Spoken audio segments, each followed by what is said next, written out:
Hi, and welcome to the Ada K Show.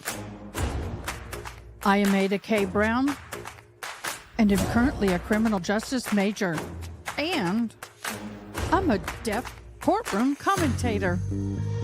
Grab a cup of Java, and let's dive in.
Good morning. Good morning. Oh, didn't mean for that to happen. Good morning, everybody. I'm Ada K. Thank you for joining. This is not something I plan to do at the beginning of this week, but it is much needed. For those of you who don't know, I live in Kerrville, Texas. The flooding that happened here where I am. And this is going to be an update of where everything stands. Hi, Mama. Matt's hi. Person chat one Sunday day, Defender of Faith, out and about Diane, Angela, Mama Mastiff too. I might as well just get the tissue. I've already been crying this morning. It's been a very heavy night and a very heavy day. But thank you for all your support. I really, really do. Thank you. Where to begin? Most of you know that yesterday we had the worst flood since 1997, if not 100 years. We have many dead, 18 adult, 9 children confirmed, up to 40 to 50 missing and unconfirmed. I'm going to be playing video. I'm going to be showing you pictures. The families have asked for their children to be shown, so don't get mad at me. They're asking for us to show these pictures of these kids in hopes that they may be found alive. Chances not. One thing that happened, it is an entire cabin from a camp was swept downriver with the entire members of that camping cabin at Camp Mystic washed down the river with it. So we had a news conference. I'm going to pop that on, and we're going to start there. But why isn't that showing up? 27. Oh, shoot. It's in the wrong format. Okay. Maybe I can share entire screen till I get everything reloaded. I got a lot loaded on this, so we're going to do it this way. Okay, actually, we'll switch this. There we go. We're going to begin and play. We appreciate your being here. Appreciate your coming out here and covering us in this difficult time. We're going to have this is a press briefing this morning. We're starting at 10 a.m., so we're starting now, and we're going to have two more today. We'll have one at 2 and one at 6. And the purpose of each one will be to update you from whatever our previous numbers are. So this morning we'll be updating you from where we were last night. And then at 2, we'll update you from where we are now. And 6, same thing. And speaking this morning, we are going to have Kirk County Sheriff Larry Lethal leading us off. United States Representative Chip Roy is here with us. Kerrville Mayor Joe Herring Jr. will be speaking briefly, and Kerrville City Manager Dalton Rice. And when we are done, because we are still in active search and recovery mode, we're going to keep this short. We'll allow 5 questions, and I am going to turn it over now to Sheriff Lethal. Thank you. As probably a lot of y'all know, Sheriff Larry Lethal, Kirk County. One thing I want to tell you, I appreciate y'all covering this. One thing I'm really big about is transparency. Okay, guys, the video for this portion is going to be bad. We are having video link problems and internet problems due to the damages. Just remember, though, you can hear what they're saying, okay? Really appreciate y'all getting the message out there. We will do our best. Like you said, we'll have 2 more briefings after to get you information as we get it. What I want to start with, I want to make sure you understand. These numbers I'm going to give you are at 8:55 a.m. this morning. These are changing rapidly, okay? So every time next time we meet, I'll update you, but just bear with us, okay? They will be changing. They're already changing. I'm up here, and we'll try to do a really good job. I've got some notes here I'm going to read because I want to be pretty accurate on this. Then I'll talk a little bit before I turn it over to Chip Roy. We are now more than 24 hours into this tragic event, and Kerrville Police Department, Kerrville Fire Department, and Kirk County Sheriff's Office, and other first responders from around the Texas are continuing to conduct rescue and recovery operations along the Guadalupe River corridor. So far, we've evacuated over 850 uninjured people, 8 injured people, and have recovered 27 deceased fatalities at this time. Of these 27, 18 are adults, 9 are children. Of that, 6 of the adults are unidentified, and 1 of the children are unidentified at this time. That's at 8:55 this morning. We're unable to release any further information on deceased at this time, as our thoughts and prayers go out to the loved ones. We are working hard to locate anyone who is still missing and to ensure they are safe. There are 2 ways that you can report the missing people. This is something I would really like y'all to spend some time getting out. One of the ways is via phone. We have a call center set up to accept information and share that information along our relief and incident commanders. That number is 830-285-1111.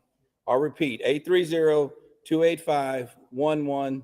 Let's go to Taylor Whartonby. She is stationed out in Hunt. 258. Hi, Taylor. Sorry what about that. update can you give us from where you're at? Good morning. So, yeah, I'm in Hunt. 258-1111. Is everybody good? Okay. Second way is via email. Like the phone number, information received will be shared along our relief teams. That email is floodrecovery@co.tx.us. Repeating one more time, floodrecovery@co.tx.us. There is a shelter for the general public who needs assistance at the First United Methodist Church, 321 Thompson Drive in Kerrville. 321 Thompson Drive, Kerrville. At present, we don't need material or volunteer donations at this time. We are coordinating with a strong state response currently. Cash donations can be made to the Community Foundation of the Texas Hill Country. Once again, donations can be made to the Community Foundation of the Texas Hill Country. Our first responders have been working tirelessly and will continue to conduct search and rescue operations until all citizens are accounted for. Tragic incidents like this affect us all. This community is strong and will continue to pull together during this tragic time. We have been humbled by the outpouring of support. We are very appreciative of everyone that's stepped up to help us. One thing I want to tell you and assure y'all is that we will not stop till every single person is found. We've got all the resources we need. We're here for the long haul. As I said, numbers will be changing rapidly. But like I said, we will not stop till everybody. I can't tell you, I've been asked how long will this take? I can't tell you how long it's going to take. It's going to take a while. Appreciate y'all. Like I said, getting the word out. Like I said, after this is we're going to take about 5 questions. At this time, I'm going to introduce you to United States Representative Chip Roy. He's going to say a few words. Thank you, Sheriff. I'll be brief. I'm here to show support for the community. My family, 4th of July. I wish this wasn't Here to like Kerrville this. for 4th Let me of July see. virtually every year. Come here for Robert Earl shows, and we were planning to be here for the show with Robert Earl and Beckman. But these are the events that we're dealing with today. And immediately at the request, I talked to NIM about the need for partnerships. Yesterday, I was on the phone with the president, with the secretary. I expect we'll have, some additional visitors today. I'll let other people talk about that. But I couldn't even get the conversation out with the secretary, trying to explain to her what we were dealing with. That doesn't happen often for me. But it took me a while to collect myself to even be able to tell her what we were looking at. And Thank you so much, Dawn. It will be given to the local people here.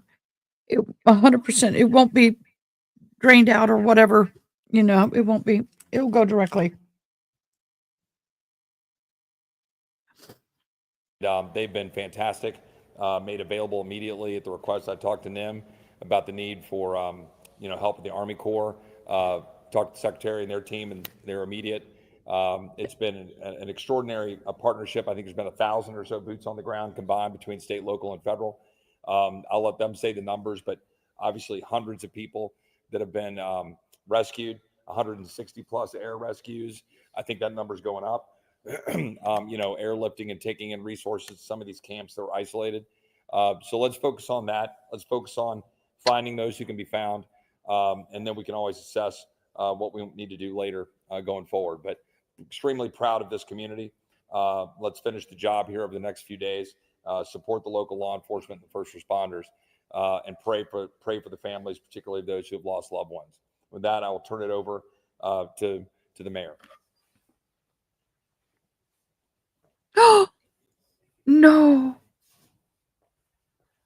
I'm Mayor Joe Herring Jr., Mayor of Dawn, Kerrville, thank Texas. you. I'm glad you're here, and I have a few comments to make. I don't know I've been why. asked how Hold on. federal I'm sorry, the video is so horrible. I country. can't do anything Information about it. this can be found on the city's Facebook page. In fact, if you want to know how to help, I know from my phone, from my texts, from my emails, thousands of people across our state and the world want to know how they can help. The easiest way to get information about that is to follow the City of Kerrville Facebook page. City of Kerrville, City Hall Facebook page. Love, life, gout, prayers of healing for you, beloved.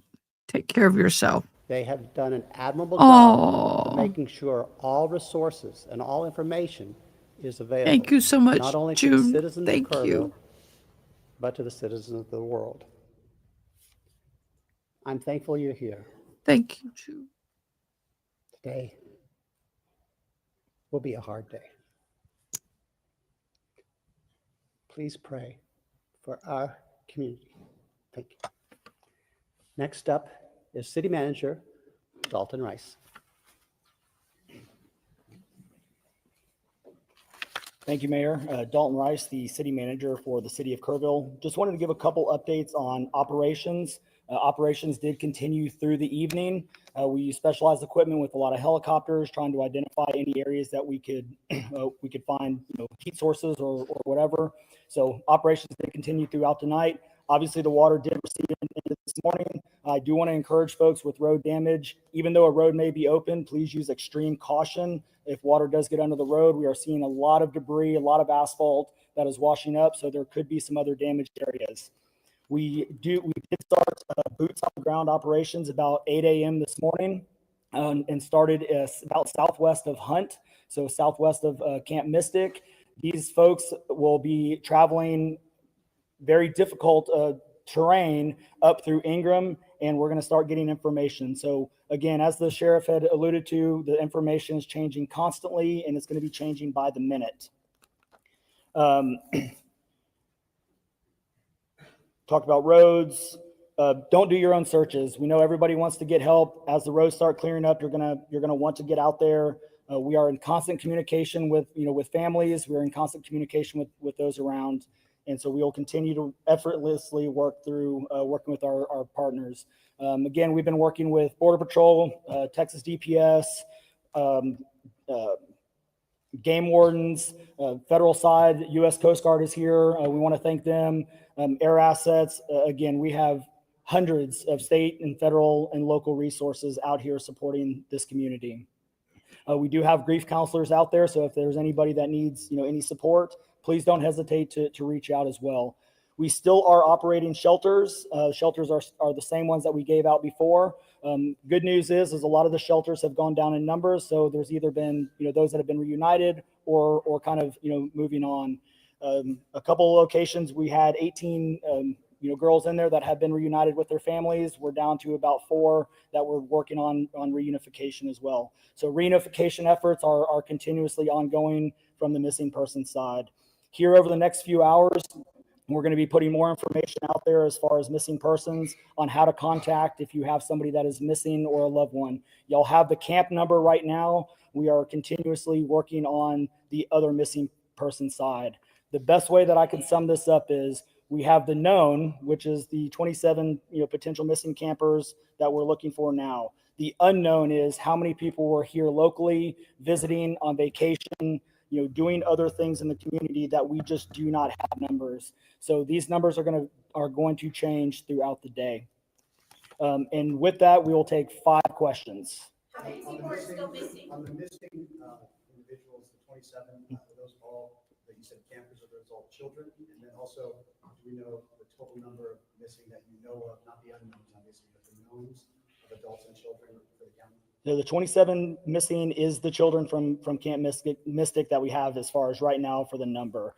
As far as unknown other missing, we do not have an accurate count, and we don't even want to begin to estimate at this time. Can you expand on that, Mr. Rice?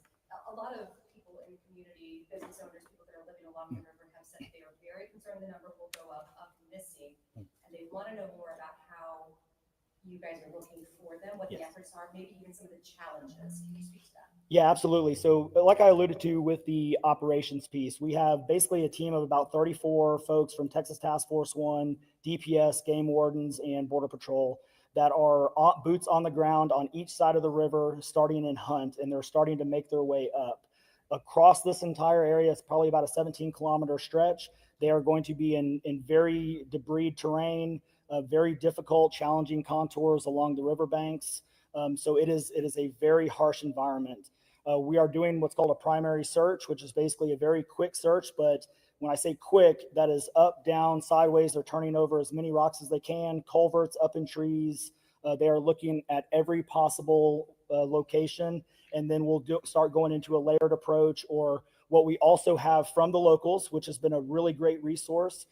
That we have points where he tends to collect along the riverbank. We do have intel on what sites and locations those are, so we can also put additional resources into those collection sites and start getting a more focused approach on that. We've seen a lot of tragic flooding. We've seen a lot of tragic flooding in central Texas over the past few weeks.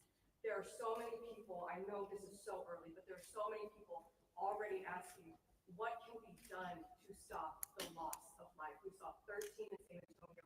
We have seen an unknown number. Now, and we're going to have 2 more today. We'll have 1 at 2 and 1 at 6. It's a great question.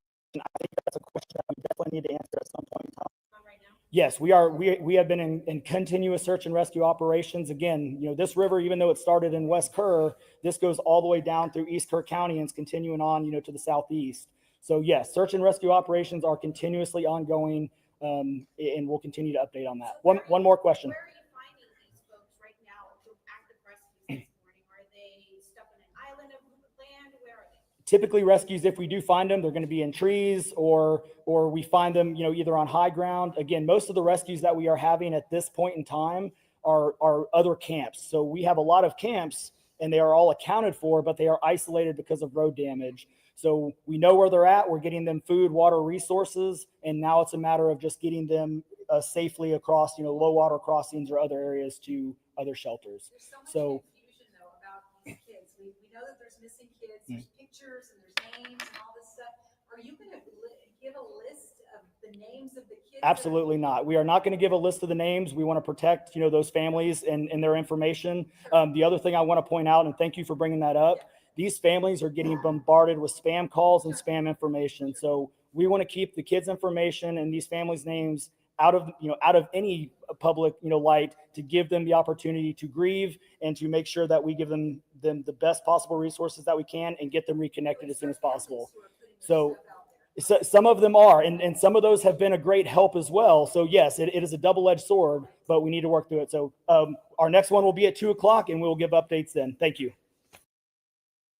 Okay, I want to say something. I understand what he's saying, but the Camp Mystic has asked for this to be shared. This was asked by the parent to be shared, from what I understand.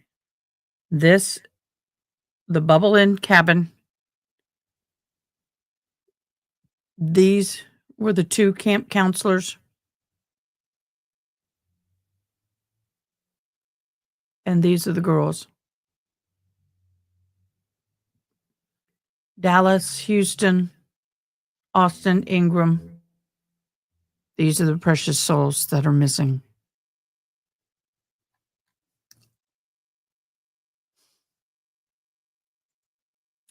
These people are missing. This guy died a hero. Their camper was washed away. This young man broke windows and got his family and loved ones out, and in the process, gashed his arm, hit an artery, and bled out and died.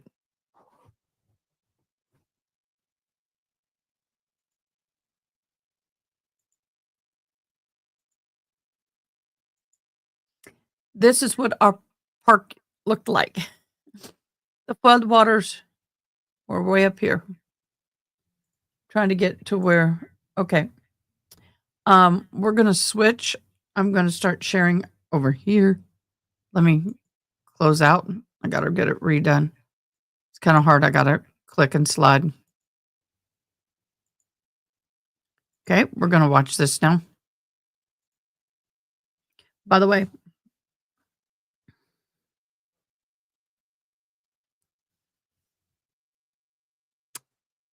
there, I counted to answer this question.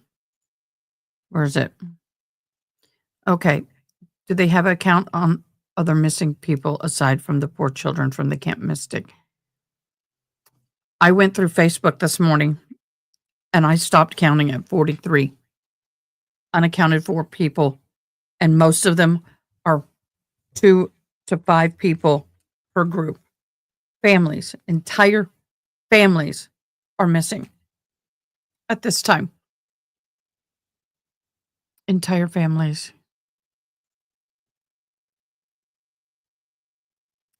The death toll could rise to over 50 if none of them are found.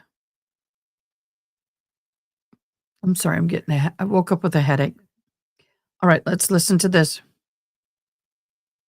Where's my sound? Half down the road from the Hunt store, is that correct? About 5-6 miles away or so. Okay, this, just so you know, right here, see that road right there? The water is usually way over here, and it's not very wide. It's a river, but it's not huge.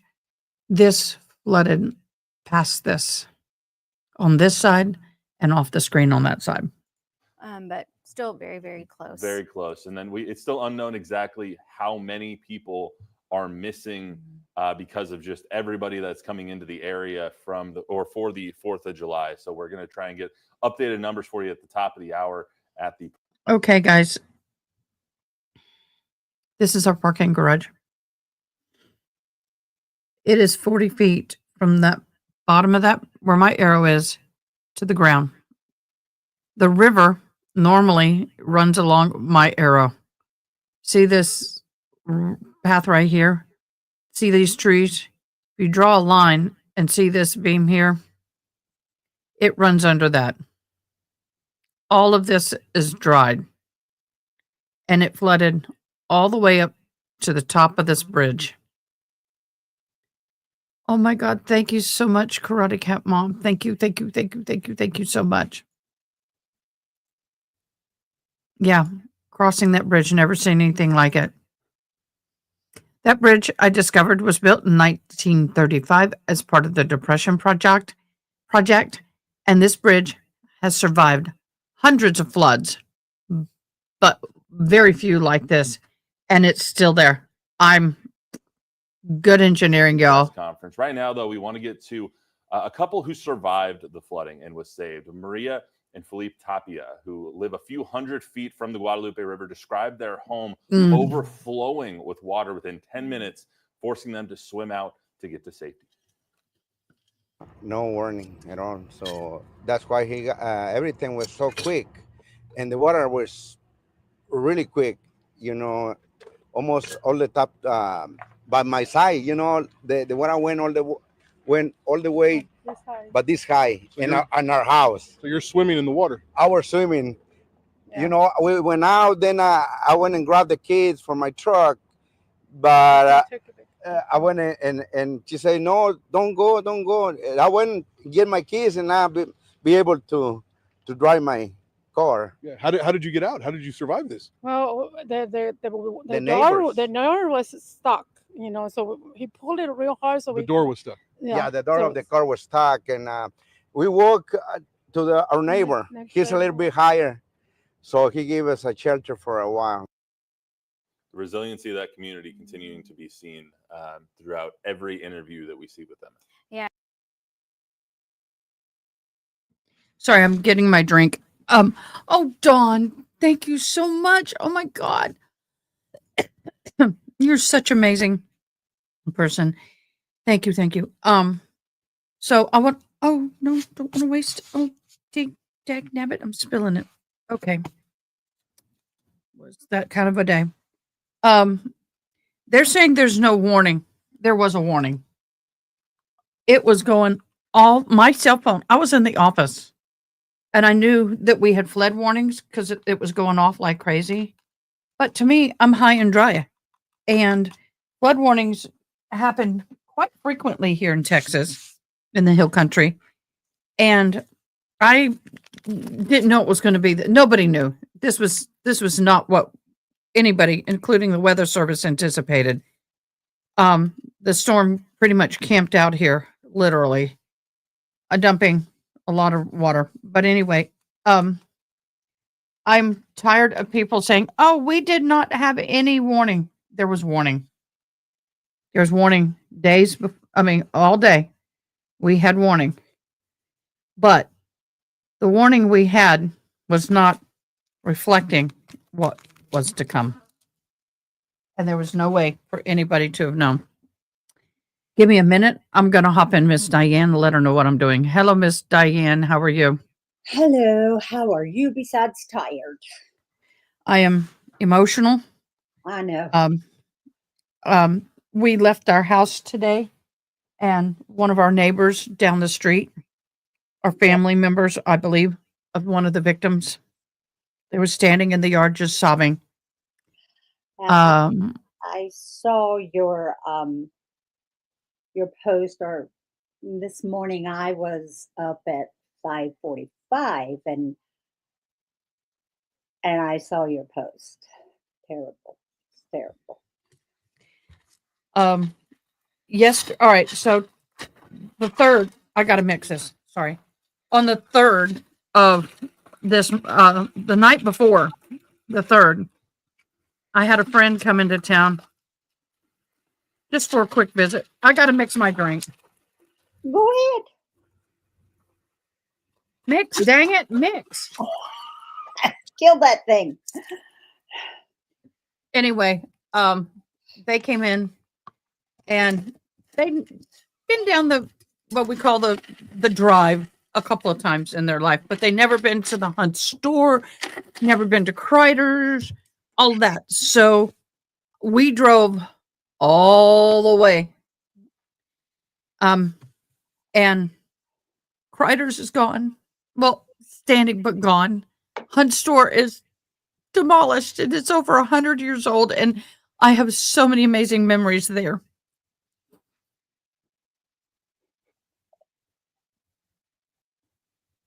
But the life. Yeah, David Rimmer and Reiner Hall, y'all both let people know that heavy rain were coming, but both thought it was 6 inches, not 16. People don't understand. A 26-foot rise and 45 minutes is unfathomable. Unfathomable. That's correct. That is like a tsunami without any warning in the middle of the night. Yeah. Yeah. Yeah. And we were getting the pages out. We were getting all the information, but it was not with that kind of thought. Nobody thought it was going to get 16 inches in less than a few hours. All right, Diane, I'm going to play this. I'm going to mute you. And the video that we're looking at right now are some of those who remain missing. So these young girls are the campers, some of the campers from Camp Mystic, where the search continues this morning. And that is the focus as of right now, is just the rescue operation that is still very, very active. And of course, these communities are all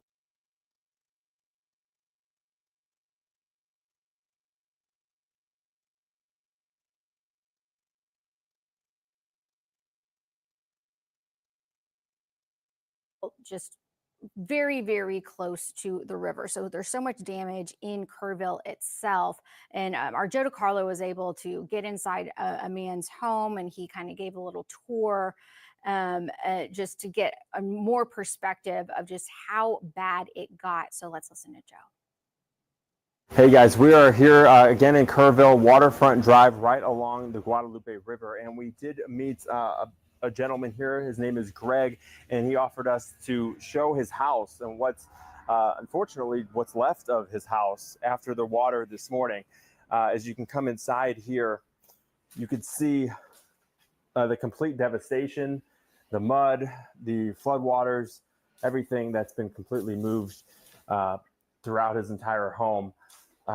Greg, if I could bring you in real quick, what was it like this morning? Can you explain kind of what you saw and what's left? Woke up, saw brilliant lights flashing through the windows. Thought it was fireworks. Turns out it's the transformers going off, blowing up outside. Rain was just pouring down. And so I thought, well, I better look outside. I looked outside, and the water is up to my foundation of my house. And I've got a 5-foot tall foundation. So that will be coming up. We saw that yesterday, so I will be skipping. We're getting closer and closer, about 40 minutes away right now. But Christina DeLeon has been at kind of staging ground in Kerrville right now, where the crews are waiting word for where to go next. But then now you have moved locations. So where are you at right now? Get the hair right. Come on. Yeah, we're at the Hill Country Youth Events Center here in Kerrville, where this press conference is set to be held. And I want to Ag barn. That's what we call it locally. show you the difference. We were at the press conference yesterday in the morning, and it was such a small area, but because this has become such a catastrophic event, it has become such a larger area, because sadly there has been such a loss of life here. This is where the press conference was when Governor Greg Abbott was here last night, and it's very sad because 24 lives have been lost. And now joining us live is Jeff Harris. He's a city council member with Kerrville, and we wanted to talk to you because we talked about all of the resources that the state of Texas has offered, and what we talked about was Governor Greg Abbott promising that he would offer those resources, and boy, did he deliver. Yes, ma'am. He, last night at his press conference and in a briefing with the governor, just a private briefing, he said, whatever you ask for, you're getting. And they said, we need resources, we need help. And he delivered. I mean, the state of Texas is here in full force. between the game wardens, the Texas Department of Public Safety, our highway patrol, their aircraft division, the game wardens aircraft division is here. The U.S. Coast Guard is here helping. I was in the back room earlier, and from the City of Kerrville Police Department to the Kerr County Sheriff's Office to the state agencies to the federal agencies to the National Guard to the U.S. Coast Guard. I mean, in Kerrville, everybody is coming together to help us do a search and rescue operation for the devastation that we've experienced here in Kerrville. Yeah, and that is just within Kerrville. We were talking about all of the manpower that we have from all of the local cities surrounding our area. We were counting when we were over at the West Church, Bay City West Church, and we were talking Uvalde, San Antonio, Fredericksburg, Schertz, and we couldn't even count how many cities from the surrounding area that just drove on up to give you guys a hand as well. We couldn't even count how many there were from those areas as well. Yes, ma'am. It's the local support in the surrounding areas, the support that's been given to us, people reaching out. I have a friend of mine that's a council member in Fredericksburg, the neighboring county. They've sent EMS services to us. We have had the mayor of Brazoria down south of Houston call me yesterday, and he was like, "What can we do? You just say the word and we're there." I was like, Philip, thank you so much, but what we need right now is prayers. That's what we need. We have so many people, we have boots on the ground and, wings in the air, so to say, right now, looking and trying to rescue anybody else that's out there. And what we need is prayer. That's what we need. So. Especially prayer, because when we talk about so many children and so many camps that are by the river and not even that close to the river, we talk about the Guadalupe River and these camps and these little cabins. We're talking football fields away from the river, and that's close, right? For these camps, this wave of water that we talk about, or wall of water that came through the area, is so unpredictable, and it came at night. It is so devastating and is so gut-wrenching for people. They can't imagine what these families went through, and these children. That's what makes it so devastating for so many people, this loss of life. And the fact that people are working as we speak now to try to see what they can find on these lowest parts of the river. That's what makes it so hard for so many people. What can you tell us right now as far as the operation, the mission, and the operation center you have going on here too? Yes, ma'am. Operations center that we have here is packed full of first responders, EMS, law enforcement, fire department, federal agents. They're all here helping, trying to figure it out so we can get out there and rescue. That is the mission right now. Search and rescue, get everybody that is out there safe, get them home, get them secured. The wall of water that you spoke about, the Guadalupe River starts in West Kerr County, and it flows all the way to the Gulf of Mexico down through Victoria.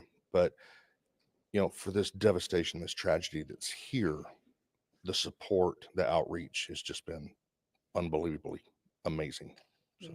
And it makes it so hard because there are children involved. And I think that's what makes it so sad for so many. But the fact that there are people right now, trying their best, trying to rescue, trying what they can to see any signs of life out there. So just know that that is happening right now. For any parent out there watching, know that your loved one is being looked for right now as we speak. There is endless amounts of resources that the state of Texas can offer that are out there looking for them. Absolutely correct. I mean, Governor Abbott last night said, what you need is what you get. And, we have helicopters with FLIR, forward-looking infrared radar. They were out last night running up and down the river all night. I live not too far from the river, and you could hear the helicopters all night long. They're doing what they're here to do. With that, I'm going to say one thing: let them do their job. We don't need everybody coming to Kerrville or people that are from Kerrville going out there and trying to start doing search and recovery or search and rescue missions. Let the experts do it. They're trained in it. So that's the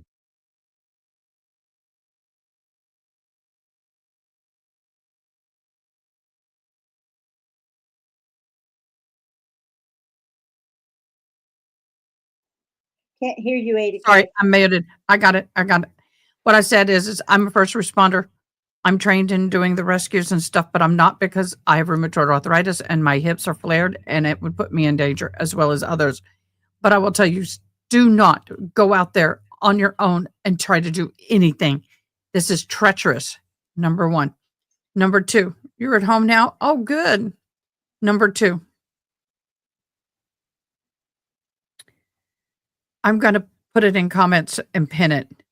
But for any donations, I will give you an additional 50 entries for the end of the month drawing. Any donation over 100 will be in a separate drawing for some merch. Okay? I'll figure out how to get it on screen. But additional entries in the end of the month drawing, that giveaway that we do. And then anything over 100, I will put you in a special drawing for some merch. Okay? All right, let's get going back. Sorry. What is the sign for Kerrville? Well, it could be Kerrville like mountains, but I do K bounce because it's a hunting community. Okay. Kerrville. Thank you. Kerr. I have reached out to 1 or 2 content creators. If you guys can reach out to other content creators and ask them to share this information, it would be wonderful. Thank you. Let me get the video going. Biggest thing that's going on that we need, let the experts take care of their business. Yeah. And I know some people were asking, where are they? Where are they right now? Well, I was trying to get those answers too, because I know I'm trying to think how you guys would think. There are several places right now, and they would not give me specifics. Believe me, I tried. There are different locations down by the river, which we can't get to, that only those first responders can get to. There are several locations. They were going by ATV, they were going by raft, and we saw brush cutting trucks too. They're doing everything in their power right now to make this a search and rescue effort. I know there is some search and recovery efforts going on. There's 24 confirmed dead, but right now as we speak, they're doing what they can to rescue lives, maybe some survivors out there right now. And I know that there are so many jurisdictions. Can you speak to the protocol, this operations center that you have going on, not just City West Church, but you've got stuff here too? Yes, ma'am. We this is the emergency operations center. So this is where the ones that need to be here, this is where they are. They're planning, they're coordinating, they're sending, the orders out to the troops, the boots on the ground, so to say. And that's what they're doing. They're going, Kerr County's a big county. The river's big in Kerrville. It has a lot of tributaries that come off the sides. The water can go anywhere. We know that. And that's what they're out there doing. They're searching everything, turning every leaf over, kicking every rock, looking for people. And finally, I just got some text from people. If you guys need anything in the city of Kerrville, I know maybe people are asking, I'm trying to think how you guys are thinking. If you guys need anything, do y'all need anything in the city of Kerrville? If people are asking, I've got some texts. If people are asking, what is it that you guys need in the city of Kerrville? What would you say to them? The Red Cross on their website has a list of everything and where to go, what to do. Like I said a while ago, the outpour of community support has been unbelievable. It's the First United Methodist Church set up an emergency shelter. They're taking, even animals are being able to go over with their families. The Arcadia Theater is a shelter. It's a reunification center that we have here. And it's, what we need right now. If it's not on the Red Cross list or on the city of Kerrville's website, the one thing we need is prayer. That's what we need. We need prayers for our first responders, but most importantly, we need prayers for the families and the children that are missing. That's what we need. All right. And at 10 o'clock, we're going to have updates. I don't know what's coming. They have not promised what is coming in these updates, but hopefully we can get some more totals. We can get some more rescue totals. That is the prayer right now. Rescue totals, maybe not recovery totals, but rescue totals is what we are asking for. And prayers is what we're asking for too. I don't know if we need any more items. I haven't heard that because you have get a flood of items, haven't you? Yes, ma'am. Thankfully, right? Yes. And you've got food items too. Yes. Lots of we food. have lots of food. Okay. So, which is great. That's what we do here, right? We yes. feed each other. Feeding each other. The first first responders are, you know, they're. Hey, they're this is very Ada. well taken care of. They don't have my Like bank the listed, restaurant. so I can't use Close Zelly. the doors to the public, but open the doors to the first responders. How about that? We can't eat anywhere. Do but you these have guys can eat PayPal? Do you everywhere. have any No, it's other great. I'm so payout? happy to hear that. That is what we do in Texas. We take care of one another, and first responders just know that they are doing everything they can to search and find your loved ones, and know that it is happening right now. And at 10 o'clock, 30 minutes from now, we will have an update, and hopefully a wonderful update on people, more people who have been found, and hopefully they are reunited with their families. Jeff, I want to thank you so much for even talking to us and giving us some time. And in 30 minutes, hopefully some more real numbers and real totals. I appreciate your time. And again, prayers for everyone. We will send it back to you guys in the studio. Thank you, Christina. And yeah, when you're talking about real numbers, just a little bit of perspective that can give you an idea of the scope of the devastation of people who have lost their homes. Schreiner University is serving as one of the shelters, but they cannot take anyone else. It is currently at capacity. So a college campus that has dorm rooms, you know, plenty of space at capacity right now as a shelter. But there are other options out there. The First United Methodist Church in Kerrville is another shelter, along with the Notre Dame Catholic Church. And then there are the reunification sites where families are going to, hoping to find a loved one who is missing. Arcadia Live is one of those. And then also the Ingram Schools is a main point for that as well, especially when it comes to campers at Camp Mystic. Of course, as it was shared yesterday, we're talking about some 700 to 750 girls who are being evacuated. So that would be the same camp where at least 23 girls remain unaccounted for. But hopefully, we're just waiting for new information, for some good news, because we have not heard any official word on how the rescue operations went on overnight, because they have continued all night long. So that next update is expected in about the next 30 minutes or so. Yeah, originally it was going to be planned for 12 o'clock. They moved it up to 10 o'clock. Thankfully, we'll have new information for you in just about 27 minutes or so. Hopefully, they're right on time at the top of the hour. But the latest, what we do have, what they told us last night, 24 people deceased right now in Kerr County, 1 deceased in Kendall County in possibly an unrelated or related flooding incident. 23 to 25 girls still missing from Camp Mystic, that is just south of Hunt, Texas. Hello? We also don't really know the number of people that are missing as an entirety, in their entirety as a whole, because of everyone coming and going from that part of the region because of the 4th of July. So it was really just the worst time for all of this to happen, because we don't know exactly who was in Kerr County at that point. Right, exactly. And then we also have the ongoing situation, because the storm system is still sitting over our area. So there are a lot of concerns right now in a different county, moving to Guadalupe County. You know, do not be driving on I-35 right now. Yeah, no, absolutely. Going east on 90, don't do it anywhere east of Bear County. Just either shelter in place, turn around, don't drown, be safe, because we just heard from Brad, 5.75 inches possibly have already fallen just west of Seguin. So dangerous situations out there. When we had the Parent Bottle flooding, it was just 4 inches, and that caused 13 deaths and devastating effects to the infrastructure in San Antonio. And now 24 people have died, and they expect that total to go up a little bit as we get through these updates. So be safe out there, everybody in Kerr County, in San Antonio, everybody who's hearing us right now. Just remember, be safe. That is the most important thing. Your car doesn't matter, your house doesn't matter, your life matters. So like Brad said, get to high ground if you can. Yeah, well, we are going Okay, we're going to take that as a pause. I'm going to skip through the weather. This is the interview I want to get to. Okay, here's the deal. We are a very big ranch community. When I was at Kreider's, and I will try and bring up pictures of the place, but they have bull riding. They also have people that have their animals out there. They had the most gorgeous bulls, and this kid was out playing with them. They're like pets, some of them. But the amount of loss of livestock is going to financially hit this community hard. There were cows and deer. Many deer could be seen being washed down the river.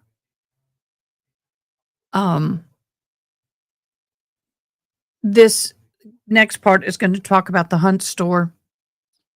I was there literally at 6:30 that night on the 3rd, and the floodwaters destroyed the building by 4:30 in the morning. I didn't know that was going to be the last time I was going to see that place.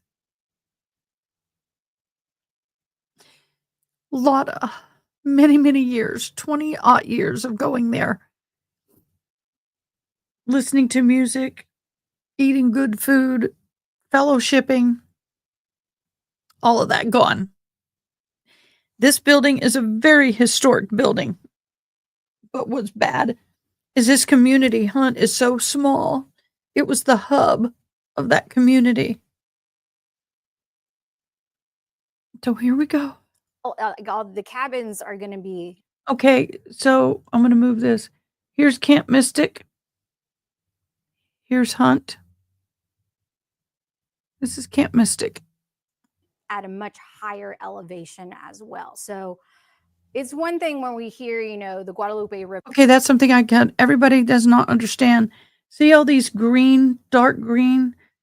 I mean, it is very hilly, but it's a higher elevation than Kerrville, so everything floods into Kerrville. Everything.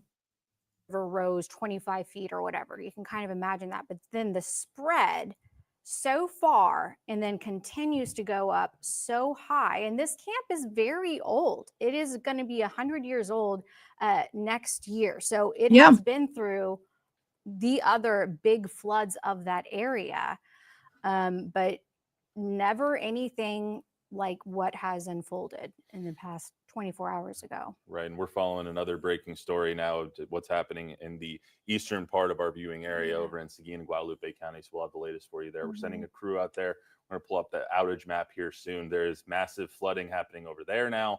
And that system, as you just heard from Brad, heading towards San Antonio. So let's go back to what we heard from Taylor Whartonby a little bit earlier. She was able to speak with somebody at the Hunt store. Yeah, so this is going to be very, very close to all the summer camps, just about 5-6 miles away from Camp Mystic, where those rescue operations are underway. But she's been able to talk with people who have been in the community for decades and decades and really get a sense of what it is like to be a member of Hunt, Texas. It's unbelievable. Like I say, I've been here since 1987, and I've seen 2 or 3 really good floods, but I have never seen one that just total disaster like this one is. They said this thing crested at 36 feet.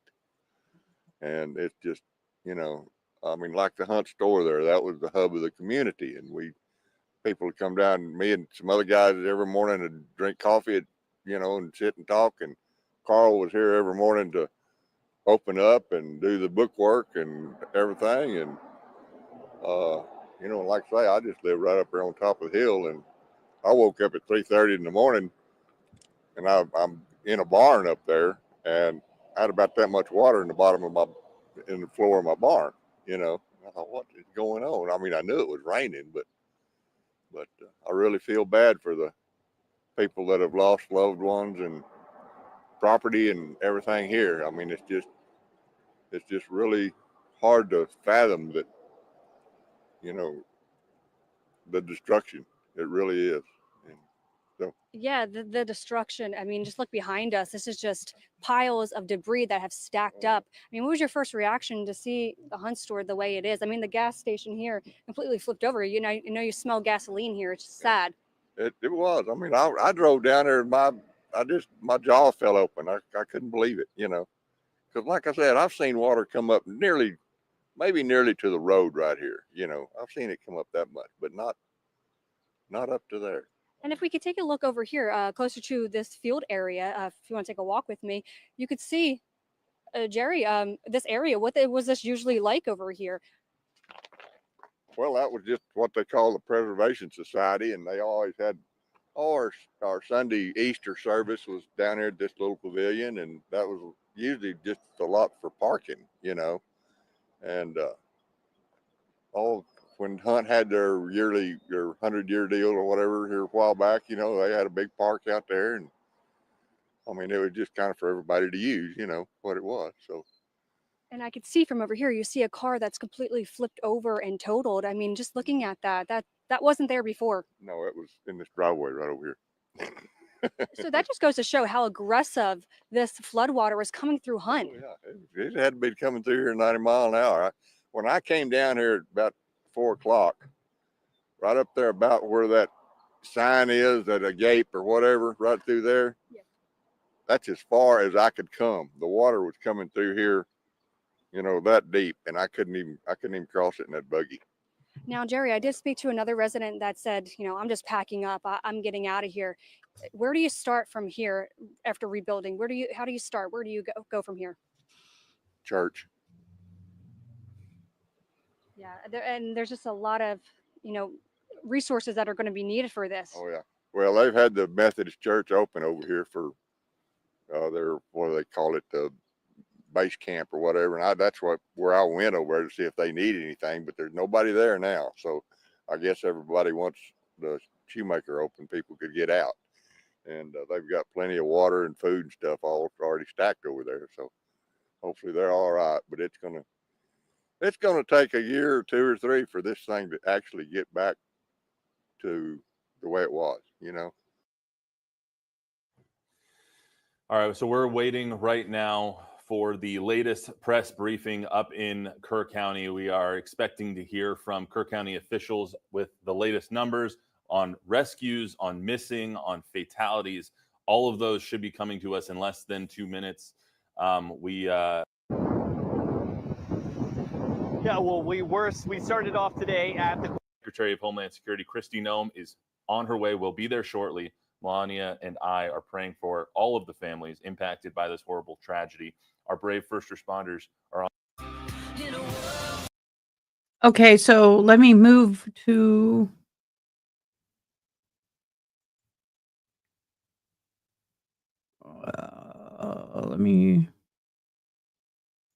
we'll go to her. But I also want to mention, you know, there's a mailbox that is right here. Could be from a nearby home, and just goes to show how strong those waters were. And I want to take you over here just to get a closer look at what looks appear to be a big block of cement rock. So I'm 5'1", and I just want you to get a glimpse of just how big and massive this is. And it's completely, you know, very heavy. This was moved by the flood waters. So I'm not sure where this came from, but just goes to show how strong these were here in Hunt and how aggressive it was coming through the area. I just want to mention as well, if you can see up there on the trees, that's how high these waters were getting. Okay, that is, I know where she's at. Never has the water even gotten up to the fork. Never. Where things are just getting left on the branches up there. You can see just the complete destruction here in Hunt. When we were coming in as well, I do want to mention there was a piece of shed or a piece of metal that was stuck onto a tree branch that was pretty high up. It just goes to show again how aggressive these floodwaters were, and you know the aftermath here is just very devastating. Taylor, we can hear the water rushing behind you even still. Can you and your photographer, can you show us how fast that water is still moving? Because this was kind of the epicenter of everything yesterday. This is arguably where things were worse. Mind you, these are creeks and small rivers are now raging still after 24 this is hours. where things really got bad, you know, and it just goes to show just the amount of destruction that is still here today. This is just a lot of debris. You see a lot of homes. I do also want to mention a lot of fences that were completely knocked down. These floodwaters were really strong here in Hunt, and you can, again, Jordan, you can hear the waters rushing through. They're still going. They're pretty strong here, as you can probably hear from my mic. Taylor, where you're at on State Highway 39, that road is completely washed out where you're at. How did you and your photographer get there? Was it a different route than the normal? Because it just probably, as you guys were driving there, it got progressively worse. I will say my photographer is pretty great at getting us where we need to go. So it wasn't too bad getting in here, but you just see the amount of destruction. We did hit some flooding areas, so we had to take it slow. There's still some areas where, you possibly had the chance of getting stuck with your car. So we did make sure we took it slow. So you can see cars passing through, but again, they're going pretty slow just to be cautious, because you can see the aftermath of some of the debris still on that roadway. And then on the right above me, where you can see there's a crack inside the road. So again, that just goes to show just how. Just so you know, that bridge that you just saw them going is about 15 feet right there. I've been there many hard-hitting times. This area was. Taylor, I've been asking reporters to try and set the stage of where exactly you are, how far neighborhoods or homes are from you, or businesses. All around. Can you give us some perspective of that? Yeah, absolutely. So we're about 5 minutes or so from Ingram, and that's about a mile from the heart of Hunt. We've seen some residential areas again, but they are pretty far spread out. We're not too far from some residential areas. Well, She doesn't know the answer to this, so let me answer this for you. To her right, the left of the screen, the river curves up, and then there's a community. Now, luckily, some of them are really high up, but some of them are right low on the river. There's a community of about 100 homes, land that are just blocked off. A lot of them are vacation homes. Some people live there, but there are a lot more homes. You just can't see them because the back of their property is what hits on the river. There are a lot of homes there. see them get hit pretty hard, a lot of debris every Hunt, comparing to but we've seen the water Okay, I'm going to zoom through her. I want to see the Hunt obviously store. chance that they'll be able to rebuild. Damaged, and the post sent in to us from Hunt. Much of the area, this is just from yesterday, much of the area destroyed. You can see the popular Hunt store. All right, you see that house there? There was a huge 12-foot rock fence. No evidence of it. Now that home, remember I told you there was an ugly home? That's the one, because the guy built that, and that was the entrance, but the fence covered these windows. You couldn't see those windows from the fence. Popular Hunt store damaged, and the post office completely gone. Representative The Verdell post office talked about is that gone, a little bit. gone. That is a staple Like floated away. place in Hunt, and he said that there is a chance that they'll be able to rebuild. There's still a little bit left, but obviously just devastating. And there, it looks like these residents are in a golf cart. The brand new fire department driving around. That's the brand new fire department right there. The building you just saw is the old fire department. There is a chance that they'll be able to rebuild. There's still that's the old fire department. A little bit It's left, still there. but Damaged. obviously just devastating. And there, it looks like these residents are in a golf Wow, cart. the water's still there. driving The new around fire just department. That's the new one. looking at the damage. We saw a lot of that yesterday, especially after the heaviest of the rain moved through those trees, just completely knocked to the side. You with the can force of the never. water. Oh my God, that is like thick, wooded, thick trees. You can never see through to the other side. And I'm during seeing this for the yesterday's first time. press conference, the last one they had in the evening, the Texas Guard says they've rescued 237 people. Oh my God. 167 Oh my of God. those people were rescued by helicopter. Right now, they've got over 1,000 state partners helping in this rescue effort. Over 800 assets are being used throughout the state, boats, helicopters, high-profile vehicles. We've seen a little bit, just a portion of them, right where Christina was in Ingram over at the City West Church, speaking to Congressman Verdell this morning. Right, Hopefully no he's one's saying, in it. please do not head out to the area because it is very difficult. Okay. I told y'all I was going to try and go out, but I'm not going to because I did not feel that they have too much going on, and too many people are already doing that. So thank you so much, H. Smith. Thank you so much for your donations. They're not going to go to a big organization. They're going directly to the victims. There's a separate victim fund they're going to go to.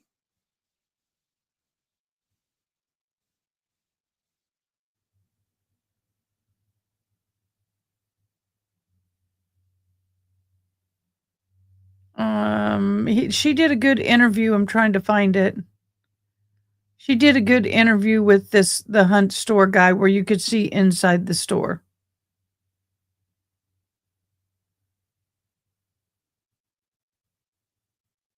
I'll find it. Here it is. Hold on, I'm getting it.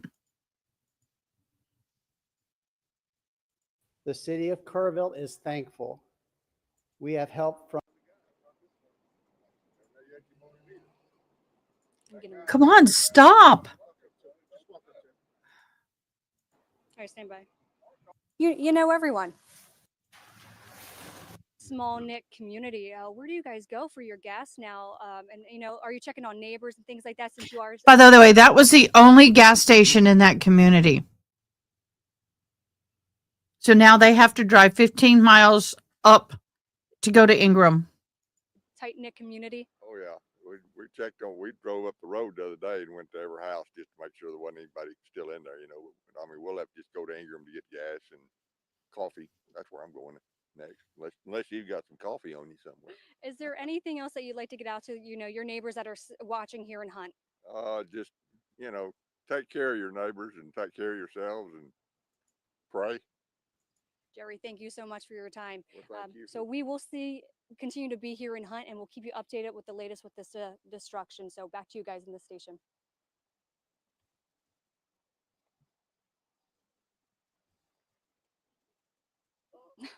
Okay, sorry about that. Absolutely. This floodwater caused here in Hunt. So we're still speaking with residents here, and I did ask the cashier here about rebuilding. Where do you go from here? And he says, you just completely take this, you just rebuild from the bottom up.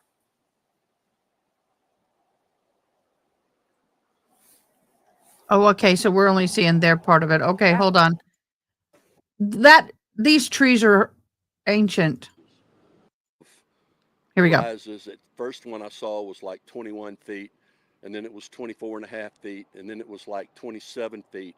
And I think we topped out here at 34.1 or something like that. But it didn't quit raining in Kerrville at our house till 5 o'clock yesterday afternoon. Yeah, you said you knew it was going to be bad, but you just didn't know the extent of what it actually became. I knew it was going to be bad. I had no idea it was going to be this bad. Now, were you seeing the alerts on your phone about the flash flood warning and stuff like that? Oh yeah. My phone was going off several times. Flash flood emergency, and I woke Marcella up at early that morning, and I said, "Honey, we need." And I tried to get to my ranch, couldn't. Water was completely over the highway. Tried yet last night, couldn't. So this morning, we got up at 7 and first daylight came out. Now, Frank, I want to take our viewers over to the area where we can actually see inside the Hunt store. I mean, I want you to paint a picture of kind of what it did look like before all the debris kind of swept through this area, because it looks completely different. A souvenir for you to take home. Surely. Oh. Roy Bowen, who's local here. Raw honey. He's got raw honey that survived this area. Yeah. So that is so awesome. Well, thank you so You're much. so sweet anyway. Thank you so much. We're going to go over to where Frank is. Well, and you can't see now really. Thank you, Tinka, too. Right back in Thank here, you. Right over here was the cashier stand. And then this all in here was where they had the staples. You could buy chips, beers, they had a cooler back there. Over here, you can see the fireplace. In the wintertime, they would light a fire and people could come in and have beer and sit around the fireplace and chat. Back this way was the restaurant. There used to be a bank right in here. It's now it was an ice cream stand, but they had great burgers and steaks, and it was just like I said, it was a meeting place. But as I look in here now, the devastation is beyond anything I can say. I mean, this is how the rocks withstood it and these posts withstood it is a miracle, because I've seen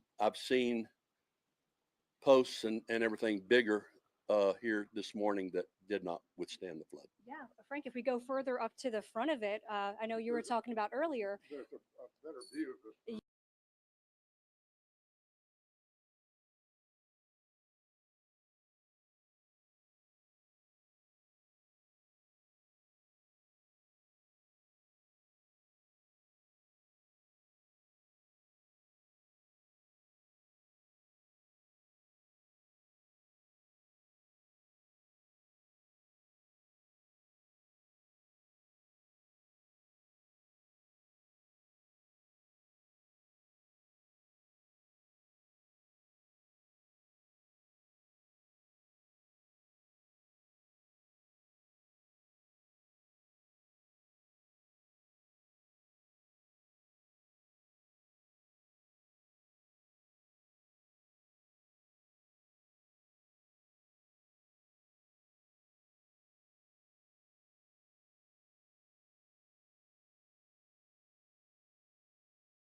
I don't know what happened, but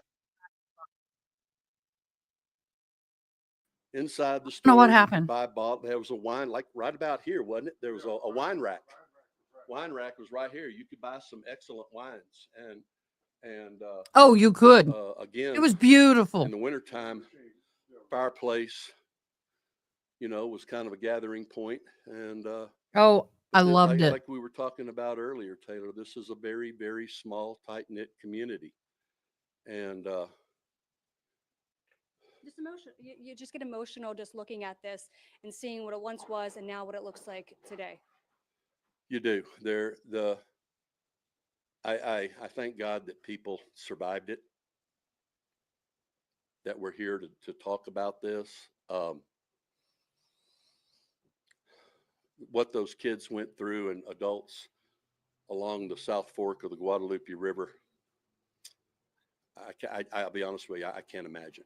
You just see how aggressive this floodwater swept through this area. I mean, you were talking earlier about your cattle and how you've lost the barrels. Was it? Well, no, the cattle were, well, we lease our property, and some people here local to the community run some head out there.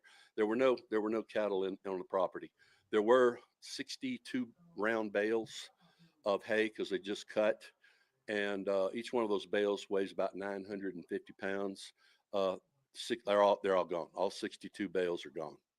It just goes to show again how aggressive those How waters forceful were. the water was. Absolutely. Well, you heard it from Frank here. The community here in Hunt is completely resilient. It's an emotional state right now. So we'll keep you updated with the latest as we are stationed here in Hunt.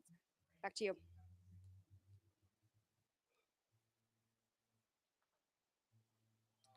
Y'all, that store there, literally, when you walked in, right here was a bank. I'm sorry, I'm trying to get something set up. And it became the bank is no longer there. They changed it to a realtor's office. They had an ice cream, but you could tell the walls were literally built with cedar tree, post, and rock. Mars, can you send me the link? If you find something, just put the link in the comments so I can pull it, because sometimes I can't find everything that everybody else is.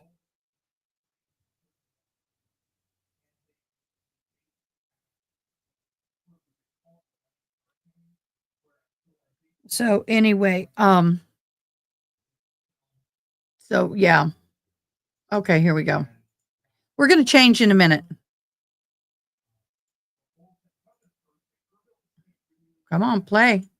Work with me. Why aren't you working with me? There we go.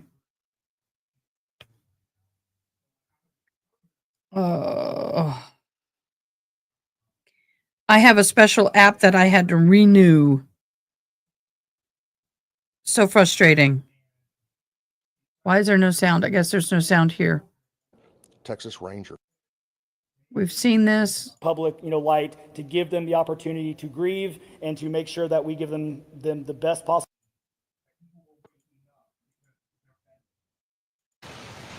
Okay. All right. So we're going to break away from that. Let me share this. This is the Facebook page. If anybody is, okay. So do we not have any flights? Okay. I am looking. They do not have any helicopters in the air right now that are discoverable.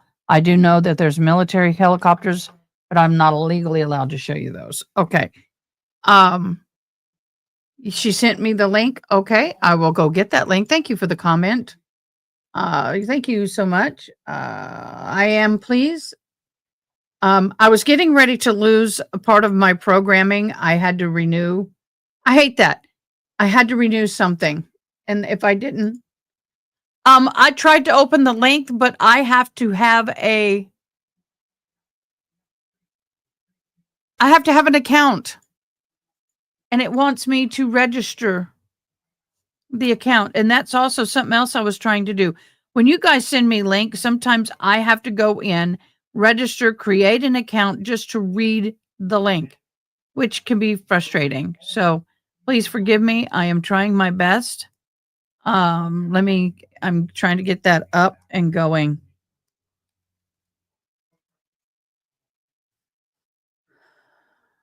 KSAT 12. Okay. I will go to KSAT 12. Oh, no, I'm not going to pay for this. Let me get to KSAT 12, y'all.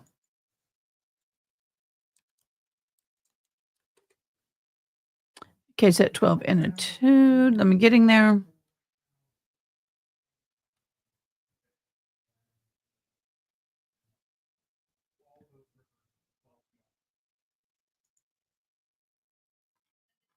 Okay. I need a direct link, y'all.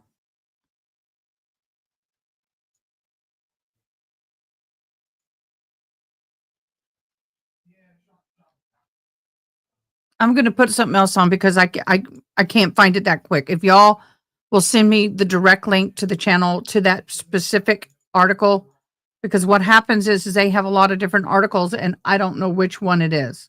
See, I have no idea which one it is. So please send me a link to the article. I do want to come over here. I've got multiple pages up, guys. So I'm bouncing. Nope.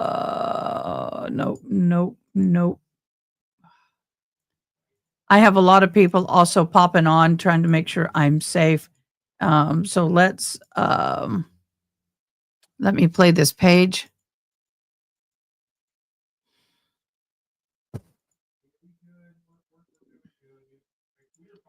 We got a lot of people calling my son. If you can hear him in the background, that's because we got a lot of people calling. Well, come on, people.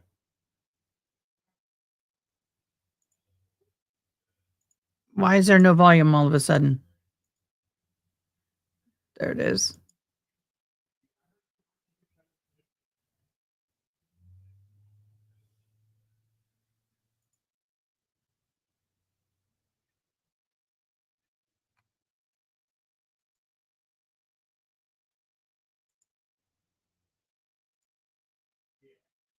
Thank you, Future.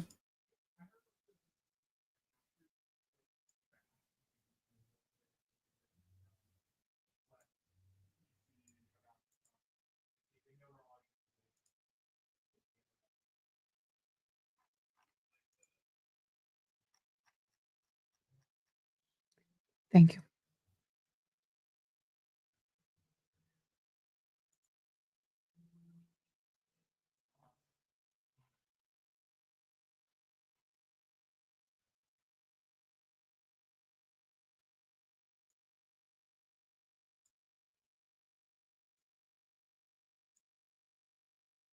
See, that's what's so horrible. People don't realize that was happening like crazy. Happening just devastating. Once again, this young man here, they were in a camper trailer. It was washed downstream. They were in it. He broke the windows out, got his family out, but he died. Unfortunately, he did not survive. And devastating. So here we're going to share the camper. Now, guys, I assume, I don't want anyone jumping on me, but I'm going to assume by the fact that the news is putting this out there that the parents gave consent for these kids to be interviewed. Your name, what? Hi, my name is Ruffin Boyette. I'm one of the campers from Camp Lahana, one of the camps that flooded. And I had a firsthand view of the flood. And good kid. The cabins were flooding and the walls were like, they broke down. And all of the campers in those cabins had to go up on the rafters and they had to wait there until they could swim out. Oh my gosh. My brother here, he had to swim out of his cabin. Really? Here, do you want to here, can I mic you up some? Here you go. One moment. Okay. And so you had to swim out of your cabin? Yes. Can you tell me about that? The flood Is that- started getting bigger and it was going up to, we had bunk beds in our cabins and it was going up to the top bunk and we had one choice, and we had to swim out of our cabins. What time was it? Was this It was dark? like we woke up at Yeah, 2 we had to and- wake up at like 4 a.m. Yeah.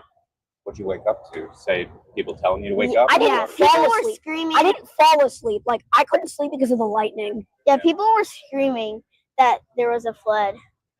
There was a lot of water on the floor. Yeah, I was the first one awake, and basically one of the other kids in my cabin, he woke up the counselor, and the counselor was like, "What?" And then all the other campers woke up.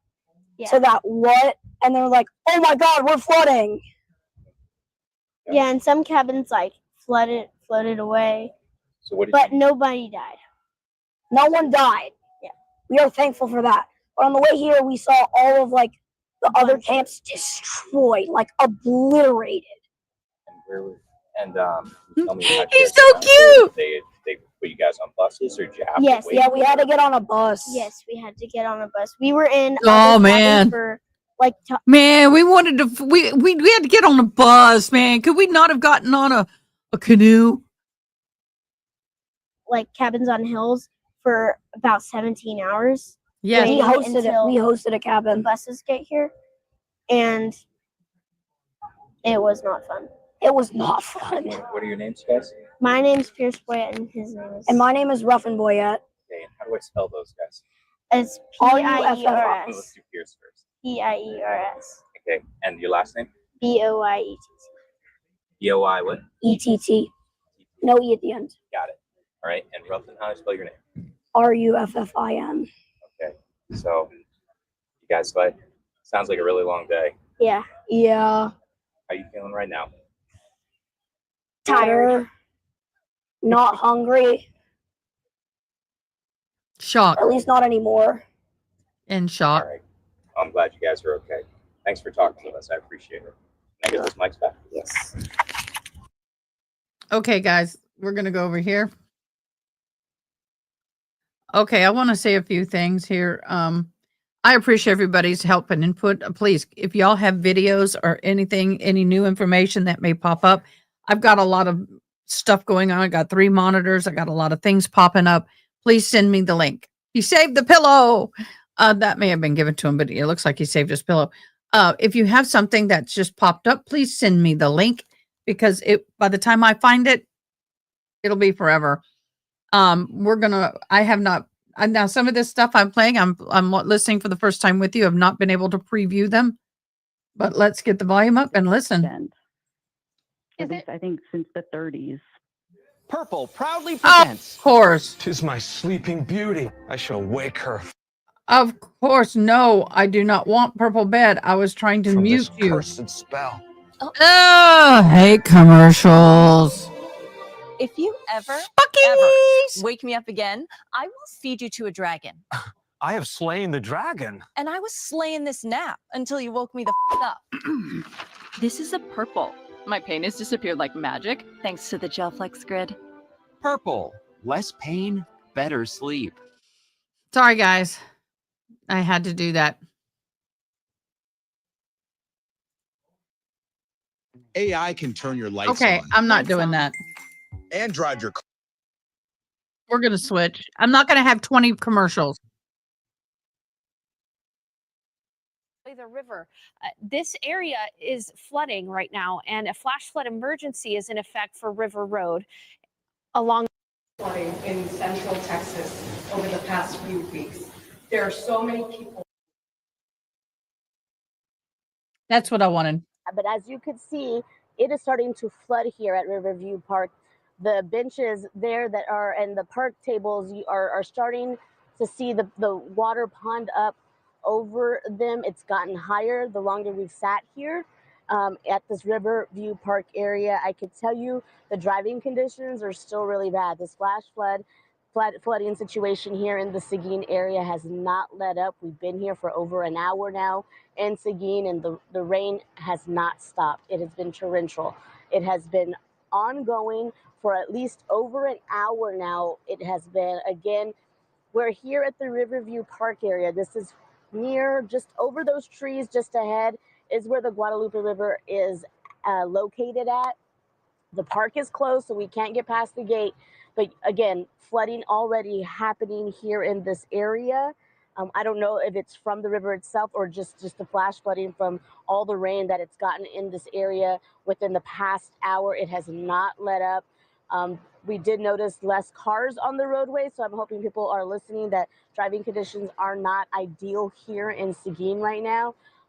But this rain has not let up. It's been incredible to kind of see that it's not slowed down. It's like it's just one big cloud that has just stayed here and not moved within the past hour. And I know it's not going to let up soon. So those who are watching, if you are in the Seguin area, stay safe. It's still not ideal to go out and drive in these conditions. We'll continue to stay here in this area to just see how bad it does get, or hopefully it does slow down within the next few minutes. So Okay, so as y'all see, this weather is really starting to this is affecting a lot of central Texas. It is continuing to affect. I'm going to go ahead and throw this up. You're going to lose me, but you'll see what I'm talking about. Diane, I'm going to have you take a break because I'm going to throw this up. Nope, I want. There we go. Okay. This here is by the way, the blue arrow is me. San Antonio. Seguin is, come on. Oh, come on. Where are you, Seguin? I know where you is. You got New Braunfels. So here's this big storm that's coming through. Luckily, it's moving faster for them. Then guess what happens? It hits us again. About 5 o'clock, we're going to have more rain, and then it's going to come back again. So these are coming in a circular motion. You can see the rotation of this storm. It reminds me of a hurricane on land by the way the bands are moving in the circular rotation, just in the wrong direction. But this is the storm that has severely damaged a lot of central Texas in this area. So everybody, please be safe. I'm going to put Miss Diane and I back up. Please be safe. There we go. Yes. I am. Someone asked if I was on call. Yes, I am on call. Let's see, my friend Esther, we're good. We're on the country of the hills, so we never have any flooding around the house. Okay, good. Swampy. Okay, Esther. Esther and I grew up together. She's not listening right now, but we are our childhood friends.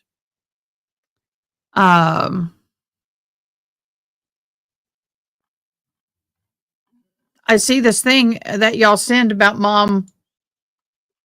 Let me. It's not a video. It's a story. So let me get to it. Sarah Hunter Aldrich says her daughter's ages 9 and 12 haven't shared a lot about what they experienced on Friday. I'm gonna pop us back here. Get rid of that. Haven't shared a lot about what they experienced Friday the 4th before they were reunited with their mother after being rescued from the Camp Mystic flooding. Nearly 24 girls are still missing and unaccounted for. She said they should have been watching the Texas Division of Emergency Management in Kerr. She's talking about the camp. They were posting stuff yesterday morning. They should have been on top of it. Yeah.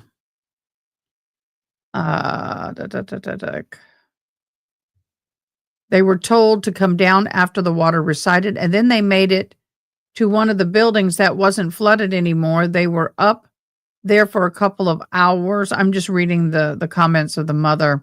So, Texas governor has made all the necessary things that we need to recover from here. He has signed the disaster relief. Hope with open floodgates, the rain does not flood downstream. It's going to flood downstream. Everything's going to flood downstream. So basically where we're sitting, Diane, yeah, I know you're tired. Are you okay? Well, you're muted. Okay. And I can't unmute you because you muted yourself. I'm okay. I'm okay. So this is where we sit. Unfortunately, we're sitting at 27 passed away, 19 adults, 6 children, but there are about 20 children still missing from Camp Mystic. And I'm trying to pull up while I talk to you, Camp Mystic.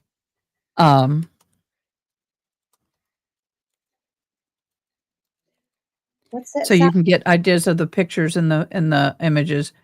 But I'm going to put that up while we talk about this. Camp Mystic is wonderful, beautiful. Here is the entrance into Camp Mystic. See how high this is?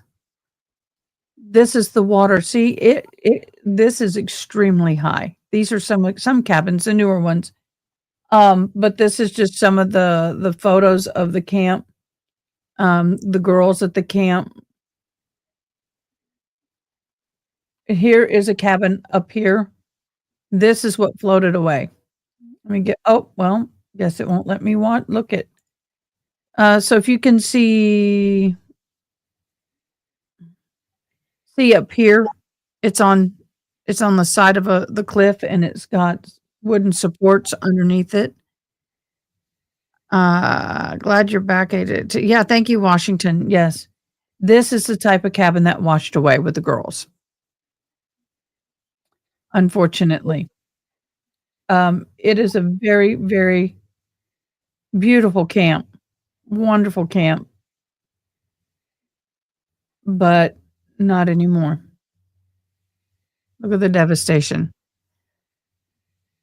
Okay, Ronnie just sent me a video. I'm going there.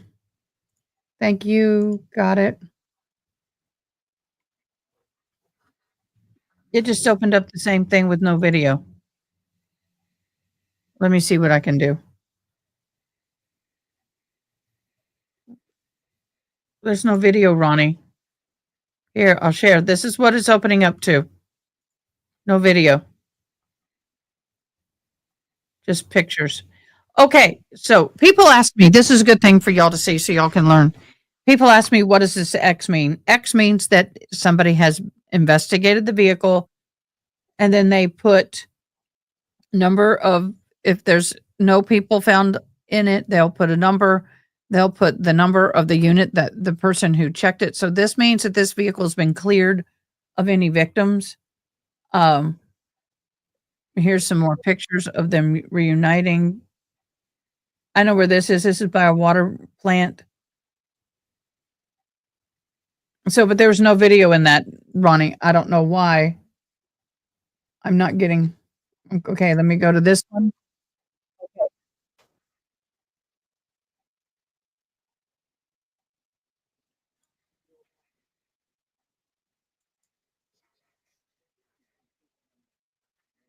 I'm getting it. Hold on. I got a lot of things open. I want to point your attention to these handrails right here. My photographer is going to give you a closer look. You can see that these waves are actually crashing in here. This is a walkway typically for pedestrians, but these surging floodwaters have completely closed it off. Again, we've seen it rise 2 feet within the last 30 minutes. Prior to us hitting live on stream, we could actually see more of the guardrails, and we could see a little bit of the pathway to walk. Zach, I'll share it. In this area that since has gone away. Waves are crashing in this area, and I'm going to have my photographer kind of show you a little bit of this walkway up here. You can see that the water is crashing up into where the land is becoming leveled, if you can see it just a little bit. So this water is coming all the way up here, and if it reaches, this is tree branches we've seen. Okay, I am skipping. I saw Zach. I'll show him in a second. Thank you. Just be careful. Look at the raging back here. Okay. People are at this site. A lot of them say, well, see how what fast does that that mean for moves? me? Am I going to have to leave the area? Well, I have to do something like this. I mean, this is a walkway, and it's hard to even tell that it was that. You know, what comes to mind? It's devastating. I mean, I can't imagine, like, sorry. It's scary for me. Yeah. Whenever I look at it, I'm like, if I was in that, you're not getting out of that. You're gone. There's no telling how far you're gonna go. out to see. Right now it's reaching the top of my feet, and that's probably the point I am going to reach out I know to I'm Lansing jumping. County I know. officials. A state of disaster. It's been alarming at times. We know that. Well, Okay, shameless plug, so because I'm all this is so true, but I need to share these. These are from Zach. Zach sent me these photos. Thank you so much. Share entire screen. We're gonna do that one. Share. We're gonna embiggen, move the captioning. Look at this. This is a ball of roots. But this is what's amazing. Look what's in it. Is that a kid? That's a kid. Zach sent these. That is a child. A young teenager appears. Or look at that. He looks terrified. I would be. Yeah. And this is them. I have to say, Kerrville firefighters, all the volunteer fire departments surrounding, we've got about 5 or 6. All of our first responders.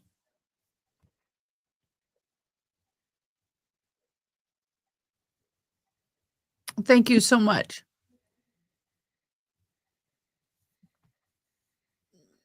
But y'all need to keep them in your prayers because of post-traumatic stress from this and all the devastation that they're seeing is going to affect them for quite some time. Quite some time. So, but thank God we have them. Hair on Fire, thank you so very much. All the money today is going to go directly to victims. He woke up being swept away.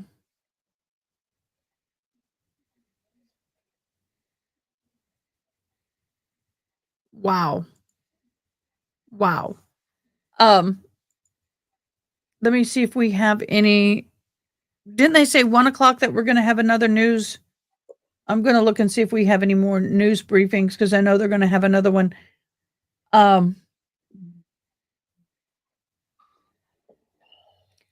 We do have a lot of people in other areas that are being affected and that are starting to get flooded as well. Seguin, New Braunfels, those areas. But we are still looking for girls. I want you to hear the sound of this. This is what we had. Listen to the sound. I'll share it. Don't worry. I'll get it there. I'll get it there. I gotta bounce it. Give me a second.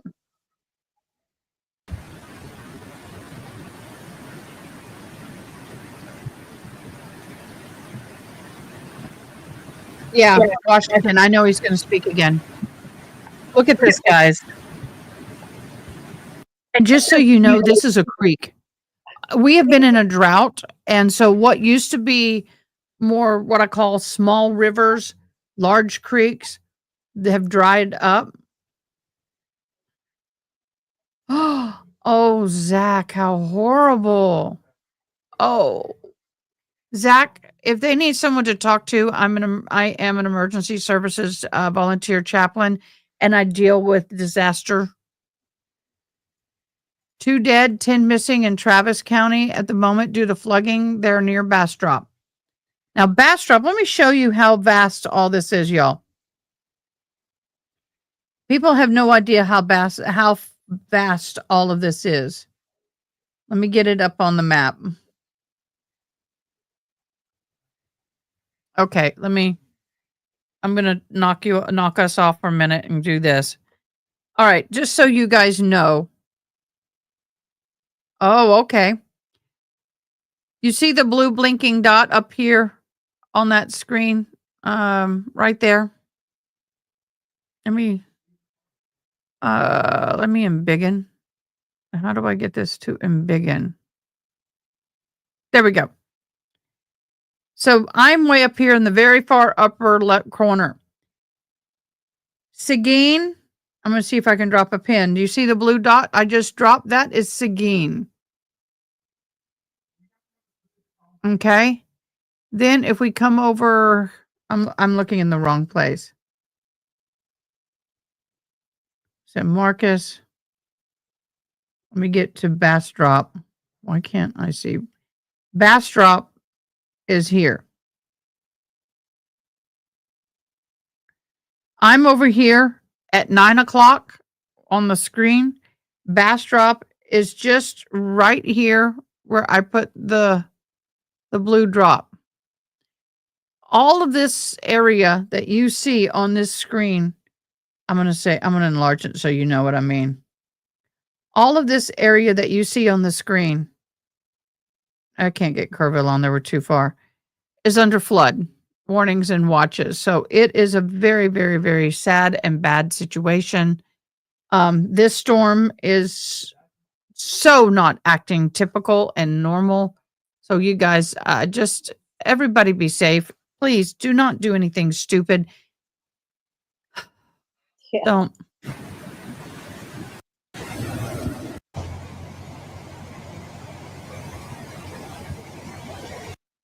Look at all that debris. That was here in Kerrville yesterday.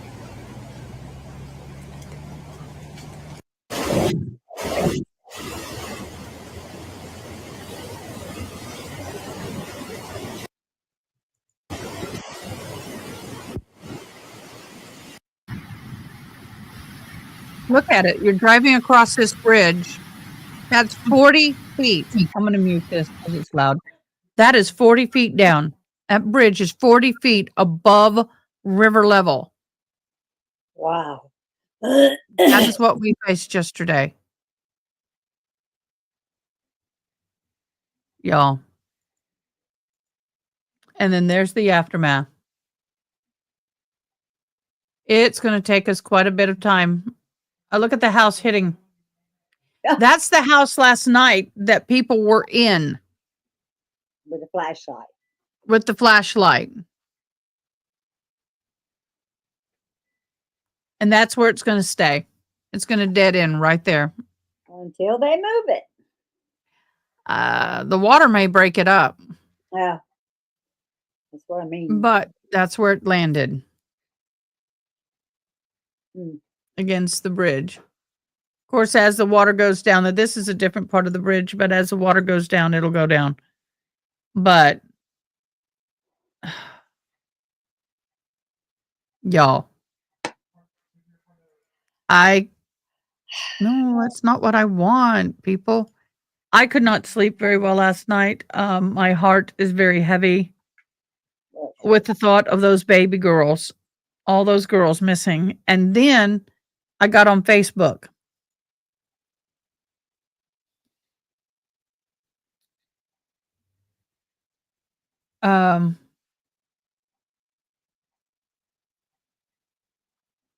I'm going to go ahead and share my Facebook with you because I want you to see the number of, okay, first of all, this is what the Salvation Army is requesting from us, or requesting at this time. We are in need of non-perishable hygiene items, bleach, shovels, trash bags, diapers, socks, baby wipes. Our community, even though they're saying that there is plenty here, I bet you if I go to Walmart, H-E-B, a lot of things are going to be gone. People panic, people overbuy, and a lot of things are going to be gone. So please bring as many of those donations to the Social Services Office off of Hayes Street. Oh, this is good. Hunt Crossing. This is normally not underwater. And look at it. See, I could go out there and show you this, but I don't want to get in the way of the rescue missions. But this Hunt Crossing is never full of water like this. Look at this. This is what took the lives of those people.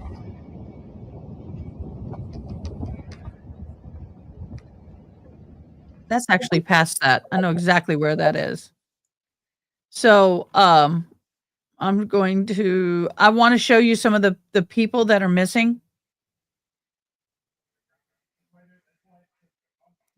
So I'm just scrolling through so you guys can see. Hello and welcome everybody. Thank you so much for joining. Any and all super chats or anything that comes to this channel will be donated to the relief effort.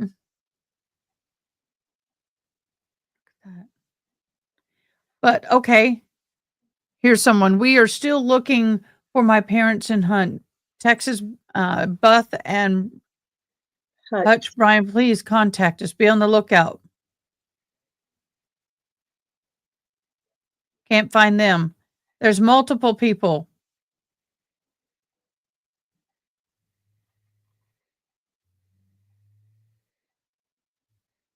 Now it's up to 27. People are starting to post missing persons. Oh, Pastor Joey. Oh. Okay, I'm going to say this. Pastor Delway is a gospel Christian singer, and they are rich beyond belief. And it is horrible that their home flooded. Yes, keep them in your prayers, but they have resources to recover. So many people do not. Look at this image, y'all. Why can't I expand it? I can. Look at this image of Camp Mystic kids being saved, flying in the helicopter. It's That is so noisy. scary. It is very noisy and very scary. Yeah. Very noisy and very scary. This is the young man who died saving his mother, fiance, and 2 children from the flood. He had gotten a cut in his arm from trying to break a window, and it hit the artery. And he said his last words, which were his wife said, were, I love you. I'm not going to make it. And he didn't. Aw. So we got campers arriving. Okay, this is a wonderful image. Camp Mystic, we still have 15 missing and 2 deceased. Heart of the Hills, 1 dead. The part owner and director of the camp, she passed away. Casa Bonita, 7 missing. Hunt, 7 missing. HTRRV Park, 10 missing. So that's 17, that's 24, 25, 35, 40. That's just of that. That's not, didn't mean to do that. Let me get back. That's not including all of these people that have been posted. No, I don't, hon. No, I don't. What I'm going to do is I'm going to take the money and I'll be giving it to the local relief fund. I don't have a URL. They do not have it set up yet. They are in the process of setting it up. But anything that's raised here, all that, I will write a check and I will directly give it to the relief fund. I will, if I need to, screenshot it so you can see I did it. But anything given here right now will be given directly into the relief fund. And I want to thank you guys so much because we have 100. We have Dawn gave $200. June gave 5. Cindy 5. I'm rounding up. Case 1 20. Karate Cat Mom 20. Dawn 20. Jed 5. Mars 20. Thank you so much. Again, June 5. H Smith 10. Tinkitude 5. Zach $2. Hair on Fire $5. Thank you so much for your donations. Wow. There you go. But I know that. I know that spot. Dang. And this, like I said, is my community. I do live here. Luckily, we were in a safe place. I did not know. Is this what I want? Yes. Okay. Here are more people who are missing. And why you are not able to see this embiggened, I do not know.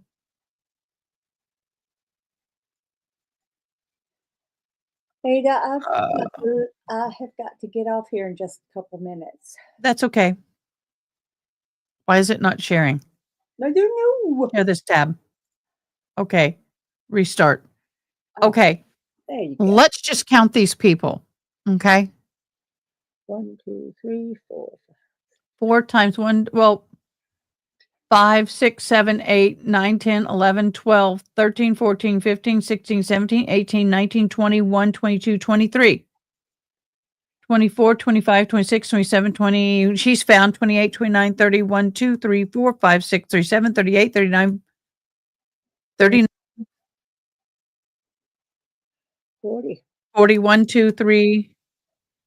4, 5, 6, 7, 8, 9, 50, 1, 2, 3, 4, 5, 6, 7, 8, 9, 60, 1, 2, 3, 64, 65, 6, 67, 68, 69, 70, 1, 2, 3, 4, 5, 6, 77, 78, 79, 80, 1, 2, 3, 4, 5, 6, 7, 8, 9, 80, 1, 2, 3, 4, 5, 6, 7, 8, 9, 90, 1, 2, 3, 4, 5, 6, 7, 8, 9. 100 people missing. Unknown. 100 unknown. And counting.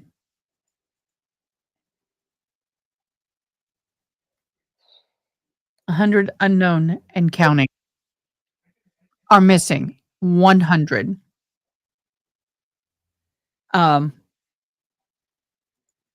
It's the director of Camp Mystic has died.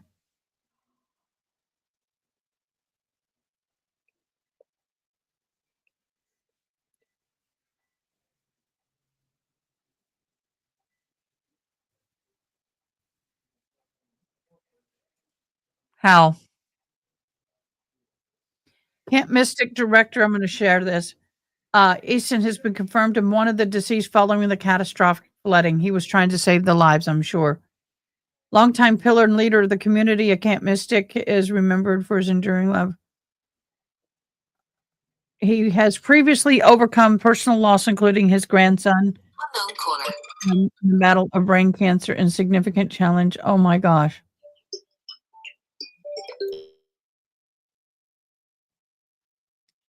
Oh my gosh. So the director of the camp is passed away as well. They're missing. I'm going there. Thank you for showing me. See what I mean, guys, when I say that I have multiple monitors and I can't always see. Live communications, Yana. Okay, can you ask any of your viewers for any information, videos regarding the River Inn Resort and Hunt? We can ask. Yes. Definitely will ask. Sorry, I didn't see that hair on fire. Please forgive me. I've got so much in front of me. I'm doing the best I can, so please forgive me.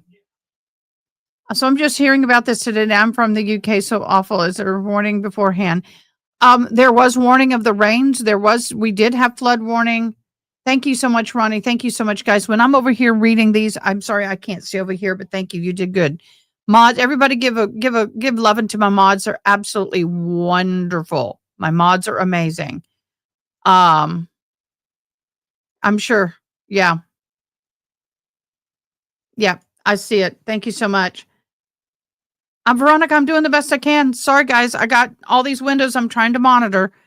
But unfortunately, unfortunately, we do not have news right now or River End Resort and Hunt. I will put my feelers out there, but I am assuming, let me check something.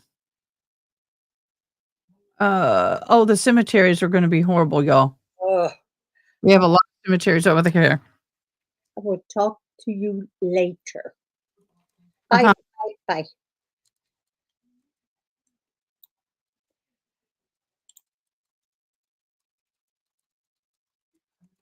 I'm going to try and find out for you, babe. I'm doing some.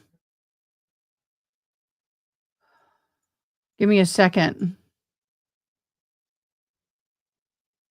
Right now, it says everything in that area was severely impacted, but to the extent of the impacted areas right now are unknown.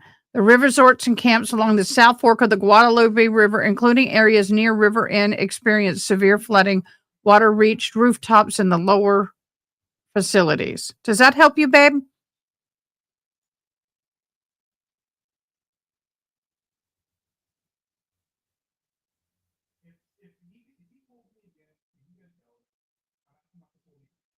No, do you know what? That's okay. If you want to donate directly, that's fine. Just so people don't know, I am an emergency services chaplain volunteer of the state of Texas. I do have a lot of direct contact with a lot of different organizations that will be donating. So I fully understand. But please go ahead if that's where you want to donate. We bless you and we ask for you to do that. But if you want to donate here, 100% of it will go. Of everything that I get will go. This is a wonderful picture to give an example. This is what our area looks like. You see the little park area right here, and then they had a gym area right here, and then that's what that looked like yesterday. If you want to donate without going through YouTube, you can donate directly to me. We do have what are the different apps that I have?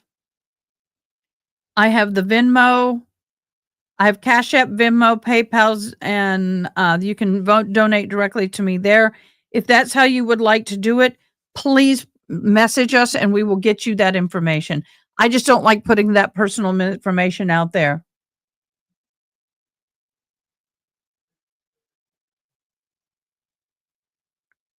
These are some of the victims. This girl was hanging in this tree, y'all. I don't know if y'all saw this. This is one of the camp girls that was rescued yesterday. Thank God she was found and she was saved. Yes, she was. Thank you, Jesus. I mean, that is huge. So at this point right now, everything is subsiding. The rivers in our area, unfortunately, this is the reunited camp. Everything is going downhill and a lot of people are getting affected. And I'm trying to wait for 1 o'clock. I think we are going to have an update. Let me find out.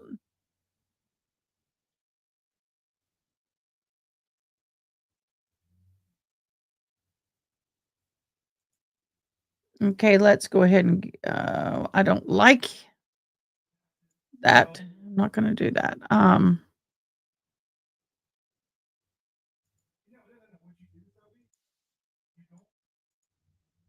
Okay, let me share this page. We are now more than 24 hours into this tragic event, and Kerrville Police Department, Kerrville Fire Department. If you're from the UK and you want to donate, you can send directly by super chat here, or if you don't want to do that, JD, I can give you my Cash App or any of my payments, and then what we'll do is we will put it into the pot, and I will put everything, and I will donate it directly. And New Braunfels is flooding right now. That is correct. But I do have Cash App, Venmo, or PayPal. If you have any of those, fine. If not, do a super chat. And also, I have 4 or 5 people who've asked if they can mail a check to me directly. And yes, you can. So that is all in how you would like to do it.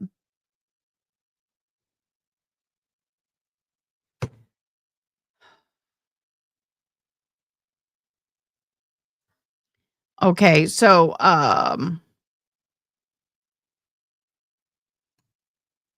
Department and Kirk County Sheriff's Office and other first responders for around the Texas are continuing to conduct rescue and recovery operations along the Guadalupe River corridor. So far, we've evacuated over 850 uninjured people, 8 injured people, and have recovered 27 deceased fatalities at this time.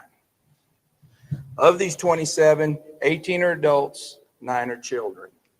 We're unable to release any further information on deceased at this time as our thoughts and prayers go out to the loved ones. We are working hard to locate anyone who is still missing and to ensure they are safe.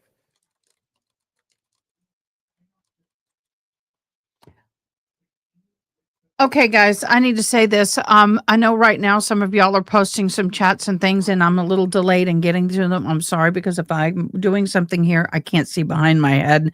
I'm trying to find, if anybody knows a better way to monitor communication live in a broadcast like this, let me know. I'm learning. I'd love to get something different set up. I love Discord, but I can't always have everything up and running. I'm trying to figure out a better way to do this. It is not as flowing easily as I would like. And I know my mods are probably going, yeah, But guys, I love you mods. I love everything. And I'm trying to figure out, let me see what I can do. It's not wanting to cooperate with me.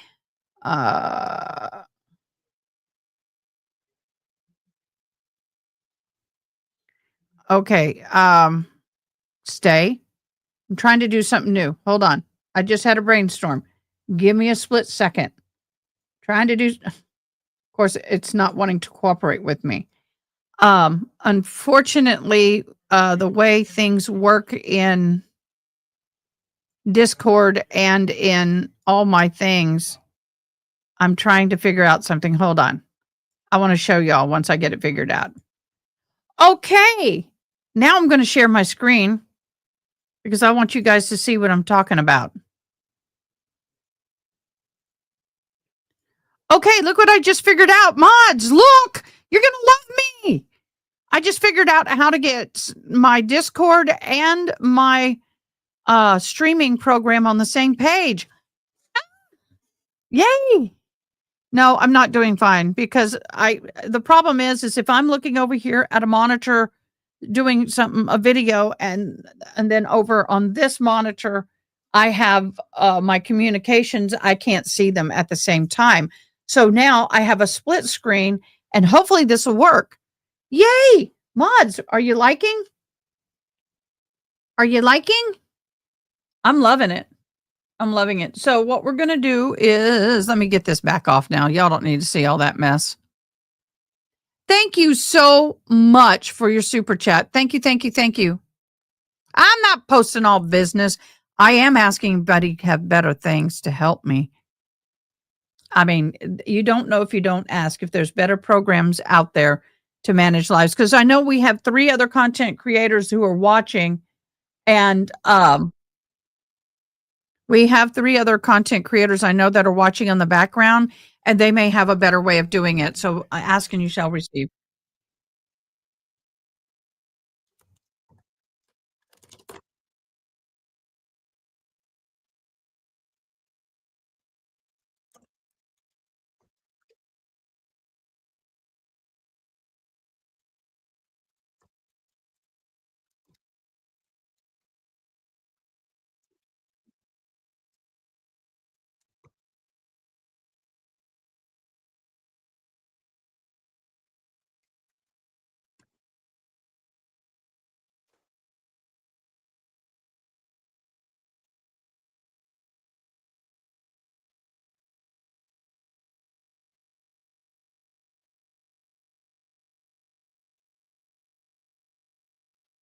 Thank you so much.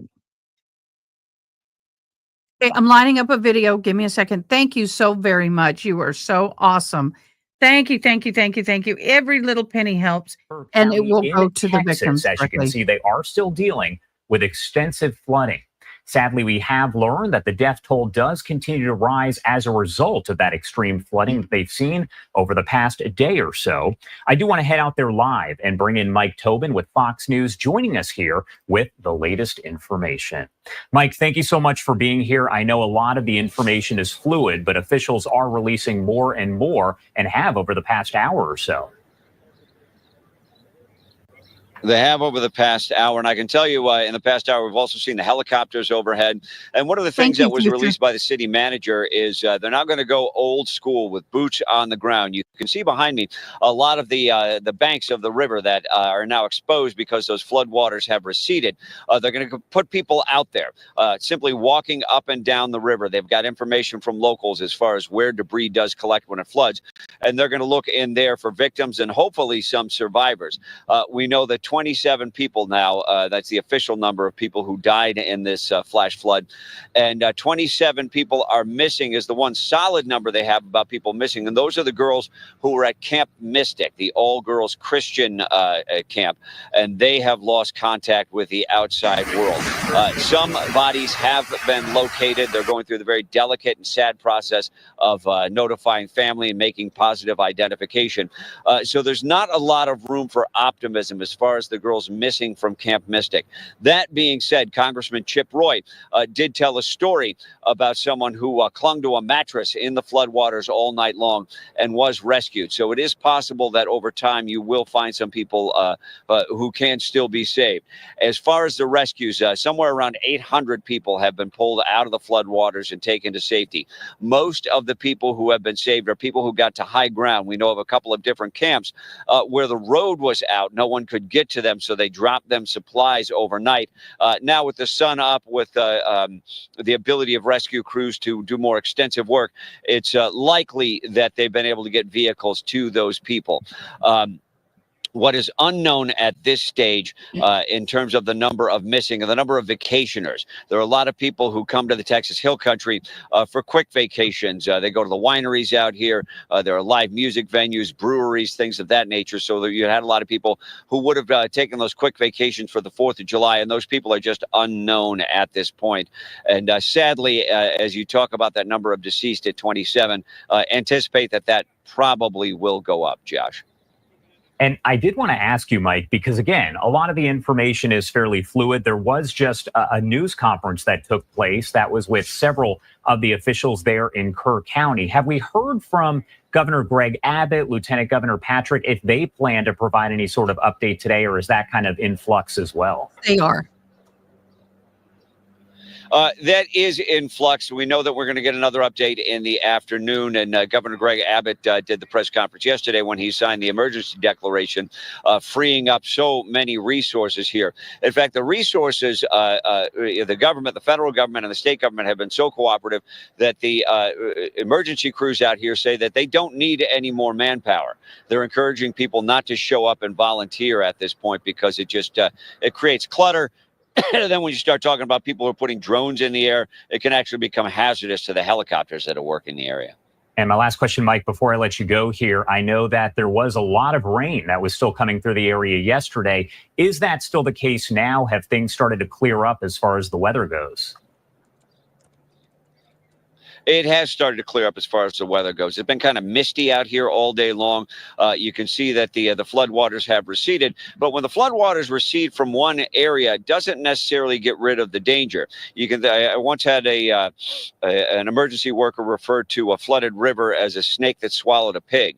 So when it floods here, the floodwaters do dissipate and they even out as they move downriver, but they still move downriver. So you have areas downstream that are now talking about flash floods and putting out warnings to the local population there. All right. Mike Tobin there with Fox News. Okay, guys, thank you so very much. Praying for all this, seeking justice. Thank you so much. June, you did ask about any videos or et cetera recording the river and resort. I did talk about that. We don't have any images of that, but I do know that that area was greatly impacted. I did share that area is definitely at a high risk. So I will look into the river run information. I will make some phone calls when I'm not on live. Everybody, thank you so much for your generosity. Just want to let you know we had a challenge, and this is the thing. For every donation made, you will get 50 entries to the end of the month drawing. We do an end of the month drawing for merch and stuff at the end of every month. Although if you like the stream, if you subscribe for the first time, if you share, I'm not doing that right at the moment, but everybody today will get an entry. I'll go back through and enter everybody. But the other thing is so if you donate anything, you get 50 entries. If you donate $100 or more, you will get a separate entry. A separate entry. Oh, June didn't ask. I'm sorry. Hair on Fire asked. Forgive me. I saw June's name. Hair on Fire asked. So you will get a separate entry for merch or a gift. FEMA, I have no idea about FEMA. That is different.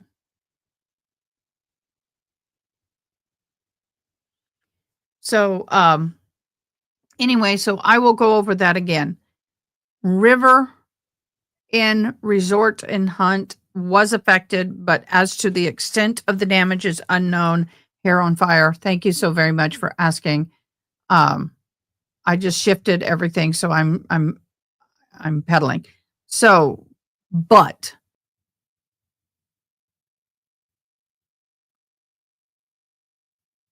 Christy already said so.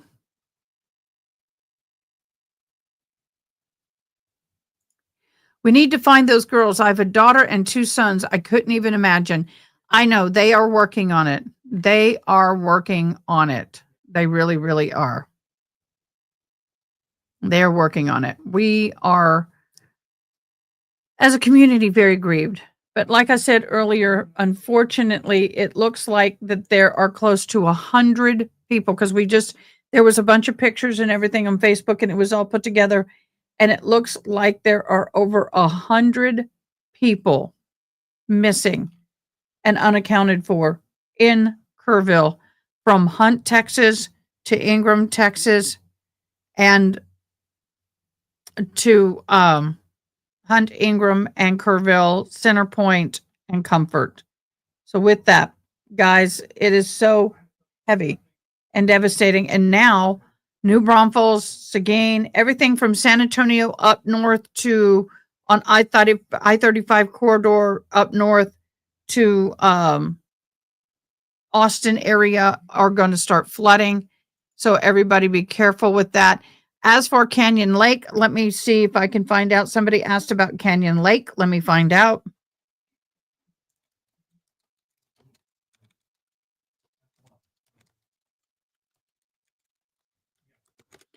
Okay, so Canyon Lake was in an extreme severe drought. They were only at 7% capacity.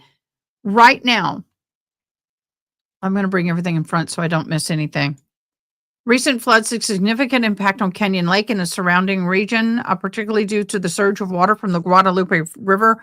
The Guadalupe River does dump directly into Canyon Lake. This was a huge flash flood. You're right. And they are trying to, they're still under a lot of rescue efforts. Water levels as of July 5th stands approximately 877.8 feet, which is about a 46.3 of its conservation capacity. So it went from like a 7% to 46% capacity. That's huge.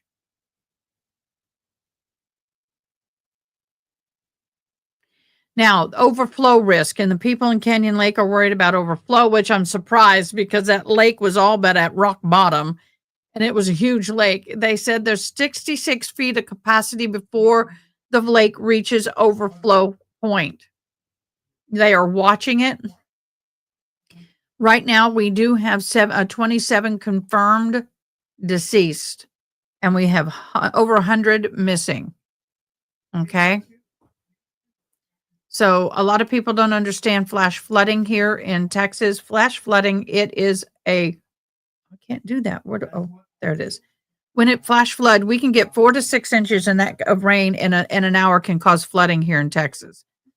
So it really can. Where were the sirens to advise people to wake? Okay.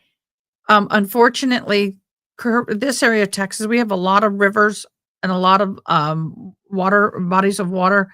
There are no sirens, except for in 2 parts where they have the forks where 2 major rivers convene. We have 2 of those. Those had sirens. But what happened was the water came in at 26 feet wall. It's like almost like a tsunami.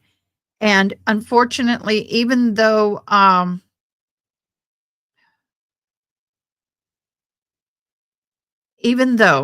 the thing is even though what's happening is that water is moving so fast at that point, even if it hits where a siren goes off, by the time you hear it and get up, you're already in it. It was so fast.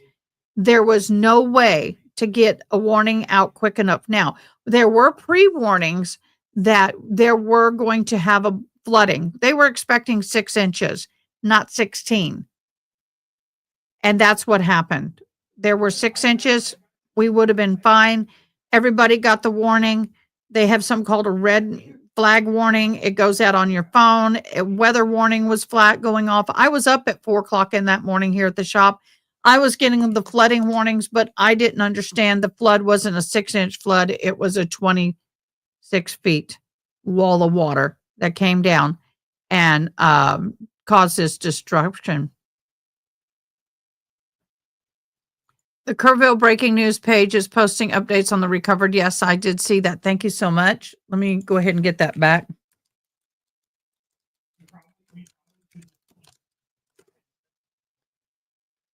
Oh, let me see if I can find Kerrville breaking news. I do watch them. I do have them on my Facebook page.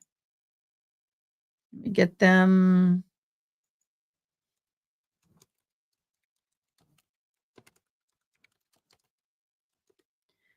Okay, let's see what they have to say. All right. Well, thank you so much. I'm sorry you'll be in touch in a few days. Thank you so very much.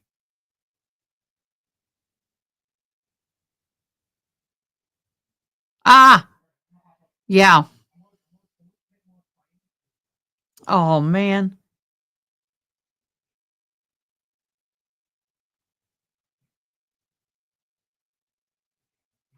Well, interesting. I'm on Kerrville breaking news, and it's let me get it back up.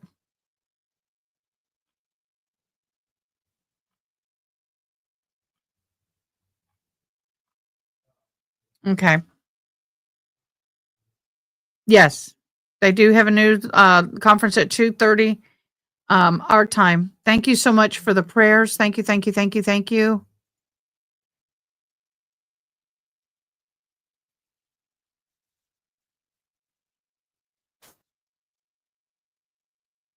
So one of the things I want to say is also we extend our prayers to the other areas that are starting to flood. 116, 118. This at 116. Did we not watch it? Okay, this is a rewatch. This is a rewatch. Hold on. I'm getting it. We'll do our best. Like I said, we'll have 2 more briefings out there to get you information as we get it. What I want to start with, I want to make sure you understand these numbers I'm going to give you are 8:55 a.m. this morning. These are changing rapidly. Okay. So next time we meet, I'll update you, but just bear with us. Okay. They will be changing. They're already changing. I'm up here and we'll try to do a really good job. I've got some notes here I'm going to read because I want to be pretty accurate on this. Then I'll talk a little bit before I turn it over to Chip Roy. We are now more than 24 hours into this tragic event, and Kerrville Police Department, Kerrville Fire Department, and Kerr County Sheriff's Office, and other first responders from around the Texas are continuing to conduct rescue and recovery operations along the Guadalupe River corridor. So far, we've evacuated over 850 uninjured people, 8 injured people, and have recovered 27 deceased fatalities at this time. Of these 27, 18 are adults, 9 are children. Of that, 6 of the adults are unidentified and 1 of the children are unidentified at this time. That's at 8:55 this morning. We're unable to release any further information on deceased at this time as our thoughts and prayers go out to the loved ones. We are working hard to locate anyone who is still missing and to ensure they are safe. There are 2 ways that you can report the missing people. This is something I would really like y'all to spend some time getting out. One of the ways is via phone. We have a call center set up to accept information and share that information along our relief and incident commanders. That number is 830-285-1111. I'll repeat, 830-285-1111. It's 258. Correction. 258. Sorry about that. I'm going to repeat it one more time. 258.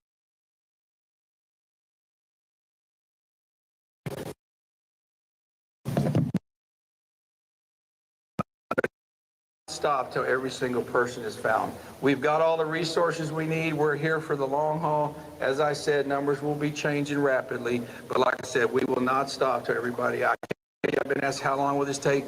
I can't tell you how long it's going to take. It's going to take a while. Appreciate y'all. Like I said, getting the word out. Like I said, after the question, I'm going to introduce you to United States Representative Chip Roy. He's going to say a few words. Thank you, Sheriff. I'll be brief. I'm here to show support for the community. My family comes here to Kerrville for 4th of July virtually every year. Come here for Robert Old shows, and we were planning to be here for the show Robert and Beckman.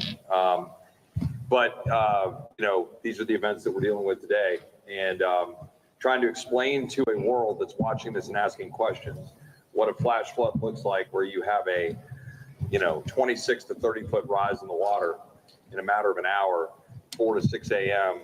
on a holiday, and the people that are having to respond to that. I just got everybody to pause, take a breath for the recriminations and the Monday morning quarterbacking, because there's so many great people in this community that are responding and moving quickly. Lives lost, saving people, like camp directors. And I'm going to let other people name names and stuff. That's not my job here. But we know the stories of people that have been heroic in trying to make sure that the lives lost was at a minimum, and trying to recover individuals. I got a call and an update this morning. My kid's school, there was one of their schoolmates was missing, and was one of the kids. She was on a mattress for 2-3 hours in the middle of the night. She's united with her mom, and that's wonderful. And those are the kind of blessings that we should be celebrating, while we're also mourning the loss of life as we identify those that didn't make it and are now home with their Lord. So I just want to appreciate the first responders, the coordinated effort from the state, local, federal partnerships. Yesterday I was on the phone with the president, with the secretary. I expect we'll have some additional visitors today. I'll let other people talk about that, but I couldn't even get the conversation out with the secretary, trying to explain to her what we were dealing with.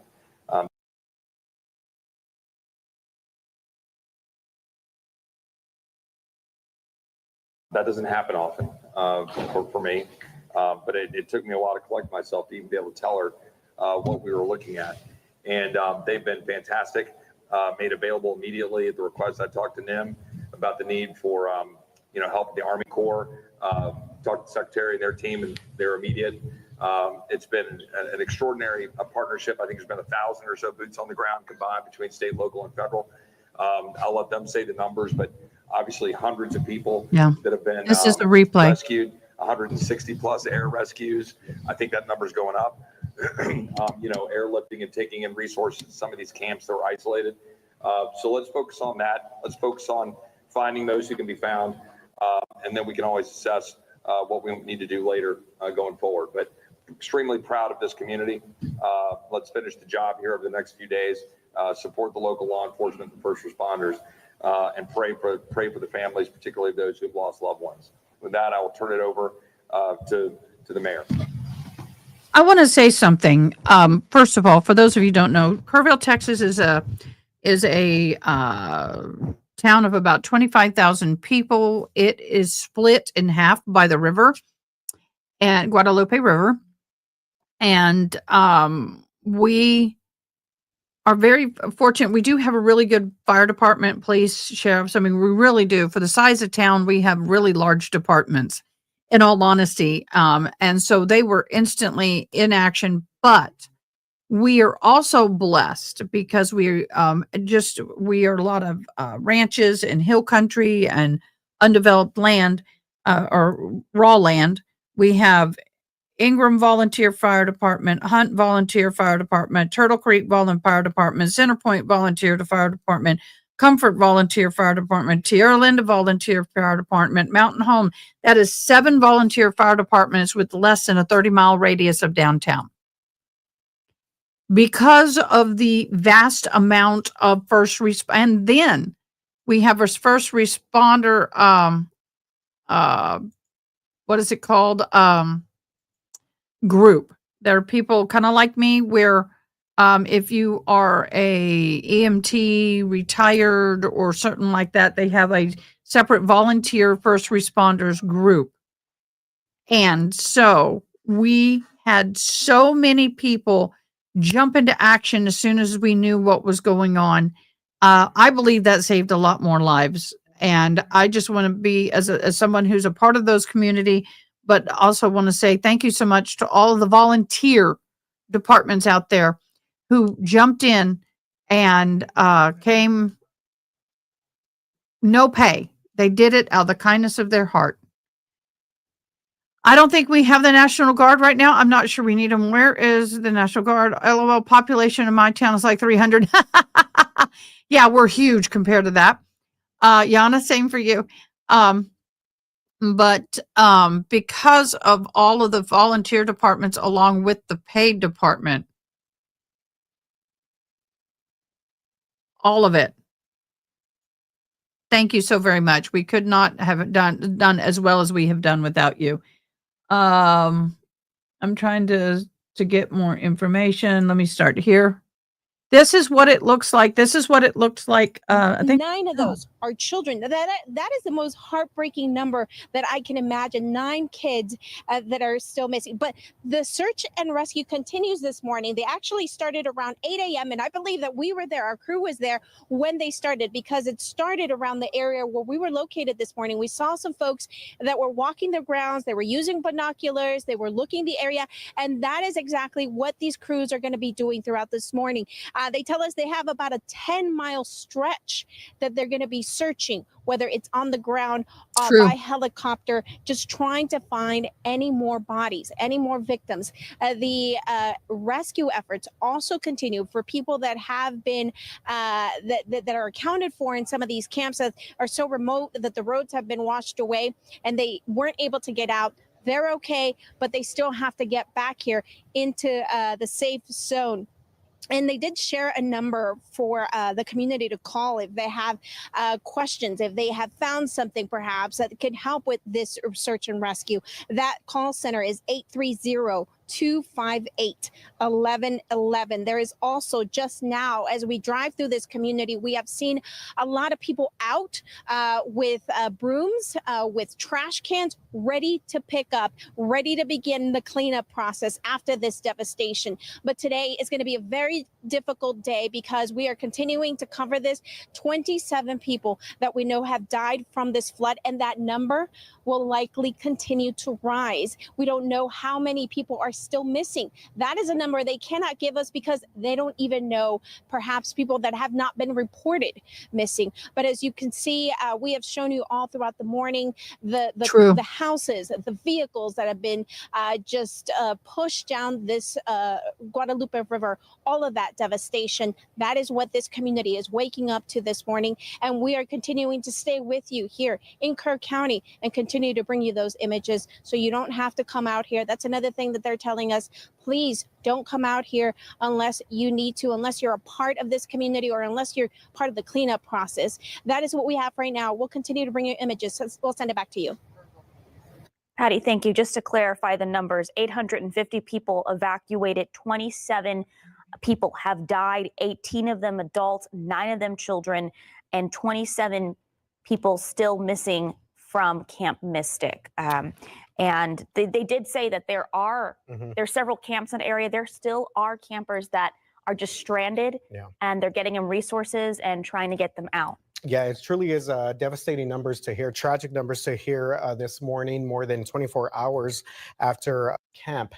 So camp was not in session at the time, but she was, I believe, there earlier to try and get some things set up. So again, another beloved person out there in the hill country, and we're continuing to gather more information and confirming this information as well, because we've seen a lot of photos circulate on social media about missing individuals, but we're trying to get all that confirmed on our end. And we have a crew. Dylan Collier is actually making his way to Hunt near Camp Mystic right now, and hopefully we'll be able to bring us more images about the devastating floods. He said the state is providing all necessary resources to Kerrville, Ingram, Hunt. Okay, we're going to replay this again. I know we played it before. It was asked for a replay. I think it validates a replay. One choice, and we had to swim out of our cabins. Okay, so you're hearing from those brothers who basically got into save life mode. I mean, essentially having to swim out of a flooded cabin there at Camp La Junta. And we also know that Camp Mystic was also hit very hard. 27 of those girls unaccounted for this morning. And we learned earlier that the death toll had risen to 27 people there after this flooding. Right. But Patty Santos is actually live in Kerrville. And Patty, you've been talking to locals there. Yeah, good morning, guys. So here in Kerrville, a lot of what we're seeing is just a lot of damage to buildings. We are right in front of the VFW post 1480. Eric, the commander here, is talking to us. There is a big desire in our community to help. You guys put out a call. This needed to be cleaned up, and everybody feels like they need to help in some way. They answered that call. Oh yeah, they did. We got people from Fredericksburg. I've got people I don't even know in here cleaning up, helping us out, plus the members of the post itself helping out. It's been a really good turnout of the community helping out in this bad time. Yeah. And I know that, as we see the images up north, you said you didn't even go up there. You don't want to get in anybody's way, which is great. That's what they're asking for. But everybody just has a desire to help. I know you probably have a desire to help your community clean up. What are you doing? What is the community doing? How are you guys coming together?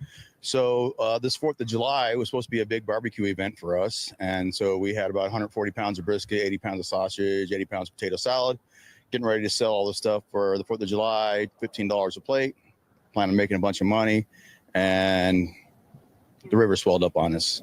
So not being able to sell all that stuff, we decided to go ahead and give it to the Lutheran church down the street.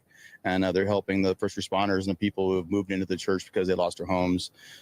Sorry, this is the American Legion or the VFW. It is right on the river.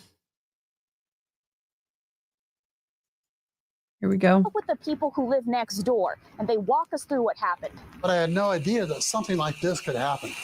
And then, holy stuff started to hit the walls, and my wife jumped up and looked out the back porch, and it was a river. Scott Walden and his wife say the water came in so fast there was no time to evacuate. By the time I went to get my keys to move my truck out of the way, to just back up across the street, the water had risen and flooded my truck. The water got up there in the door about this high, and I looked at my wife and it was like, we need to get out of here.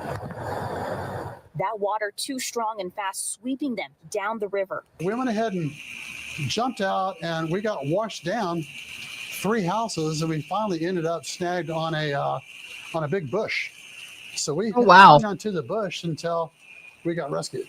They hung onto a crepe myrtle tree for about 30 minutes before they were rescued by police officers who formed a human chain. We were kind of going, hey, hope this isn't it. Walden says they are grateful to be alive, saying his destroyed home and cars are just material things. Yeah, this is just stuff. Neighbor Irma Cantu says they live a couple of houses over, fortunate their home is safe and they were able to evacuate quick enough. Feeling overwhelmed. A feeling of sadness because, even the people that were here weren't expecting this to happen. As they pick up the pieces and continue to look for neighbors and loved ones, she hopes it's a time where the community can stand strong. Helping each other this is when we need to come together and help each other out. Sarah Costa, KSAT 12 News. So that shot you just saw of the foundation left, we were talking to neighbors and I just got it confirmed. The family in that house, Mr. Leo Romero, his wife Natalia, and the 2-year-old is still missing. So that house was completely taken and we saw it was left in the river, which wrapped around several trees. And they're just one family of many that are still missing in that area. Crews are still trying to recover them at this point. So just stay with us on air and online as we learn more about this recovery effort happening in the Hill Country. Yeah, just a very tough and difficult day, a difficult situation, and I'm glad that couple made it out safe. Sarah, you said that they were holding on to like a myrtle crepe tree, myrtle right? tree. A crepe myrtle tree, right? Yeah, when they got out and it's just, he's like, we thought this was it. This is the fact that they were rescued. So many people did get.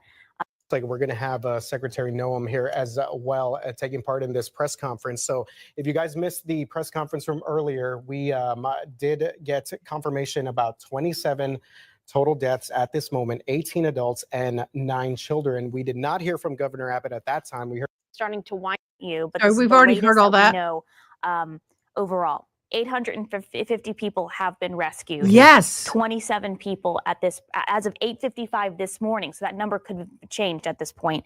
27 people are dead. 18 of them adults, 9 of them children. They're still working on the IDs there. And then separate from that, 27 just from Camp Mystic are missing. We don't have a number of people that are missing total because we don't know the area and the damage is so widespread. Absolutely, and they're going to continue to search that area that's southwest of Highway 39, southwest of Hunt. And going back to that 27 number that we mentioned just right now, the 27 at least total deaths that have been reported and confirmed by Kerr County officials, 6 adults and 1 child have not been identified. Again, this information coming to us as of 9 o'clock this morning.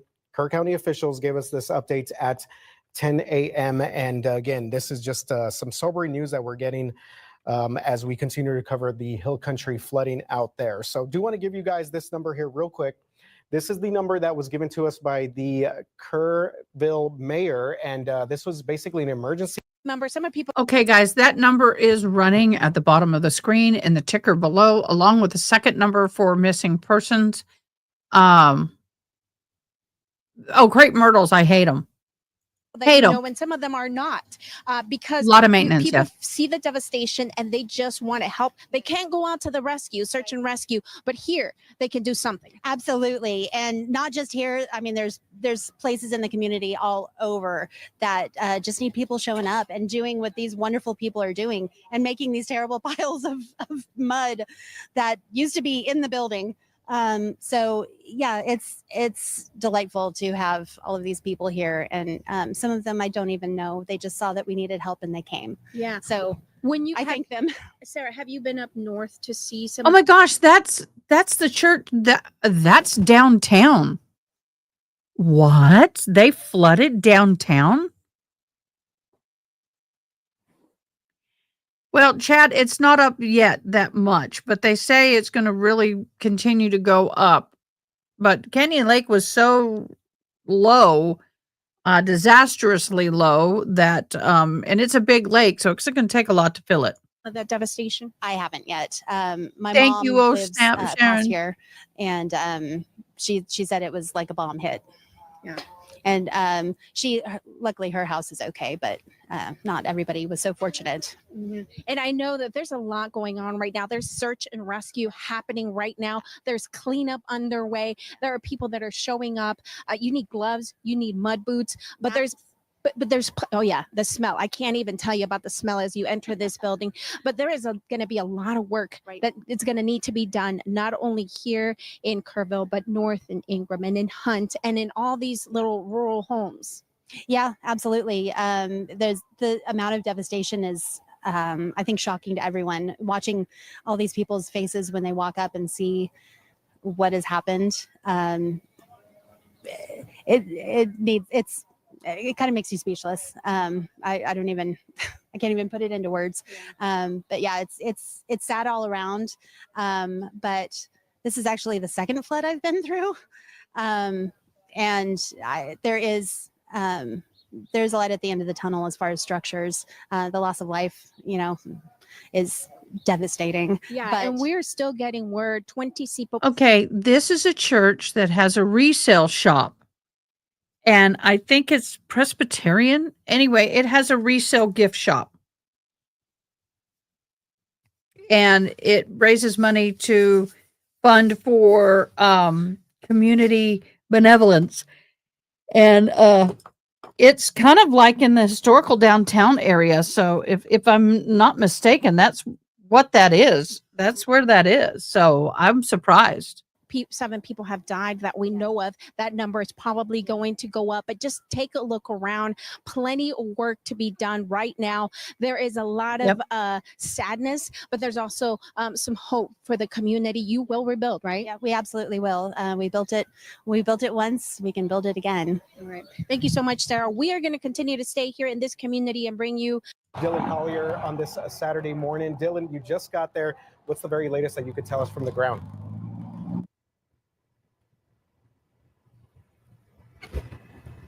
Get onto Cade Loop, which is just west of Ingram, as you mentioned. There's a low water No, crossing right? that is further in on I've the gone loop. there. I bought close and there. then this bridge, which is just below the dam, neither of those crossings were passable as of about 10:30 this morning. That changed when a group of volunteers was able to find some heavy machinery in the area.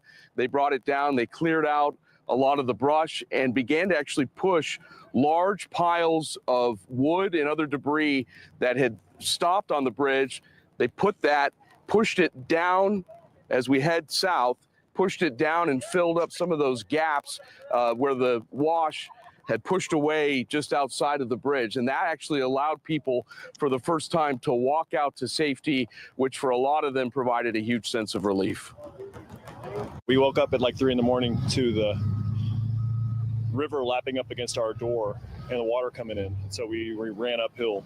And so we were able to get out after like 12 hours. They got to try to check out the structural integrity, how that bridge is looking, and if it's going to be passable over on that side too. So he's literally just shoveling. Yeah, that's what we're going to do is just get debris and just try to fill this in to make it hopefully passable. And we are still not sure if and when that bridge will be strong enough to actually drive. Y'all, you know your country. When you're fleeing a house due to flood or fire, you're in a pair of shorts and you get your boots on. No, something else that this just reminded me when I saw the boots. One thing that people also don't realize is that the safety risk for everybody right now, especially first responders and those who are stranded and standing in the hill country, we have a lot of moccasins and a lot of snakes, but the big, and those snakes will go up and try to get away from the flood. And they are, I've experienced it with Katrina.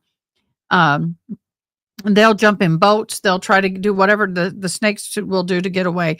We've also lost a ton of deer. A ton of our wildlife has been greatly affected, not to mention ranchers, horses, cattle, sheep, goats, whatever, chickens.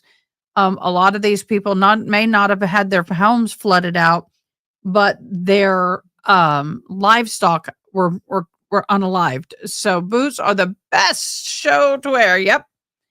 Fire ants float too. Oh my gosh. Fire ants they float. And when they bite on, if you ever get in a fire ant bed, don't put water on yourself to try to wash them off. They'll bite and hang on for dear life.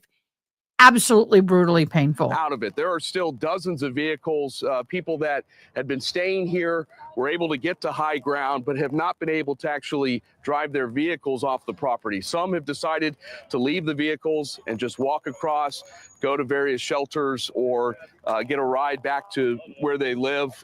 This area off of K Loop is a mix of people that live here full time. You have Camp Rio Vista.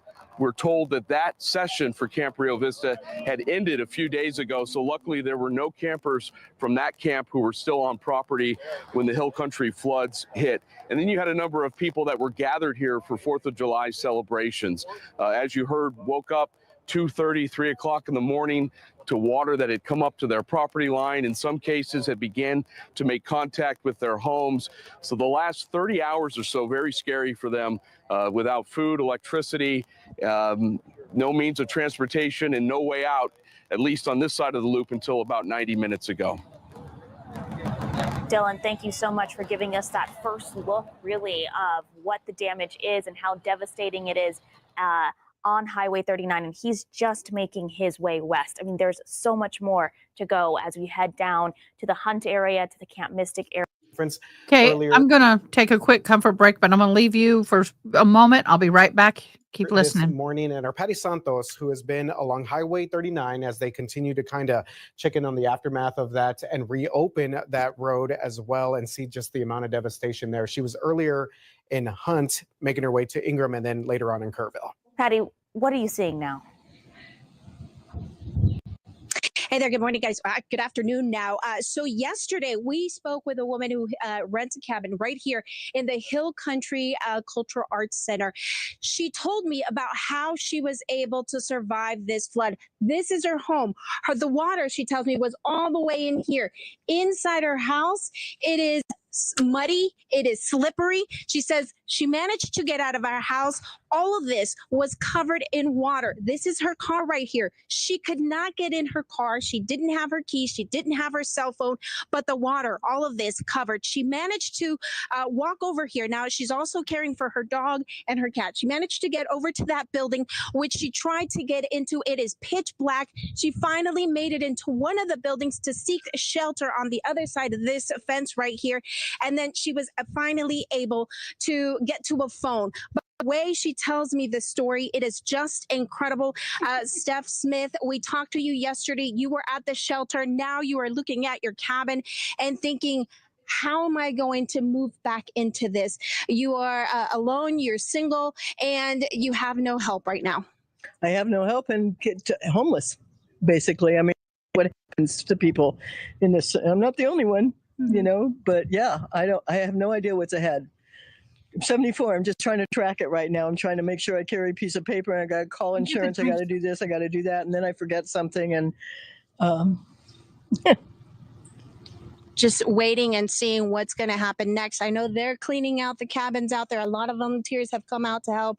You're thinking maybe somebody could come and help you as well? Somebody, because you can't walk in there. There's 2 inches of slime. So it is a slippery, slidery thing. So when I've tried to go in there, it's like even if I wanted to start gathering up clothes or taking down curtains or anything I can salvage, the bedding, it's really dangerous for me to walk in there. I don't want to fall. So yeah, I need somebody to come scoop out a bunch of slime. And there are stories like this throughout this community. There are miles and miles of homes that look just like this or even worse. There is some good news here. You have your cat, right? He came back, and your dog. Yeah, I have both of them. He's where I stayed last night with my friend, and my cat is still here. And he wouldn't even come up to me today, but he did get some food. And now I have to figure out, is it for his mentality better to leave him here for a while or traumatize him by taking him somewhere? I don't know yet. It's all to be determined. Thank you, Stefan, for sharing with me. I'm so glad we were able to connect again. And these are just some of the stories that we're hearing. The search and rescues continues. We've been sitting here. We've been watching the helicopters, the military helicopters flying by. We can hear them. This is an ongoing process, but also a process that is just starting for flood victims like Stephanie here. That is the scene that we are seeing right now. We'll send it back to you guys. So Dylan actually spoke with a woman who lives in Kerrville but was staying at a home on Cape Loop. What have the last 30 hours been like? We are very lucky, and that's what we've all said, because we were in a home that is dry. We have beds. We just don't have electricity. We had plenty of food and water, so we were good at that, and we were all safe, and everyone was our family was safe. Some of our family members that were staying in an Airbnb across, the 2 vehicles got totaled and lost. But other than that, we were all safe.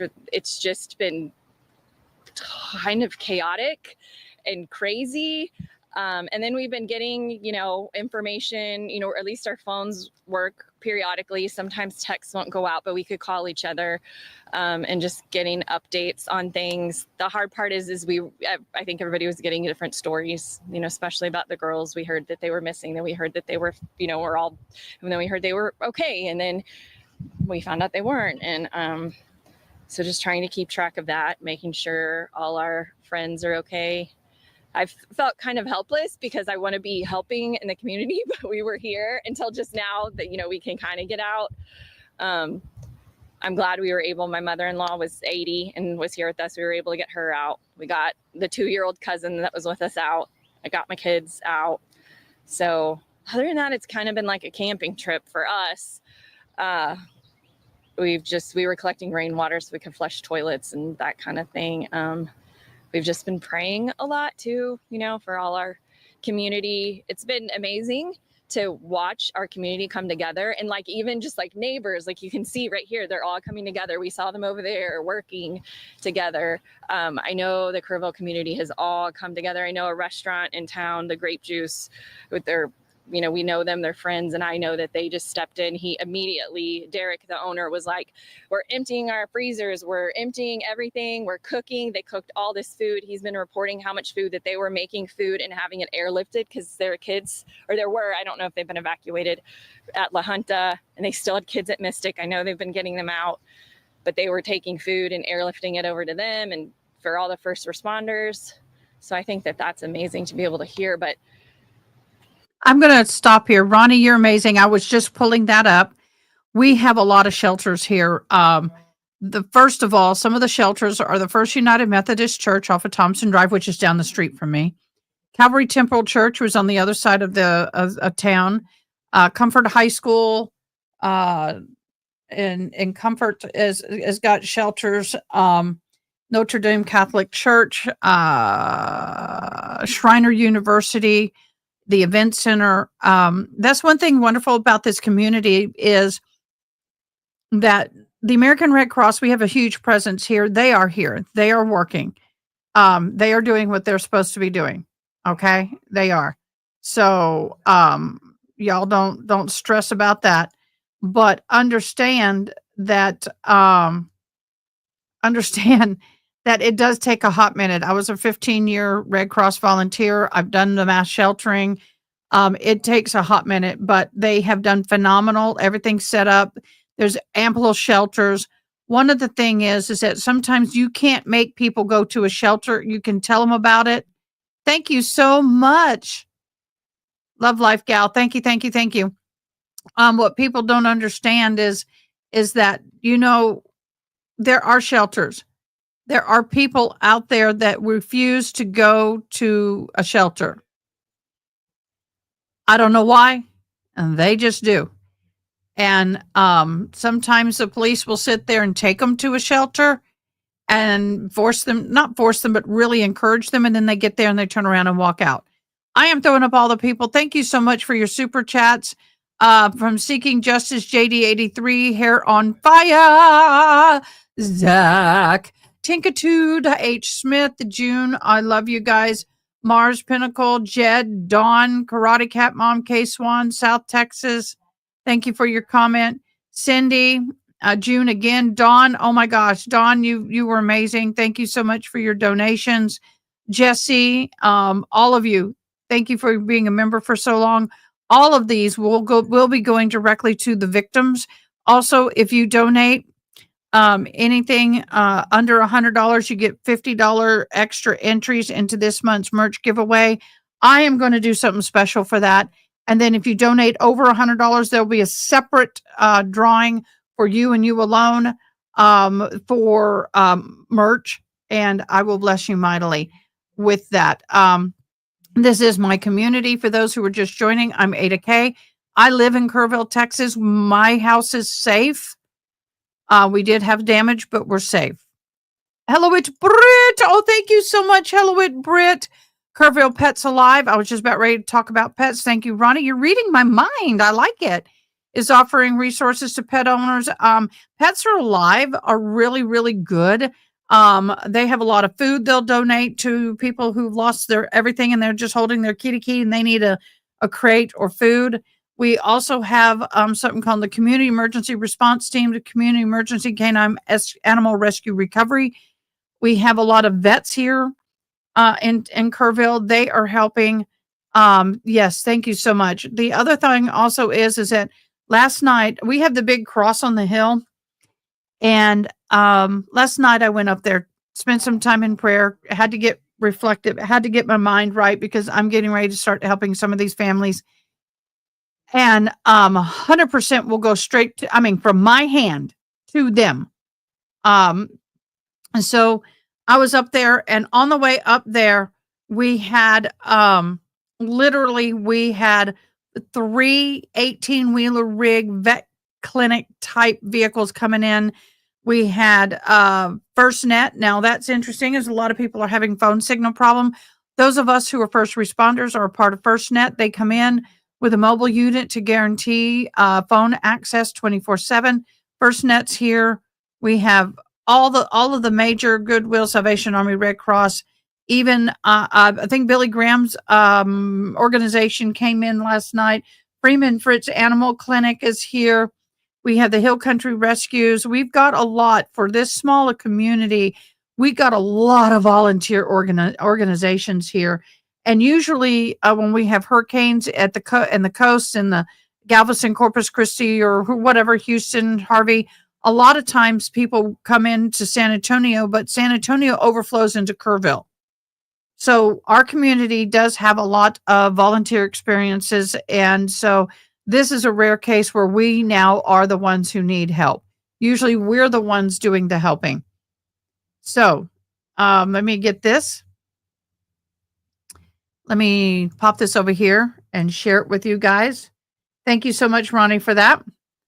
Okay, we have a huge organization, Salvation Army here, In fact, we have something called the Croc Center, which is an exercise gym, pool facility, church, and we have a huge presence. Kerrville for the Hill Country is the home base for a lot of these organizations. So we usually have the home base here and we reach out. But the first responders grab some nourishment. So yes, all of our first responders are being cared for. Approximately 7:30 today, the Salvation Army, Kerrville, I got to turn it over here. I can't read sideways. Emergency services team deployed mobile canteen units in response to the wildfires flooding. They are request Walmart store manager and team support. So Walmart is involved. We have a wonderful presence here with Walmart. HEB grocery store, which is very well known in the South, is founded here in Kerrville. They are giving a lot of donations. Our team is coordinating with both Red Cross shelters and First United Methodist Church, Calvary Temple Church, to ensure the essential supplies and care reach those affected. Currently, our canteen is in City West Church location, servicing first responders in the area. We're deeply grateful for the outpouring of community support. Stay tuned. So they are fabulous. So we are blessed because we were able to do what's called an emergent or immediate pop-up for that support. Because they are in our area. Now that they're based here for the Central Texas. We also have all of the animal shelters that in the Central Texas have reached out to us. I think Samaritan Purse has reached out to us. They are already, yep, there it is, Future. They are already here. In the past disasters, this is true. I do this often. I have donated in the past to families directly involved. So that don't worry about your donations do go straightly to the affected person. So Matt, why is the light off? We should be open. That's weird. We don't close till 4. Well, maybe the disaster. Hold on, I got to ask that question. Matt, why are we closing? Well, he's not here yet. Matt, why are we closing? Sorry. You know you can't hear me if I talk. Okay, don't fuss. Why are we closing? There's no customer. Okay. Ketchup in here? No fries? So anyway, lunch. And so Walmart is always in wonderful. They have a huge parking lot, of course, that they set up for us and for people to be able to camp out. There's a lot of people who brought their trailers there and were able to stay there overnight. They had nowhere else to go. So I'm going to finish this. It's just, I mean, it's devastating to look at this. And Matt, I told you I'd pay for it. Camp director at Rio Vista, and he was like, this will forever change the landscape of the river, the landscape of our lives. Like for him, his camp, you know, he was like, we'll come back, but they've got a lot of work to do. And yeah, it's been just kind of crazy. And it literally just happened so quick. And I remember last week, at the beginning of the week, I read or saw something. They were like, conditions could be right for a flood. And I was like, whatever. And all of us, we were sitting at the river and we saw the weather forecast for yesterday, 4th of July. And it was kind of drizzly off and on the day before. And we kind of thought it was going to be like that. It was not. It absolutely was not. And then yesterday it just kept sitting on us and raining. And we were all like, we just want to be dry. But we're very lucky. If Cade Loop gets passable, if they're able to fill in that area, what is your plan to get out or to just like how long do you see staying here? I honestly don't know. We haven't really thought or talked that far. I haven't talked to my husband about that. If I can get out, I may get out and go home just because I live in Kerrville, and then we will come back so we can start cleaning up this house. The water pump and the water house, all of that got washed away. There's no electricity right now, and there's food in all the fridges, which we haven't really been opening because we were trying. So I think we'll have to get together as a family and decide, are we going to come up here and try to clean all that out and clean up what we can, and then just go back to town and where there's electricity and wait. I'm really not sure what we're going to do. I think some of us, we may stay tonight, you know. I honestly don't know. We haven't gotten that far. I imagine. We haven't gotten that far. You know, I do have to say, like, it is very humid, but I think we're lucky it's not 110 degrees. Last night in the house, we had the windows open and it wasn't that bad. I mean, I think, yeah, we're lucky that it's been, you know, fairly cool. Like this little breeze is nice right now.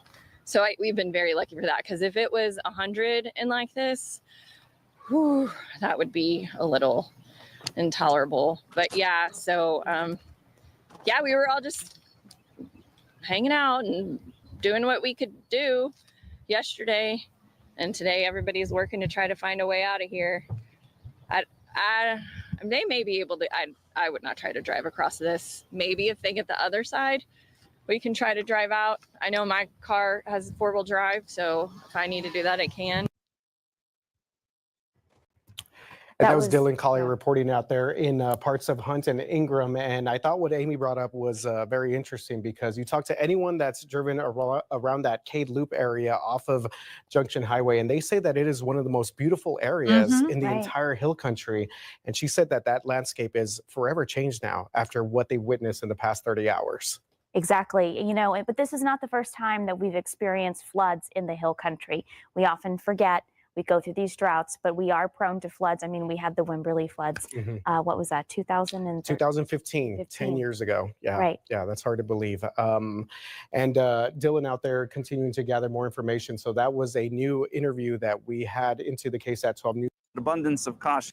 Okay, I'm going to say this, that that road that they were trying to fill in so people could potentially get over it, we do know that road and the state bridge inspector people are on their way. We have a lot of low-lying bridges like what you just saw.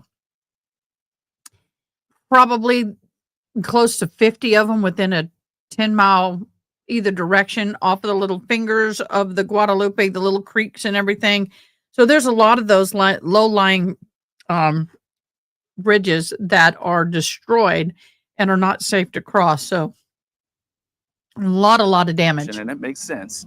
They're making sure that people along the river here stay safe. Now, it's important to point out that this flooding has nothing to do with the flooding in Kerrville yesterday, because Canyon Lake is absorbing all that. What this is new rainfall that we've received today in this hilly terrain where we are, and that funnels down into the Guadalupe on this side of Canyon Lake, and it's causing flooding here. Now, where I'm standing here is along Green River Road, and I know it's hard to see because they have us way back, understandably.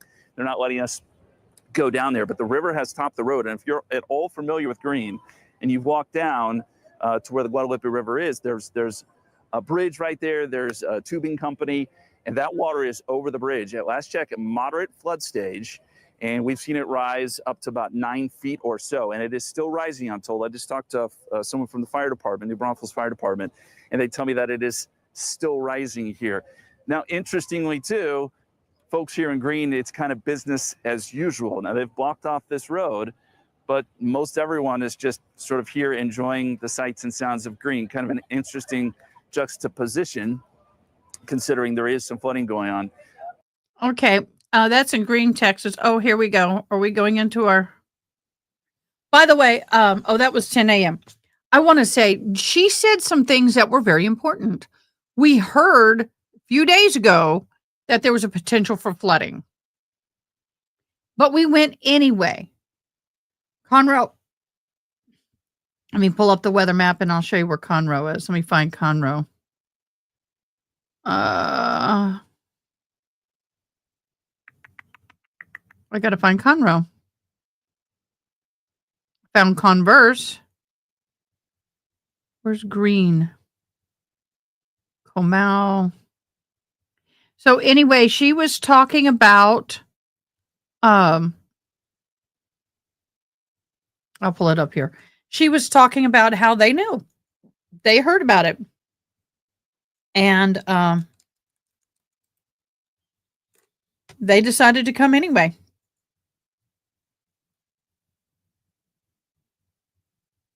Conroe is north of Houston. I knew it wasn't anywhere. Conroe is just north of Houston. Maximo Breeder lives there. Yeah.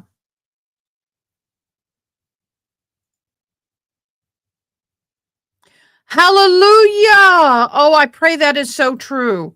I pray that is so true. But I'm going to share this so you guys can see because I can move it around better. Okay, here's Kerrville. There's the Guadalupe River. Goes through Comfort. Comes across here. Okay, that's 46. That comes across here. But here's Canyon Lake.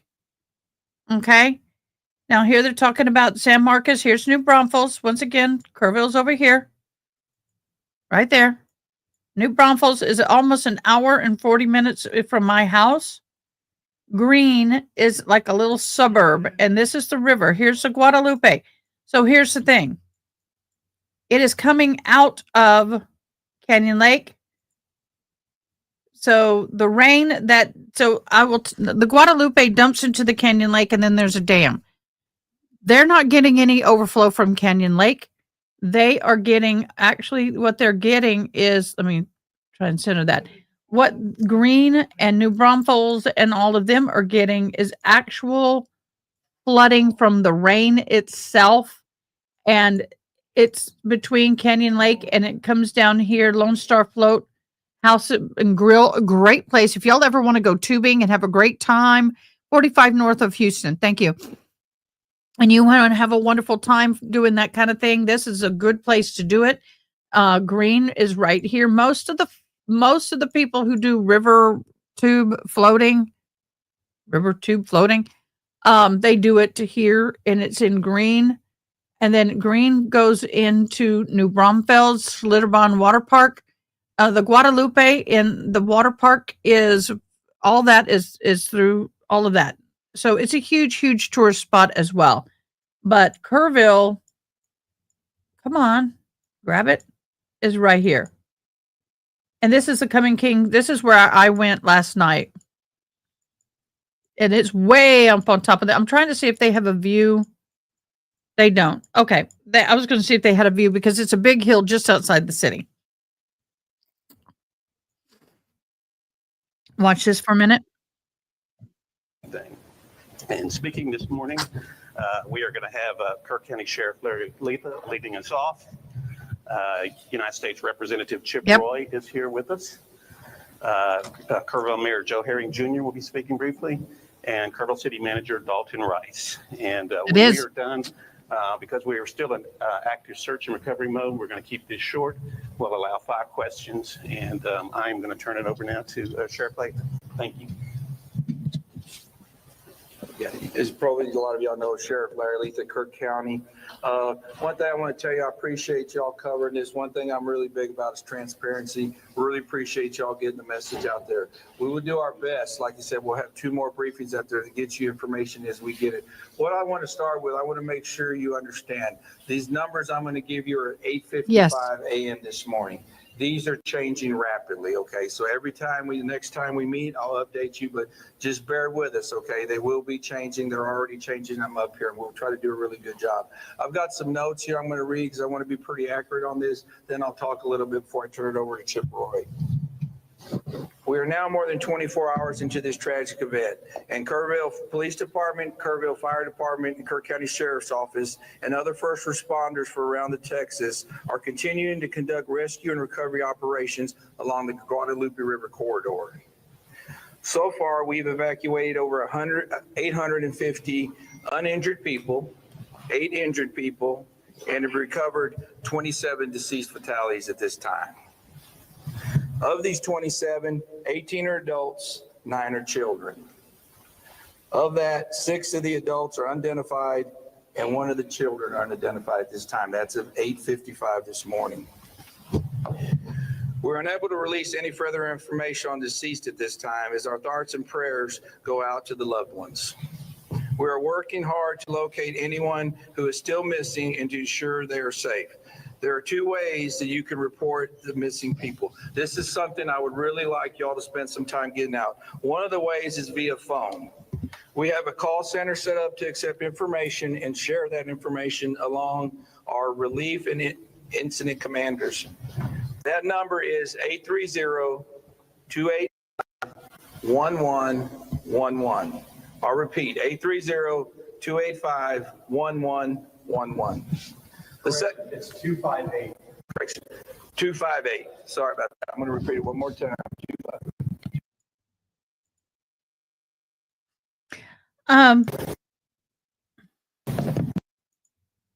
Okay, I'm going to show you this. This is what was set up, and I wish I could make it bigger, but I can't. I don't think so. Let me see. Yeah, I can. This is what was set up partially for last on the 3rd for last night's. It was supposed to be from this stage was set up. We had all these vendors set up, but we also had vendor trucks like Buzzy's Barbecue, I think was down there. Food trucks, taco trucks, whatever. All of this was set up and it is all gone. Everything was washed away. Just literally just washed away. Let's go back. Sorry, I just want to let y'all get an idea of what was lost. 830-285-1111. It's 258. 258. Sorry about that. I'm going to repeat it one more time. 258.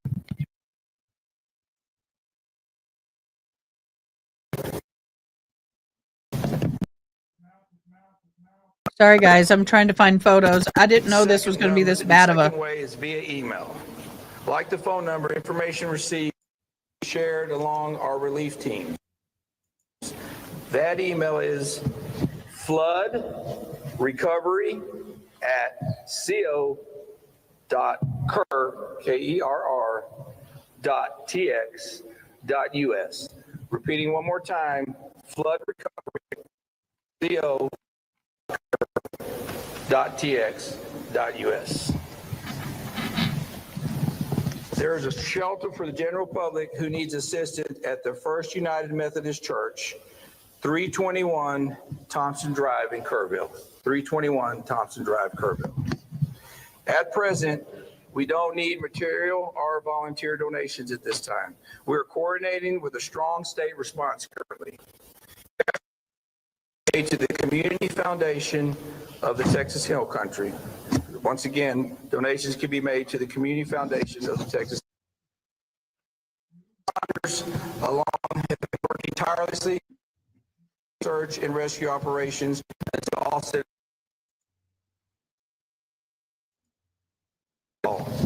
this community is strong and will continue to pull together during the humbled by the outpouring of support we are.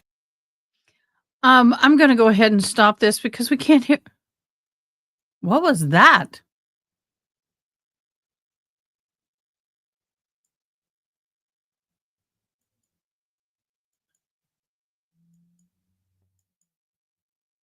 Yeah, we've seen this. Want to show you this?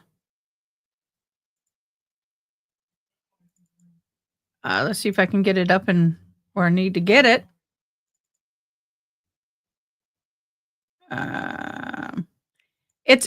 It's not the picture I want to see. There it is.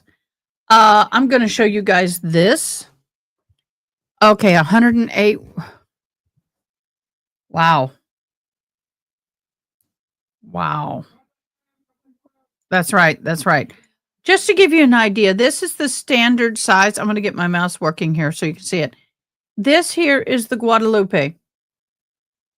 Now, mind you, this is further down. This is not the park photos, but it just so you can see how broad it is in some areas. But then you look here, see how tiny and thin it gets? It really thins out. The water from this was all the way up here to Thompson Drive. The water was all the way up to the road here on the Guadalupe Street in some areas. And these homes, these apartments, thank God, were not affected. But this is kind of a view of the hill country up high. And then, of course, I-10 is way over here. So just trying to give you some understanding. So right now I am waiting, hopefully in the next 15 minutes. Oh, let me go ahead and remove Miss Diane. Hopefully in the next 10, 15 minutes, we will be getting a update from the governor and from everybody. And then what will happen is I'm going to end the live after that. We will come back. I am wanting to catch up on the Karina Cooper trial. So we're going to come in and watch day 2. I'm going to keep watching probably until day 3 tonight. Try to get us caught up with that. And then I'll just come in and update as needed. I want to say thank you so much for my fabulous community, for being such a wonderful community and taking care of your neighbors. I also want to thank all those who have come in from outside of our community to help take care of us and help support us. I want to thank all of our city governing officials. And I have to say there's a lot of people who can make complaints and can judge, but I will say it is a hard place to be right now. It doesn't matter if you like them or not. They are doing the best job that they can do to take care of us. And I thank you for that. It is very, very difficult, very, very sad. Oh, wrong one. Sorry. Got to come over here. It's very, very sad situation right now. And we are doing the best that we can. Unfortunately, this was not something that was foreseen. The worst flooding, let's see. Galveston hurricane flood in 1900, when September 8th of 1990, the numbers missing plus already deceased are looking bad. Yeah. It's one of the worst unalive. If the majority of the people are not found, we're looking at over 130 potentially deaths. Right now we have a confirmed 27, but you saw the list on Facebook where people were putting up faces of those. You got it, Tinkatude. I like you changed your thing, Tinkatude. But I will tell you that there are at least 100 people that people are searching for that are not included in the count of Camp Mystic. Then we also have other surrounding counties who have also lost some life. And so this particular storm has really been one of the worst storms as far as flooding and death, I think, in 100 years, as far as I'm understanding. I could be wrong. Let me get, no, I don't want Canyon Lake flood. I want Kerrville flood.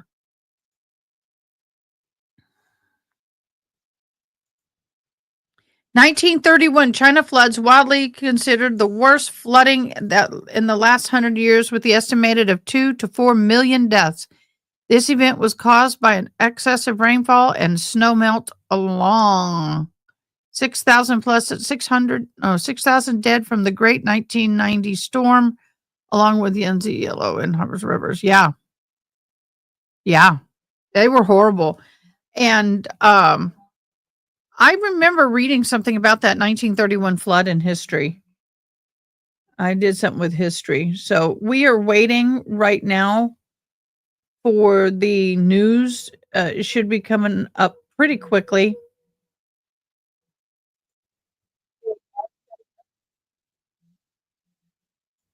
I'm going to go ahead and share this so you can see it.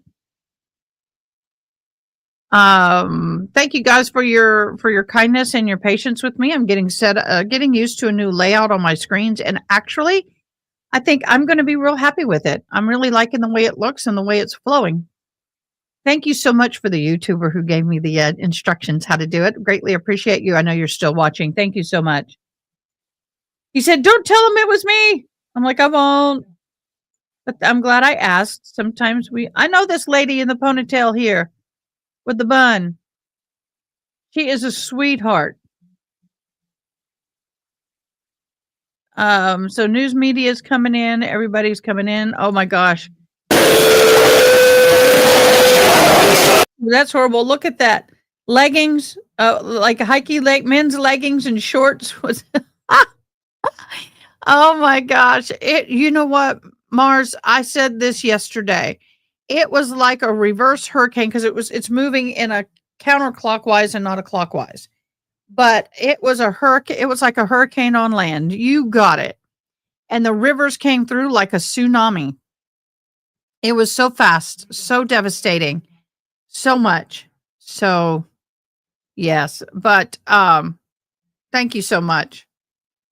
I also want to throw out there, June, thank you so much for modding for me today. Ronnie, you've been a huge blessing. Thank you so much. I love you so much. And also, Yana, y'all have been my mods today and yesterday. Thank you for your support while I try to support my community. That's interesting. The room that they're holding this in is where they have weapon shows where people shows. So it's way cool. Yes, mod love. Everybody love on my mods. Show them some love. If you are a member and you are in green, we have special emojis, and one of them says mod love. So show up some love. If you are not a member, please become a member. If you're not a subscriber, please become a subscriber. We are a new channel. We are growing, and we are so grateful for it. And we are so grateful for you and for all that you do to support YouTubers like me. Send much love and thanks to the mods. Yes, we do. Over here next to your chat and comments, you see a heart. You can come up and give hearts 100%, smiley faces. Give them some love. Thank you, thank you, thank you for all of you for joining us and spending your time with us. Please share with as many as you can. Yes, please share. That's the one thing you can do to help. Now, just so you know, I'm going to show you all this. I'm going to back it up. We have more rain coming. Right now it is 2:30-ish, and it's going to start right around 3:30. Oh, thank you guys for everybody for all you do and my mods. I can't do it without them, even though I drive them crazy. I've never been. Why am I not on screen? Oh, that's right. I've never been diagnosed with ADHD. I'm pretty sure I got it. I'm sure my mods would say, hell yeah, you got it. But doing things like this in a situation like this is kind of you fly by the seat of your pants. And my mods are like, we're not liking it, but we hold on by the coattails. No, I'm just kidding. I just need you guys to understand that mods are vital to any channel. And you don't have to have special skills to be a mod, but one thing you need is a lot of patience. And so I thank my mods for all their love and support. Yes. Please remember to like, subscribe, hit that notification bell, and all of the YouTube things. We want to chat with you every time we go live. Yeah. It's kind of like everybody's looking like, okay, they're doing the mic test, they're getting the mic set up. But this is what we call the Ag Barn. It's now called something else. It's changed names 3 or 4 times, but we call it the Ag Barn. I tune in a lot of well, Zach, you don't have a wrench because you disappeared. Why did you turn into all your wrenches this year? Or did you get Jack is kind of our jokester. He is funny. He loves to get things kind of moving. So anyway, we really like Zach. I don't get to see him enough. Karate Cat Mom asks, can you speak to thoughts of no warning due to staffing cuts, National Weather Service? Actually, I can. There were warnings. Karate Cat Mom, there were warnings. My phone, all right. So the 3rd of July, I came home after being with a friend, and we drove all the way out to the Hunt store and Kreider's, which are no longer, they're all destroyed. And we drove through that beautiful winding past Camp Mystic. We drove that route. And just so you know, and I had gotten warnings that we were going to start a flood watch. And on my phone from the National Weather Service, there were warnings. There were a lot of warnings. But people didn't heed the warnings, number one. Number two, in Kerrville, when you are in Central Texas, you say there's going to be 6 inches of rain. Well, yeah, we expect a flood, but we expect a flood that moves like this, right? The waters just elevate upward, and people have time to get away. The difference is with this flood, it came it was a 25-foot wall surge that came through, because north of us was getting 15 and 16 inches of rain. in less than 3 hours. We had gotten 9 inches in less than 3 hours. And so what happened is that it's really not to blame anyone for this particular storm and situation. And the storm was supposed to move through, pass through. It did not move through. And in fact, it just kind of kept circling and hovering over like a tornado a hurricane that didn't want to go away. I don't know what we're doing here. I think they're moving everybody to a different area. Don't know why. Oh, nice butt shot. Thank you. So anyway, there were additional what we call red flag warnings that the city themselves sent out on top of the NOAA National Weather Service. They sent out additional red flag warnings. The bad thing is a lot of times people have turned those notifications off on their phones. They're asleep and they don't hear it. I don't know. My question is, why did now the director of Camp Mystic is deceased, so he can't answer that. He died. Why do we not have sound? It's not on me, guys. It's on them. Why do we not have sound? This looks like FEMA. Where's the sound? Let me see if I can find another source.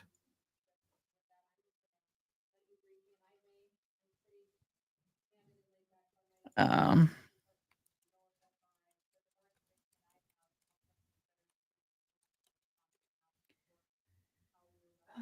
me see if I can find. I'm trying to find another. Oh yeah, Facebook page, Kerrville.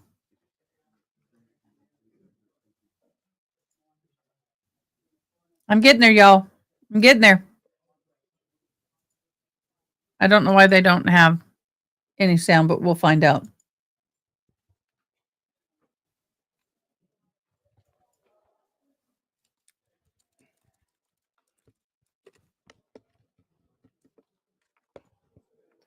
Kerrville Daily Times. Okay, nothing there.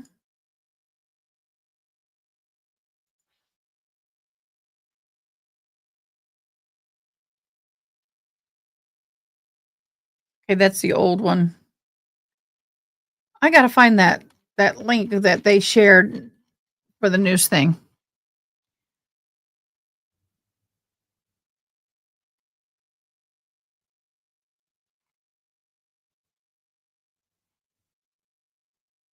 I didn't even know those were there until Ada said that. What was there? What did I say? Oh, butt dials. Yeah. I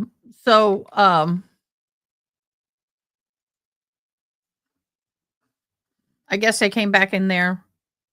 I don't know what they said, but they said something.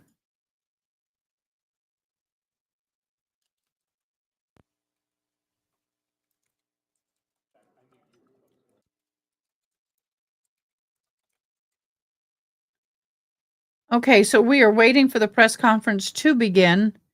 Once that press conference is done, I'm going to go ahead and end this live, and then we're going to get back to our normal broadcasting.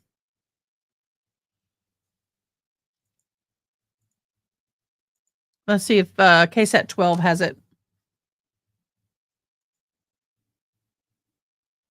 I think everybody's going to come back in here.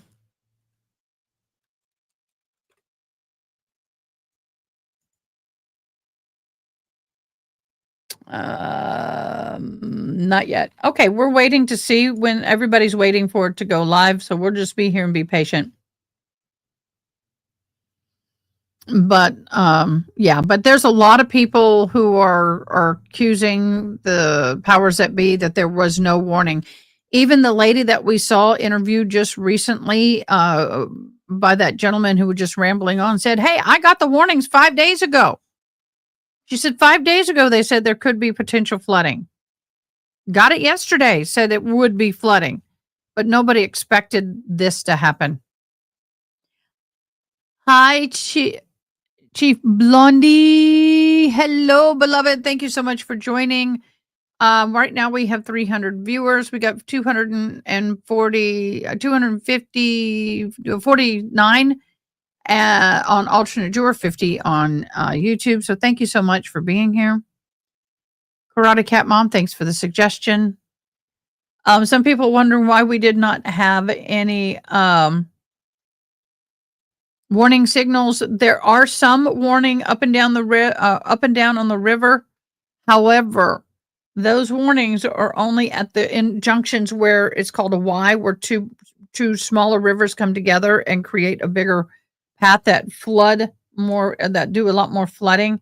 And those two did go off, but when you have a wall of river water that is moving very fast, they said a comfortable, what we call an inner tube floating river, is 5 cubic feet per second or something like that. And they said it went to 120,000 cubic inch per second is what the number was. Chef, I'm sorry. Chef, thank you. Blondie, Chef, my bad. My bad. I will tell you it's time for new glasses. Time for new glasses, because I this is all blurry. And these are only 6 months old, y'all. Better with or without? No, neither. But okay, so we will be having I think Governor Abbott is there, so he will be here. We will be having the standard powers that be. Right now, I'm going to share the victims that we know are. These are the people who are missing and not been heard from. Some of them are from the camp itself. These pictures have been asked to be shared. We have we counted them, and we have right at 100 people. One was found. One of the camp counselors was found. Hallelujah. Janie Hunt was found. Catherine, it's been found. Jeff Ramsey's been found. Renee, she's the poor baby. Found does not mean alive. They're deceased. Found safe means they're alive. So if we go back, we have these two who are deceased. This sweet little girl here who's deceased. This gentleman here who's deceased. Amanda Martin, Billy Martin are deceased. These are all the people who are missing. Okay, Holly CC. Now we're having more found. Thank you. Bella and Gloria Blake and Sarah Blake and Elizabeth and Doug Fuller and Anne Flank have been found and safe. Thank you, Lord. Unfortunately, little Sarah has not been found safe. James David Griffin has been found safe. Carolyn was Schnarky has been found safe. Patrick Satterwhite has been found safe. Thank you, Jesus. But the others have not. So we are still looking for all of these. June, I can try and make it a little bigger to be seen, but in the program that I'm in, my StreamYard, I cannot enlarge the fonts. I can't change the fonts. I love to enlarge the fonts and change the fonts to make it a little bit better for me, and I can't do that. It won't let me do it. Okay, so we are back to this. We're getting ready to go live. Rescue versus recovery mission. I will say that when you live in a flood or hurricane area, you judge the warnings by past experiences. We never really know the extent of what bad weather will be until it happens and it's too late. Ronnie, spoken like a true queen. That is true. Ronnie lives closer to hurricane. I live closer to flooding. And we get floods. Our rivers flood yearly. We get 3, 4, sometimes 5 or 6 floods a year. But flooding does not mean catastrophic wall of water, 26 feet blazing down the river and destroying everything within seconds. Rivers usually flood. They flood up and out, not a wall. And that's one thing that I keep trying to emphasize for those who don't understand, that the what came flooding down the river was a wall of water, and you cannot outrun it. Yep. Yeah. Stubborn husbands. We love them, but um, I have seen videos with walls of water coming down, and I just could not imagine trying to outrun that. I just couldn't imagine it. And the cabin that was swept away was closest to the river, and the way it was built, I would suggest not building another one like that. I would not. Oh. So it is what it is. Right now, what I'm going to do is I do need to run this. I want to say thank you so much for your support. We can't do this without you, and your love and your support means the world to me. And thank you so much for your support chats. For those of you who don't know, Heidi and Hamish, the Highlanders, are behind me on my case. They are our mascots. And I want to thank you so much. Also, I want to thank all of my mods for being so wonderful and doing such a fabulous job. Please, guys, don't forget. No, not breaking news. Well, it is breaking news. Please hit that like button and subscribe. If you have any questions, I'll answer them. And also, thank you again for everything. And don't forget to follow us on Facebook. Okay, I can make it bigger, easier to read. Yeah, I wish I could. I am on the beta testing for this company, so I'm going to get a hold of them and see if they can find a way for us to enlarge and change fonts, because when you're dyslexic and trying to read things and the font's not your favorite font, is hard. Due to being in a drought area made the flooding even more severe. It did. My first time here, Mommy and 4. Well, welcome, Mommy and 4. Please subscribe. We appreciate you being here. Thank you. Thank you so much for joining. Where do you hail from? Yes, thank you so much. We've gotten a lot of new subscribers. We've gotten a lot of new viewers, and we thank you very much. We just ask that you just leave your DNA so we can continue to provide these services.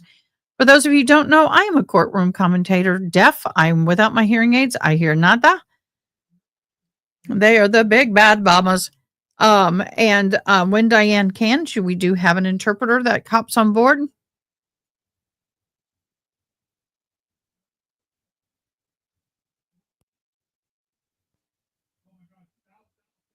Oh my gosh, I have a friend who said one of her friends and her 2 kids were in Hunt camping.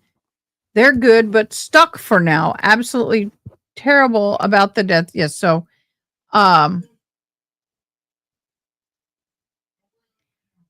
so one of the things also is I want to say is as I was leaving my home this morning to come here, down the street, there were people standing, some neighbors in the yard, and they were just sobbing, and found out that they know some of the victims in this flood. So it is impacting everybody in our community.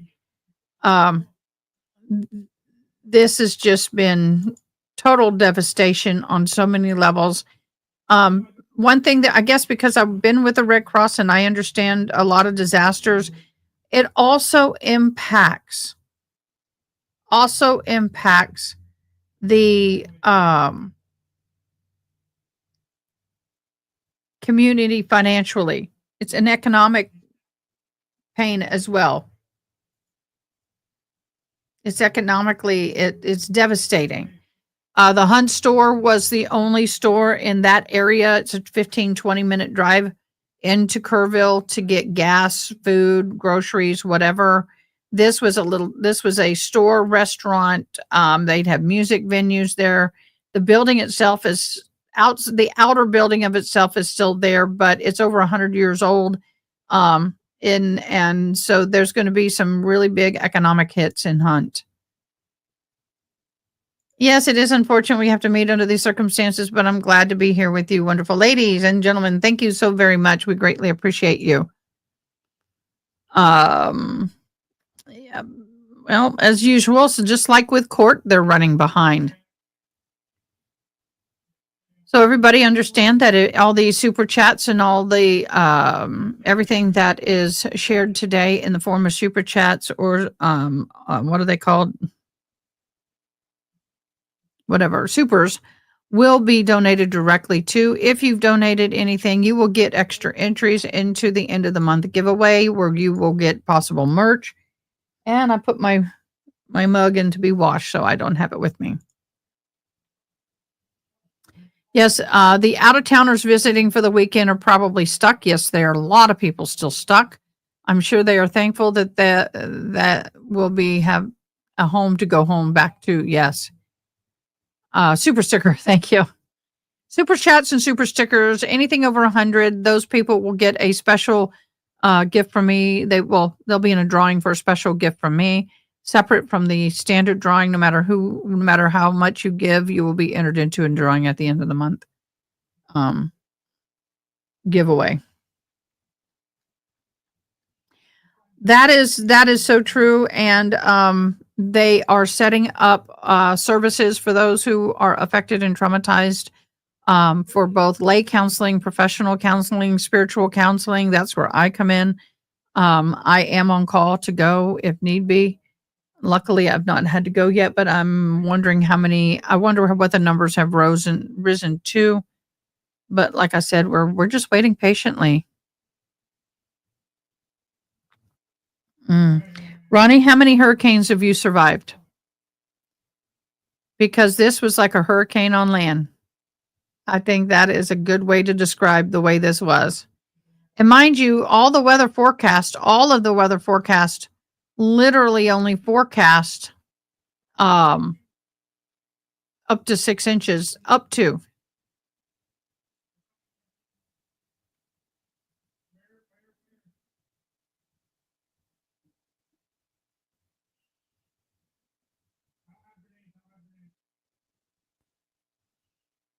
Yeah. It's insane. Sorry guys, I'm looking for update.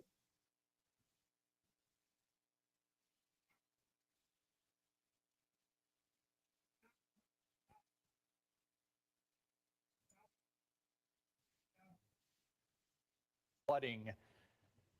The area pictures that she sent me, she said what we were looking at is Heart of the Hills, not Camp Mystic. That's what Chip Roy was showing, but I believe Chip Roy said it was Camp Mystic. So we want to get that corrected. But either way, you do get a sight of the devastation and the fact there are cabins, there was a big this is the Hunt store, y'all. This is the Hunt store that is destroyed. This was a restaurant, and that's a home pavilion. Right here in this empty spot right there was a post office, and it is gone. The post office is totally gone. Wiped off. This up here, see all this water? This water is usually, how do I put it? See where my arrow is here? See how narrow that is? No, you can't. In the see middle, how narrow that is? Right here. It's probably only the length of a football field wide in that area with the water. So this is all the flooded area. Again, this is the Hunt store. Here's the post office that's no longer there. This was a little restaurant and art center. This is a home somebody built. You can see that the flood waters came all the way up here. You can see the water line. Insane. Of that segment. That's what we're talking about to the left, the picture to the left there. That's what we're talking about with this whole thing. And there are just so many camps up there. And you really talked about. Wow, that's a lot. Did a good job talking about the devastation, but also the fact, I know our Dylan called. Yes, it was only 6 inches. 6 inches, which, the water would flood, but it wasn't like 16 feet. A wall of water versus water just rising. We're used to the rising stuff. What happened yesterday was nowhere near what we are used to at all. You're talking to a woman who is staying at a home up there on Cade Loop, I think it was. Yeah. And she was just talking about the fact that after this flooding, the area is just not going to look the same. It's not going to look like it did before the flooding. Like, so many trees have been taken away, so many things have been eroded and destroyed, that the area that a lot of us know as the hill country right now, especially along the Guadalupe River, it's just not going to look the same for a while. Obviously, nature will. It is, and this is what I was there. I literally drove from Kerrville past Camp Mystic on the 3rd, the evening at about 6 o'clock. It was a sunset. I had a friend with me. I was letting them just kind of to see the hill country. We went into the hunt store and it was wonderful. And little did I know, within less than 6 hours, I mean, literally less than 12 hours, less than 12 hours, it was going to be destroyed. That to me is simply amazing. Okay, that is true. Many hurricanes do make it on land. I get it. But what I'm talking about, hurricanes go usually clockwise and they come up from the water and then they spin on land and then they spin out. This was like it built. Oh, it was like hurricane type conditions. In some areas, we had over 50, 60 mile an hour winds. Some areas had 70 mile an hour winds. And it was rotating in a counterclockwise, and it just kind of stayed and just mold and it just kind of, if I would just taken the land away, it would have looked like a hurricane. That's what I'm trying to get to. Will regenerate itself. It will, replenish itself. But the devastation that we're talking about there right now, just to even the Advance the Kingdom, how are you doing? is going to Hello. be changed because of this flooding. Yeah, you can bet that obviously with all of the debris and just obviously. That's that okay, changes Amy. Thank you everything, for right? When liking water- that. That helps me out a lot. But anyway, I was talking about the view. When you're going down these roads, they're slightly winding. You're winding with the Guadalupe River. You have huge cypress trees that cover and create that gorgeous canopy, and then the light coming through. It's exquisite. Absolutely exquisite. Not anymore. XO means no person found in vehicle. The time and rises, it just shifts the date things around so The that month. even when the water recedes, you're left to deal with all of that debris. And I'm also bringing, and I'm glad that you brought that up because I'm thinking about rescuers right now, or anybody, if there are any ground searches that are taking place. That is slippery terrain right now. Oh, it's horrible. And we don't know Horrible. exactly what they're having to deal with, Advancing because the it's not Kingdom. like Thank can you also, so very much. bring Oh, a I lot of love the vehicles in there. eagle. We do know that yesterday, Thank you so much. Kerr County officials were saying that more than 100 four-wheel drive vehicles are On being store. brought in. I mean, these are specialized vehicles that are able to navigate tough. I parked right there, y'all, 2 nights ago, before all this Vehicles are happened. being brought in. I mean, these are specialized vehicles that are able to navigate tough terrain. But you can't just drive a regular SUV over some of these areas. Yeah, let's loop this video. Landon is our producer in there. Landon, can we look through some of this video a little bit more? This is what we saw earlier, which we believe is a camp. We thought it was Mystic. Now we're wondering if it's not Heart of the Hills. It's Heart of can the you start Hills. That video again. And I want to see if we get a better shot of the hunt store itself, to give us a better indication of exactly where we're talking about in this whole thing, and kind of describe what we're looking at. This is what I was talking about, just the debris and the devastation and all of the different things that you're going to see when you go into this very beautiful area of the hill country. Yeah, that's the hunt store that's directly in front of us. I talked about, you see the gas pumps that are laid off to the side there. Flattened. Just gives you an idea of the power of what came through there. And we even saw debris from one of the videos that we showed. Yeah, if this one continues, I think you see debris up in the power lines. Yeah. You see tree limbs and things like that in the power lines along. Yeah, that gives you an idea there. You see the power lines there and the debris that's stuck up there. That gives you an idea of just how high the river was at one point.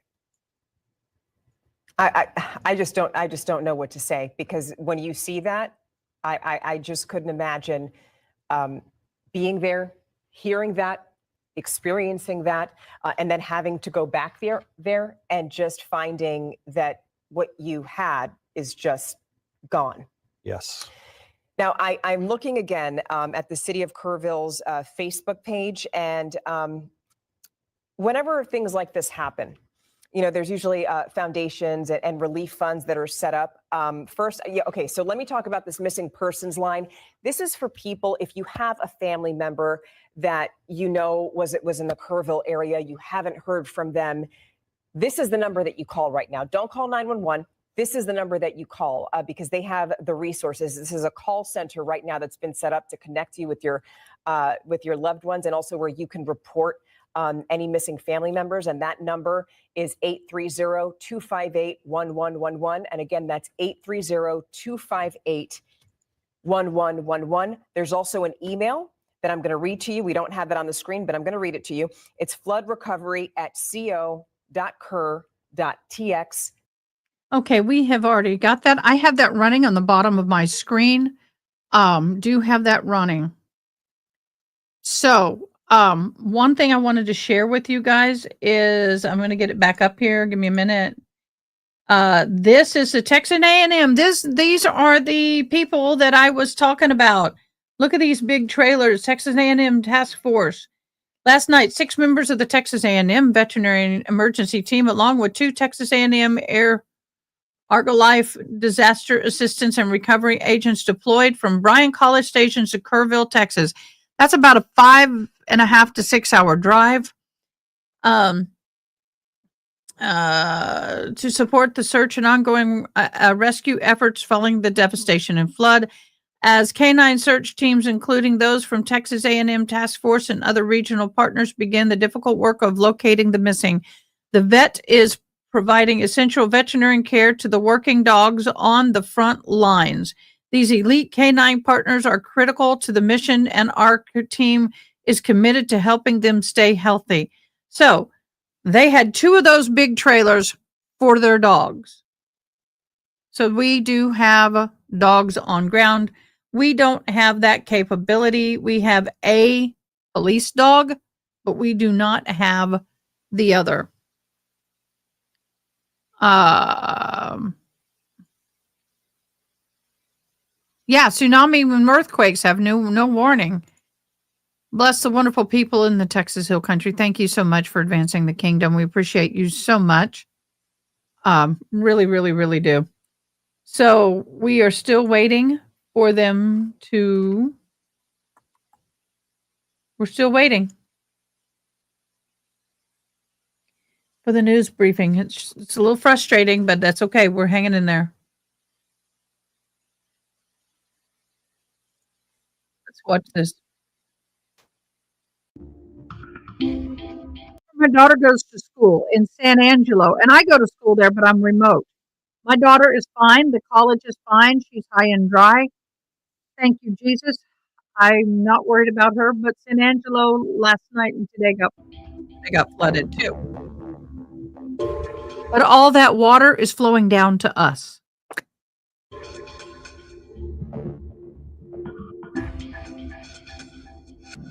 And again, this is San Angelo, Texas.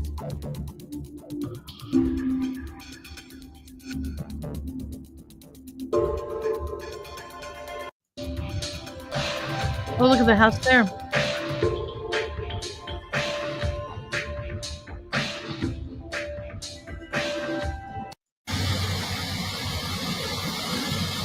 This is Kerrville.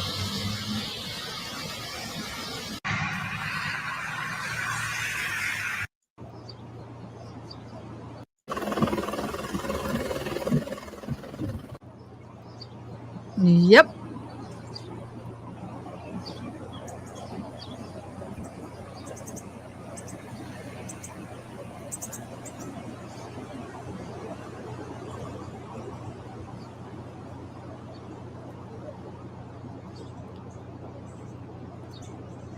Oh no! I know that place. That's a great restaurant in Ingram. I forgot. Has anybody heard about Yogi Bear and how they fared with the Yogi Bear Park? They're on the river. Let me find out about them. While we're watching, let me find out about Yogi Bear.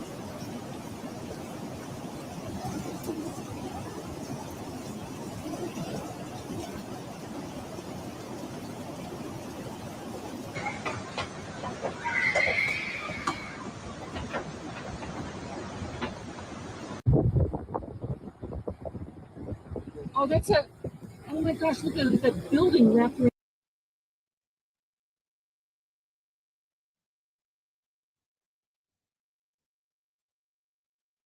Look at your ass. I just sit over here to the right. We were sitting in the parking lot watching it. They're going to talk to us and do the whole thing. But yeah, you guys take that ride. We're watching so fast and never can't do anything about it.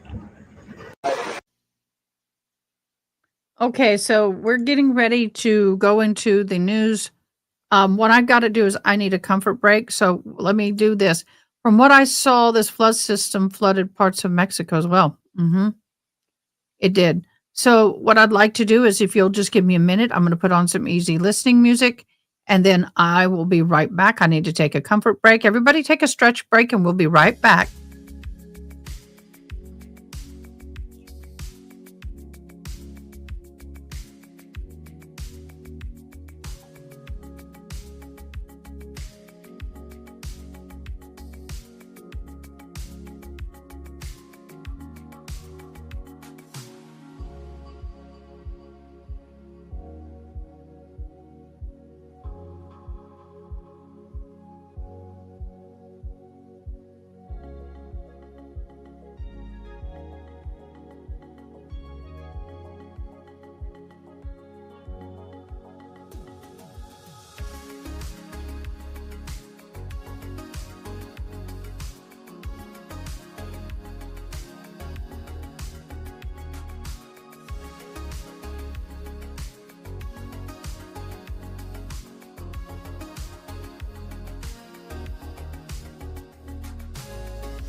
Okay, guys, I'm back. Thank you so much. I needed to finish eating a little bit of food, getting a little headache, so I needed to get some nourishments, and also I just wanted to do a little comfort break. Thank you so much.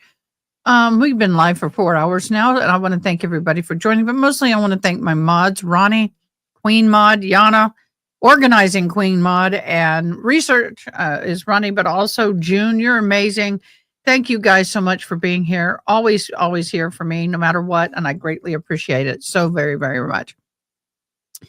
For those of you who don't know, we, any and all super chats and super, why can't I remember them?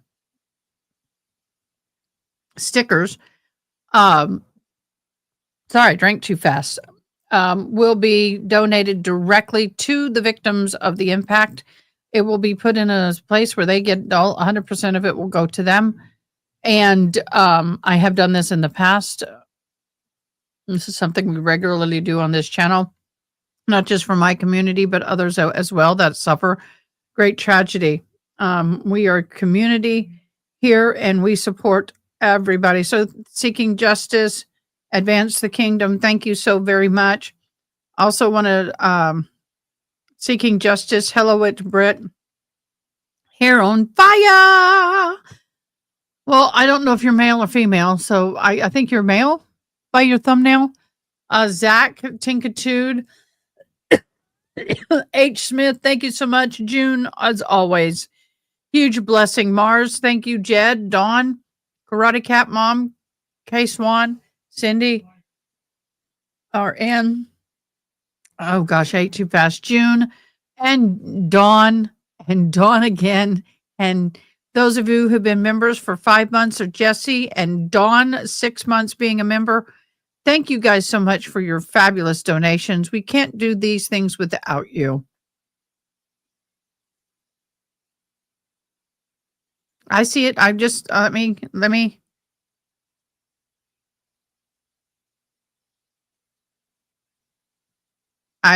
I'm going there. Well, in live chat, I don't see it.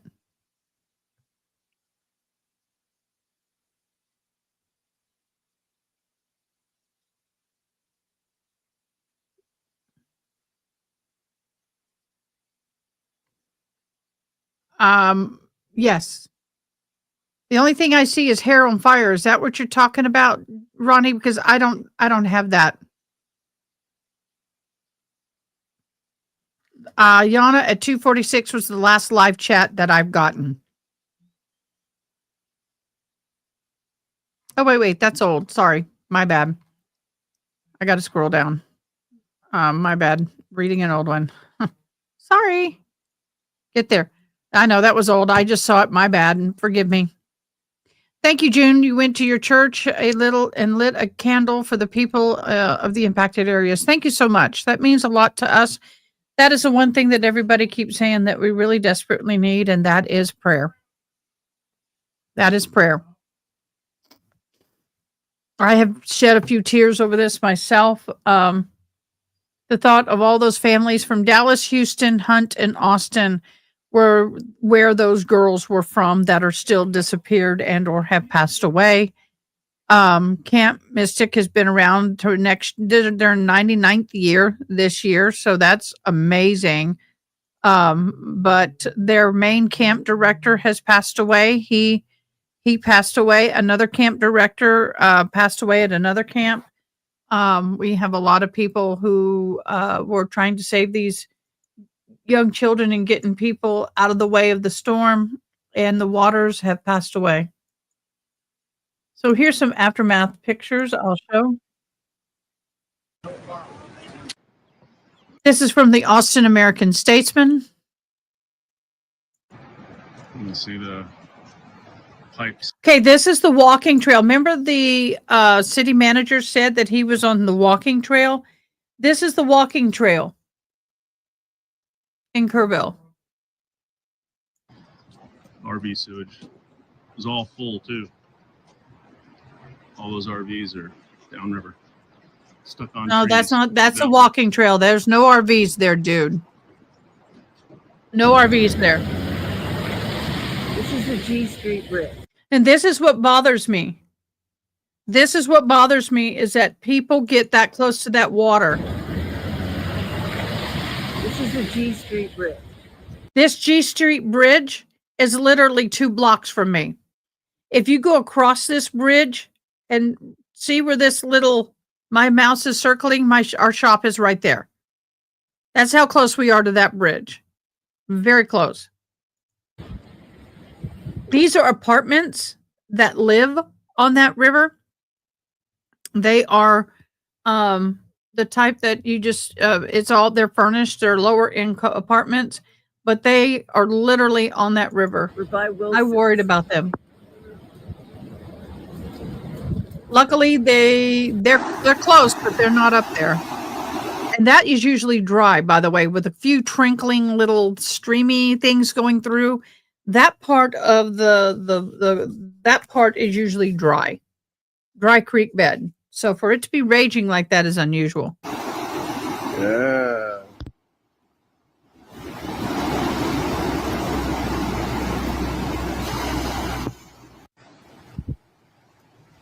It's a mobile home.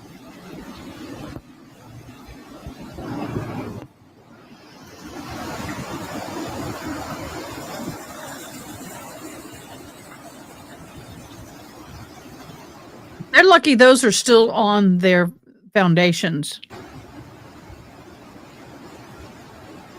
Yeah, that's crazy.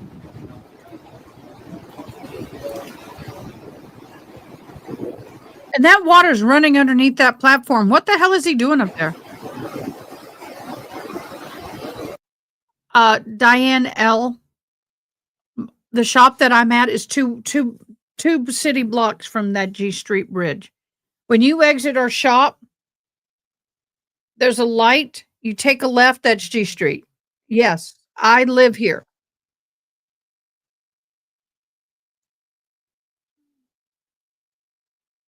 Okay, I live here. This is my community.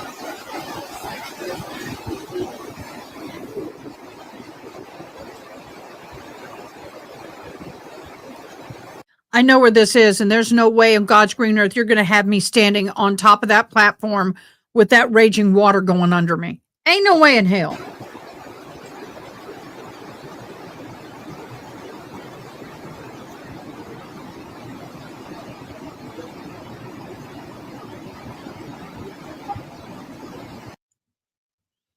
Okay, this right here, we have a dam. You can't even see the dam. And then below that dam is a child park, a kiddie park that just got remodeled and it's gone. These lights that you're seeing across the river is out and back there, it's kind of blurred. Those lights are to our water filtration system. That is our water plant. And that dam is about 25 to 30 feet deep. So that wall on that dam is 25 to 35 feet. And you can't even see it. It's insane.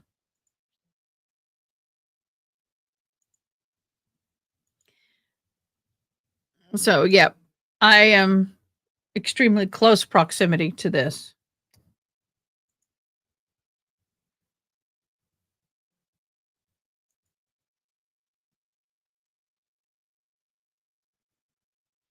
Just so you know, here's a good indication. This bridge right here is about a mile from me. And I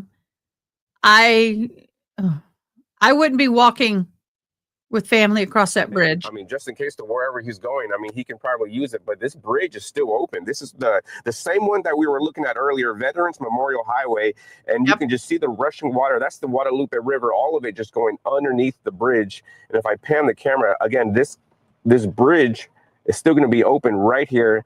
And the structure that we saw was a little bit right over here to your left. You can see all that rushing water and how high the water has risen.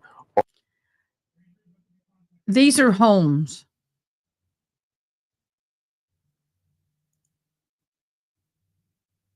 Thank you so much, Diane L. Diane. And their retirement homes that are off of this. There are assisted living homes that were off of this river. I over to haven't that heard how structure. But they, here's another part of the if they were bank. affected, but they were This is close. going to be waterfront drive across the bank from where I was at, and you can just see how high the water has come. These are, again, this looks like it's a neighborhood on this side of the river that looks like the water has already reached at least up to the windows right there. That's one of the structures that I've seen so far. If I pan the camera even more, I mean, you can just see the water having risen, just resources all over the place to where over here by Riverside Drive are. It's horrible, y'all. I was really concerned about the elderly people. We have a ton of assisted living homes in this community, and most of them are really not close to the river, but that was a little close to the river for my comfort. I will go. I can actually drive by this section today. Yeah. Thank you, Ronnie. I'm going to actually go. Okay, here's.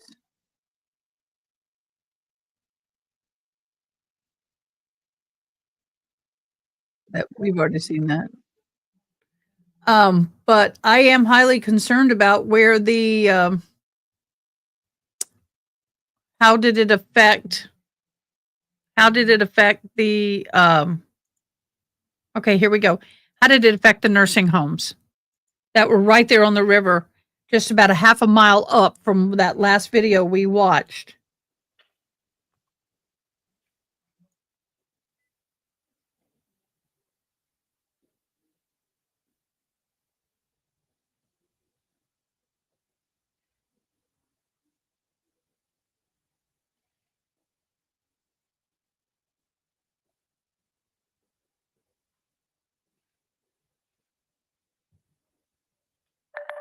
Hello, everybody. Thank you for joining us on WFAA Plus on this Saturday afternoon. I'm Teresa Woodard in our WFAA studio in Dallas. We are continuing to follow breaking news out of the Texas Hill Country and Central Texas. Deadly, devastating flooding. More rain fell today closer to Austin.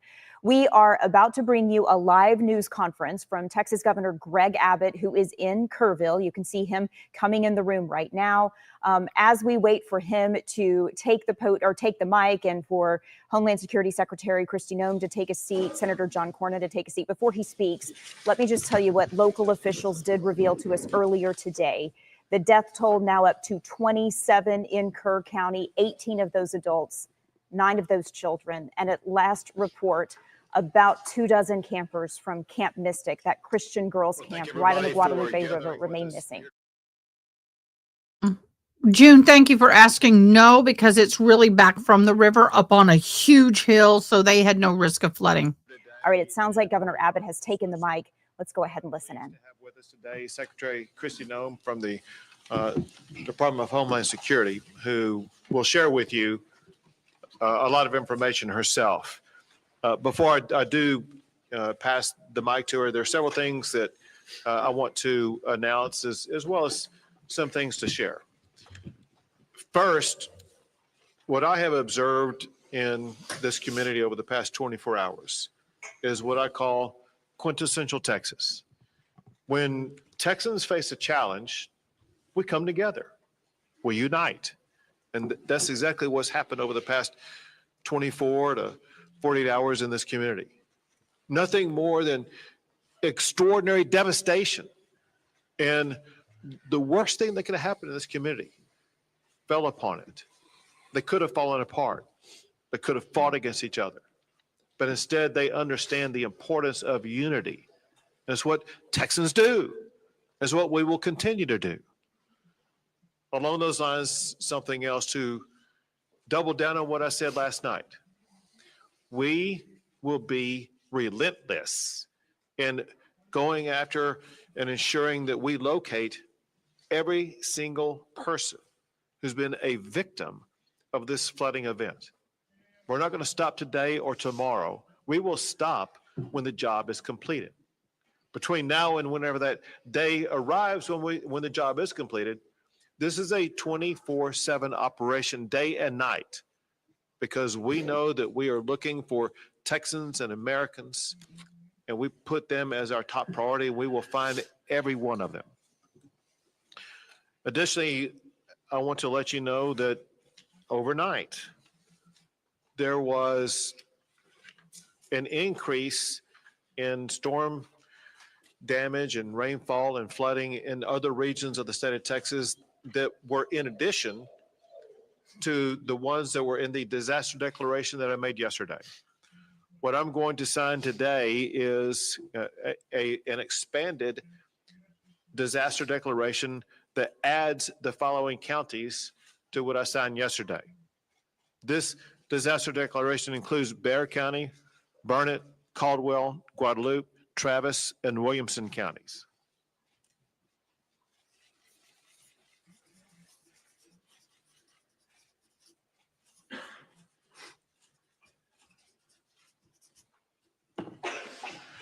We will continue to add counties as needed, as conditions either worsen or improve in counties across the state of Texas. We will ensure that every asset and resource the state has is going to be made available to every county that's the subject of this disaster declaration. Also, I've had the opportunity to visit not just with Secretary Noem, but other officials in the Trump administration. And we know that President Trump, he loves Texas for one. He's deeply concerned about all the families who've been affected, but also knows about the magnitude of the devastation that we're suffering. And so what I'm about to sign now is going to be the first step in a process. This document is a request for a federal disaster declaration coming from the governor to seek the immediate and ongoing help of the federal government.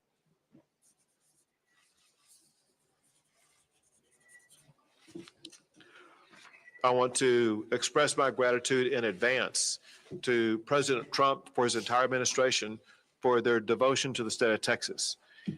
He always tells me about his love for the people of the state of Texas, his deep concern for them, and I know that he's feeling that now as much as he ever has.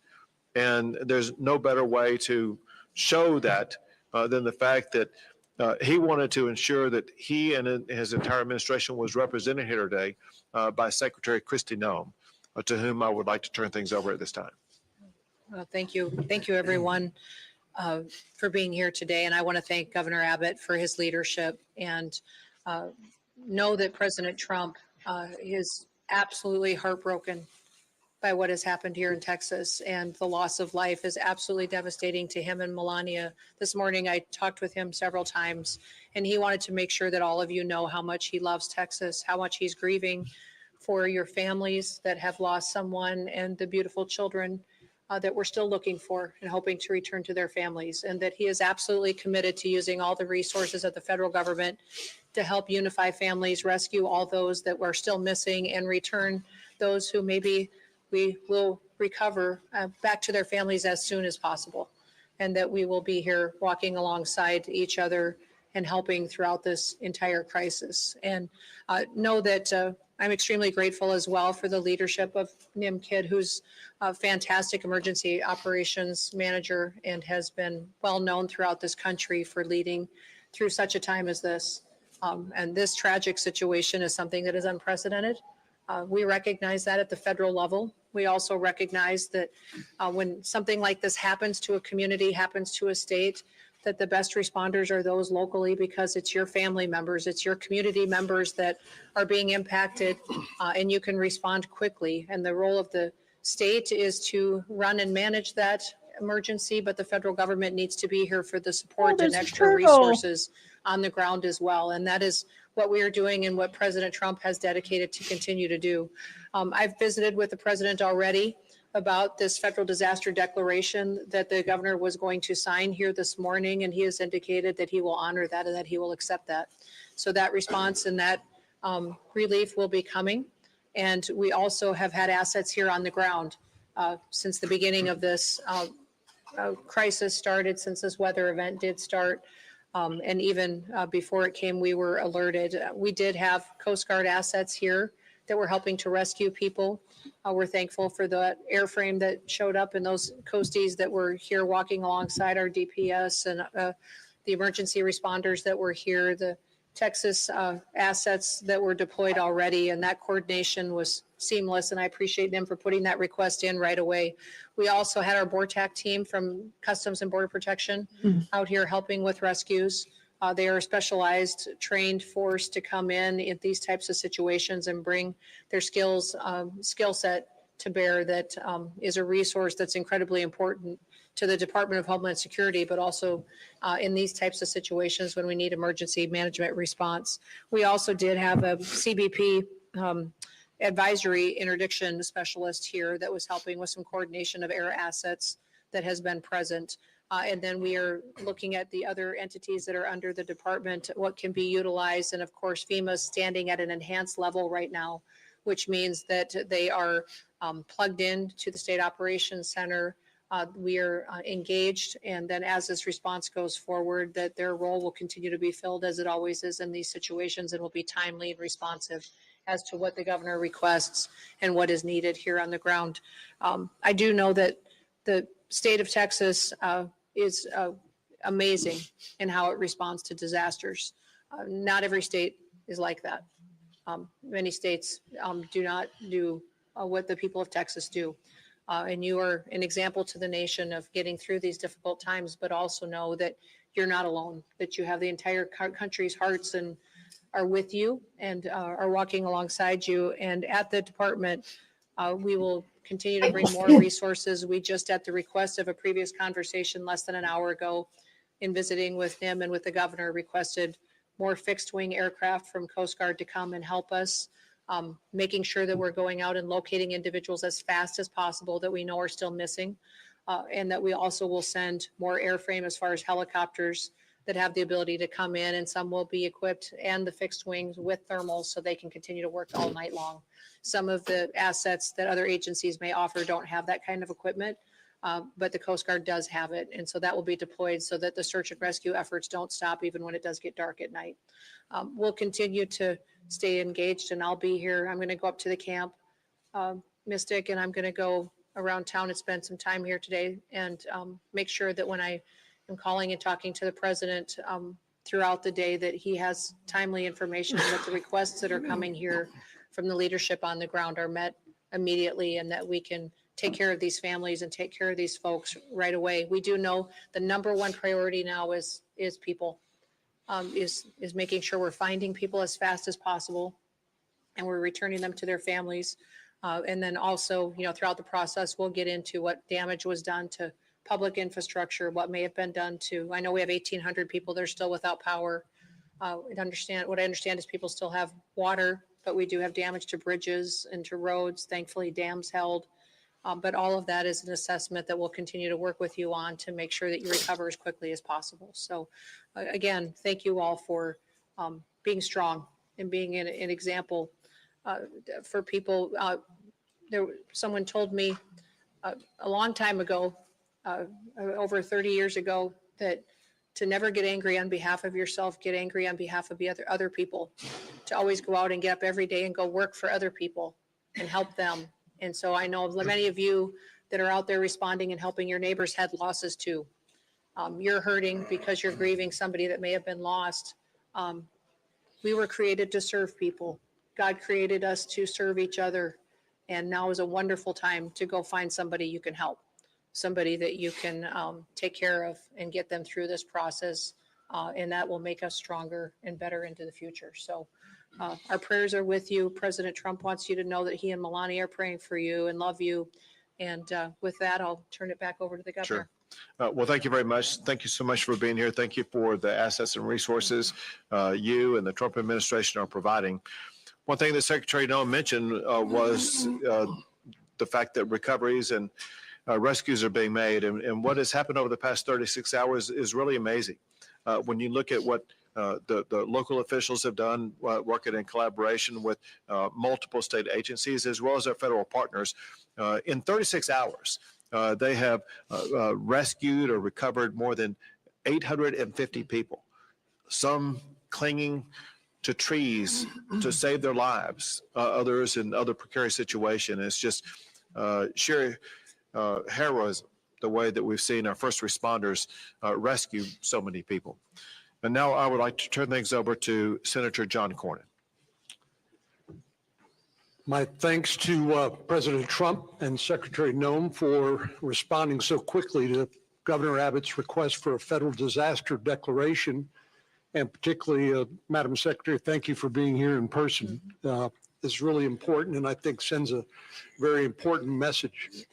Unfortunately, I've been to a number of disasters over the years across the state of Texas, as has the governor, and none of these get any easier. But I have to tell you, I remain incredibly impressed with Governor Abbott's leadership and the incredible work that the Texas Department of Emergency Management under the leadership of Nim Kidd do. They are literally the best in the nation. And what Secretary Noem said about other states not responding as well is true. It's something we should be very proud of and grateful for, particularly at a time like this. And then there are the men and women who are standing behind us here, who have been doing the work on the ground, not waiting for the federal government to show up. They've been getting the work done, as the governor pointed out. And we are all together, we are praying for those who have lost loved ones and are grieving. We are celebrating with those who have been reacquainted with and rejoined with their family members. And, a few years ago, the governor will remember this, up in West Texas after a terrible disaster, a county commissioner there said something to me that I think is appropriate at a time like this. He said, being from Texas is not just about where you're from, it's who your family is. And so when things like this happen, we come together as a family, as Texans, in a way that I'm very proud of, but it's very important because this is who our family is and we owe it to them. And I take the governor at his word that he and his team will be relentless in supporting all of the efforts at the local and the federal level until every last person is accounted for and those families are reunited with their loved ones. But Governor, thank you again for your leadership. Secretary Noem, it means a lot to us for you to be here. And we appreciate Governor Abbott and Chief Kidd, but we appreciate President Trump and you responding so quickly to the governor's request for disaster declaration. Thank you very much. Thank you. And now Congressman Chip Roy. Thank you, Governor. Thanks all of you for being here. Before I was crazy enough to run for Congress, my family and I started a tradition of coming down to Kerrville for 4th of July. And we've been coming here every summer since my kids were little. They're now 14 and 15 to see Robert Earl and whoever else was playing. And pictures have been popping up my phone, the ones that, kick on the anniversary of different shows, like a bunch of different shows over the last decade. It hits home. It really does. It hits personally for those of us for whom this is our community, our home. My family lives in Hays County, but we spend a lot of time in Kerr. And I can't say enough about the local leadership and what they've been doing in the face of this disaster. Your city manager has done an extraordinary job. Your sheriff has done an extraordinary job. I could go down the list of everybody and I'll leave somebody out, but I can't say enough about what they've done. And then I can't say enough about the governor and about NIM and about the leadership that has come from the state and from DPS and from TDEM to get this done and to do what we're in the process of still doing to react to this unfortunate circumstance. It's been professional and it's been extremely well done. And I have to say, the secretary yesterday, I reached out to her office. I think it might be 15 minutes later that I got a call from the secretary, immediately responding to requests. I talked to NIM about the need for Army Corps support and some other stuff. Immediately talked to the secretary about it. The collaboration, the teamwork, local, state, and federal. I cannot overstate the extent to which everybody set aside turfs or any of those kinds of things to deliver for the people of Texas. Now, we're far from having finished the job. We're all here knowing that we still have work to do. We're still prayerful. We're still hopeful. Obviously, there's a lot here that we're dealing with, but I'm deeply appreciative for that coordination. And last point that I'll just make is, and I've said this a little bit earlier this morning, there's going to be a lot of finger pointing and a lot of second guessing and Monday morning quarterbacking. And I just want to pick up on what I think the governor said about 850 something individuals that were moved quickly in this circumstance. And in a once in a century flood where you get 12, 14 inches, where you get a 26 to 30 foot increase in water in the course of an hour and a half at 4 to 6 o'clock in the morning on a holiday. And that's what we're dealing with in these circumstances and where those camps are. There's a lot of people saying why and how, and I understand that. And I understand why parents would be asking those questions and all of the media. But where we are right now in terms of what we've done to be able to protect people, move them, get them out of the camps, and the heroic efforts of people that worked in those camps, directors of the camps, people who own the camps, who not just risked their lives, gave their lives to try to go save the lives of those kids. That's who they are as Texans. And I'm so proud of that. And I'm so proud of the work that everyone's done to do that. And now we just got to finish the job and be with the people. And importantly, pray for the families who have lost their loved ones. Thank you. Now, Kerr County Judge Kelly. Yes. I think I'm the only one at this table that lives on the Guadalupe River. And our properties were devastated. And I barely got home yesterday. I started my morning ushering in a crew with a skid steer and 2 dump trailers, 3 trucks, 9 men to start trying to rebuild what went down the river. I then had the opportunity to come here where I was asked to go over to the funeral home. I had issues over there. I am a 50-year lawyer and a mediator and arbitrator, and we had some issues that needed attention. And I got to see firsthand many of the body bags, and it breaks my heart. And coming back from that, we had a opportunity to go on a helicopter ride with the senator and the mayor and inspect the devastation. We flew all the way up the South Fork, all the way to Criders. And you can see what's happened. And it's going to be a long time before we're ever going to be. Okay, the one who's speaking is the county judge. And he lives here. He's the judge for the county. Be able to clean it up, much less rebuild it. But there's nothing on the other side of Criders.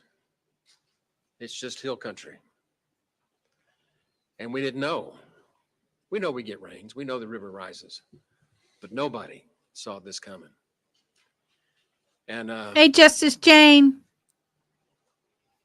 What I really have to report to you is it was a godsend to be able to get out of the helicopter, walk back into this building, and sit down with these people and cooperate arm in arm, hand in hand, to do the best we can to work the process.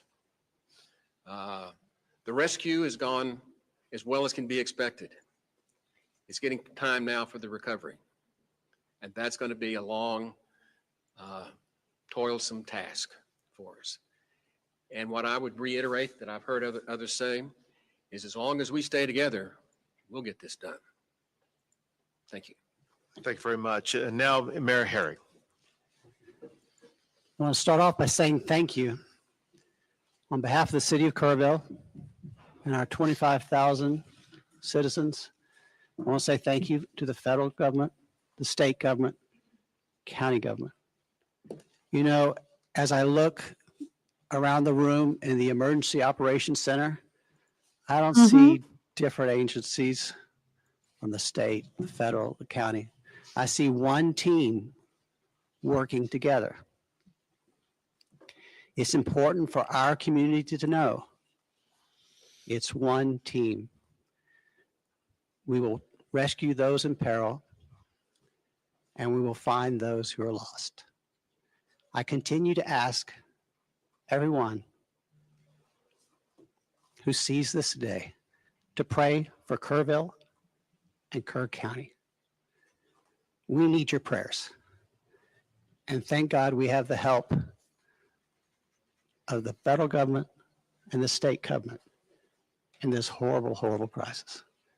Thank God for our country, and thank God for all the help we are receiving today. Thank you.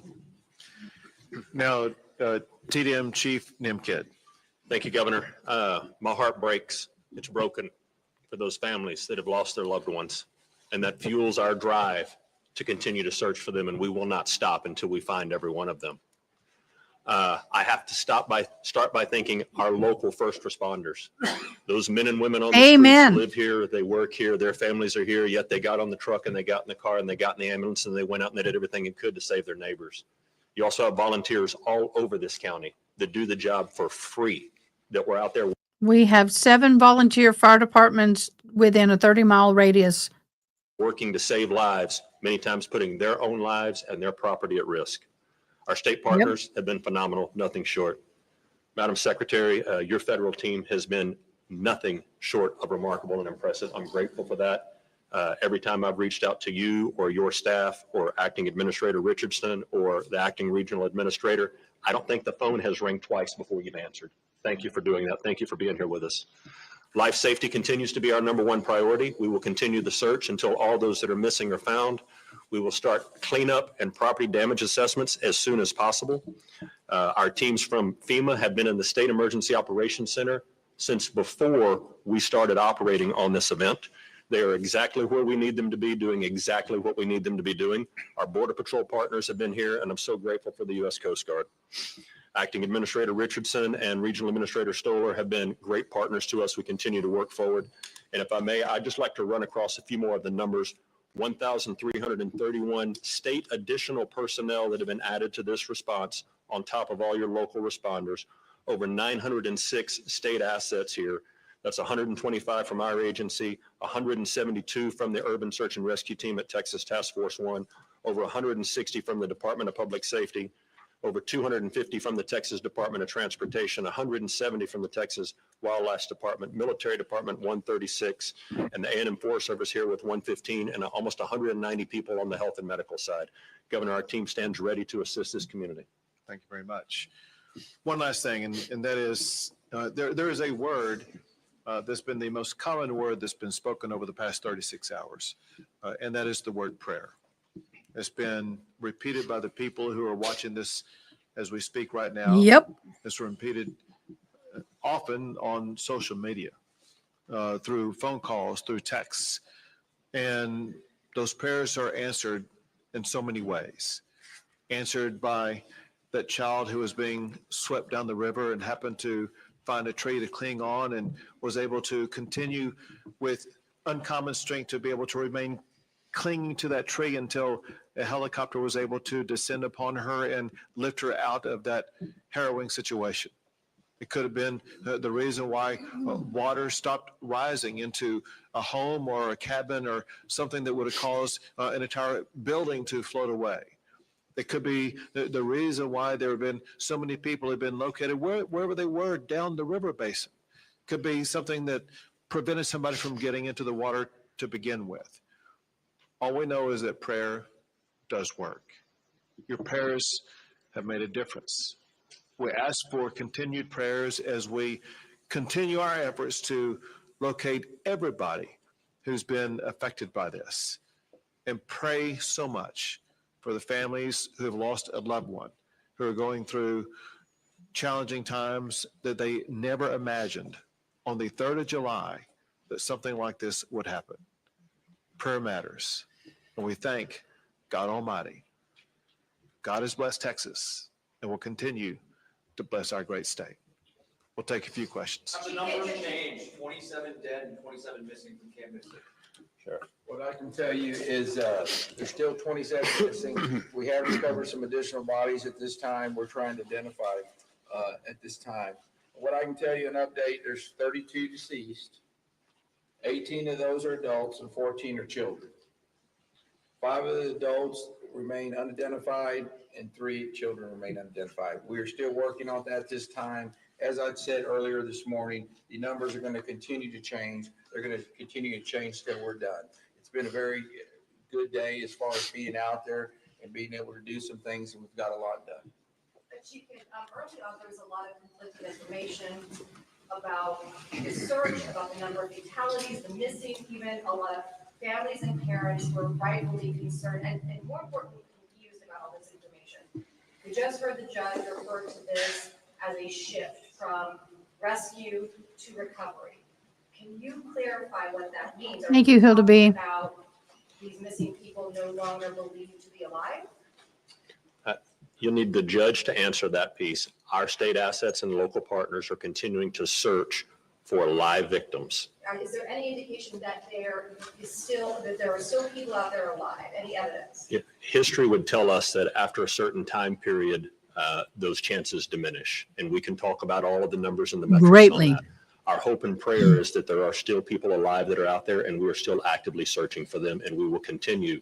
And listen, that will turn into recovery at some point, and none of us want to put a time period on that right now. But when you talk to the men and women that are up there in those helicopters and out in those boats and walking the ground, they're looking for live people right now and doing everything they can to continue the search as fast as possible. And Judge, just a moment to clarify, because we want to be very clear with especially families and parents that are watching this. What makes you feel like this has gone from rescue to potential recovery? Because there is a difference. We will eventually get to the recovery. Two more questions. Well, we're going to do more than two more questions. I want to say this. My instruction to every state agency involved in this is to assume everybody who is missing is alive, and there's a need for speed. Not just every hour, every minute counts, which is why there's people in the air, people in the water, people on the ground right now, because they're looking to save every last life, and we will not give up that effort. Two more questions. Why was the National Weather Service not pinging their phones before 7 o'clock this day of 4th of July? We need federal people to answer that maybe for us. I got updates at 7 o'clock. First one I heard, and I've heard updates throughout the week, but not before 7 o'clock in the morning. Wasn't that a fundamental failure of the federal government's responsibility to keep us safe? Well, you know, my background is before I was in the secretary position here under the Trump administration, I was governor of South Dakota and served in Congress for 8 years before I was governor. And so I will tell you that for decades, for years, everybody knows that the weather is extremely difficult to predict, but also that the National Weather Service over the years at times has done well. And at times we have all wanted more time and more warning and more alerts and more notification. That is something, and one of the reasons that when President Trump took office, that he said he wanted to fix and is currently upgrading the technology. And the National Weather Service has indicated that with that and NOAA that we needed to renew this ancient system that has been left in place with the federal government for many, many years. And that is the reforms that are ongoing there. The timeline that I have, I don't oversee the National Weather Service. That's not under my department, but the timeline that I did receive from them was that the notifications started to look at its expansion for its limited flood impacts area that started on July 3rd at 1:18 p.m. The flood watch was issued. Although it was moderate, it wasn't to the extremes that it was, that when the system came over the area that it stalled, it was much more water, much like I think we experienced during Harvey, the same type of system that was unpredictable in the way that it reacted and the way that it stopped right here and dumped unprecedented amounts of rain that caused a flooding event like this. They continued to elevate and up their notifications. You know, when your notification hit your phone, sir, I'm sorry, I can't speak to when that is, but I do carry your concerns back to the federal government and to President Trump, and we will do all we can to fix those kinds of things that may have felt like a failure to you and to your community members. But I got to stop and say this. She's right. She's right in the fact that you have got to keep your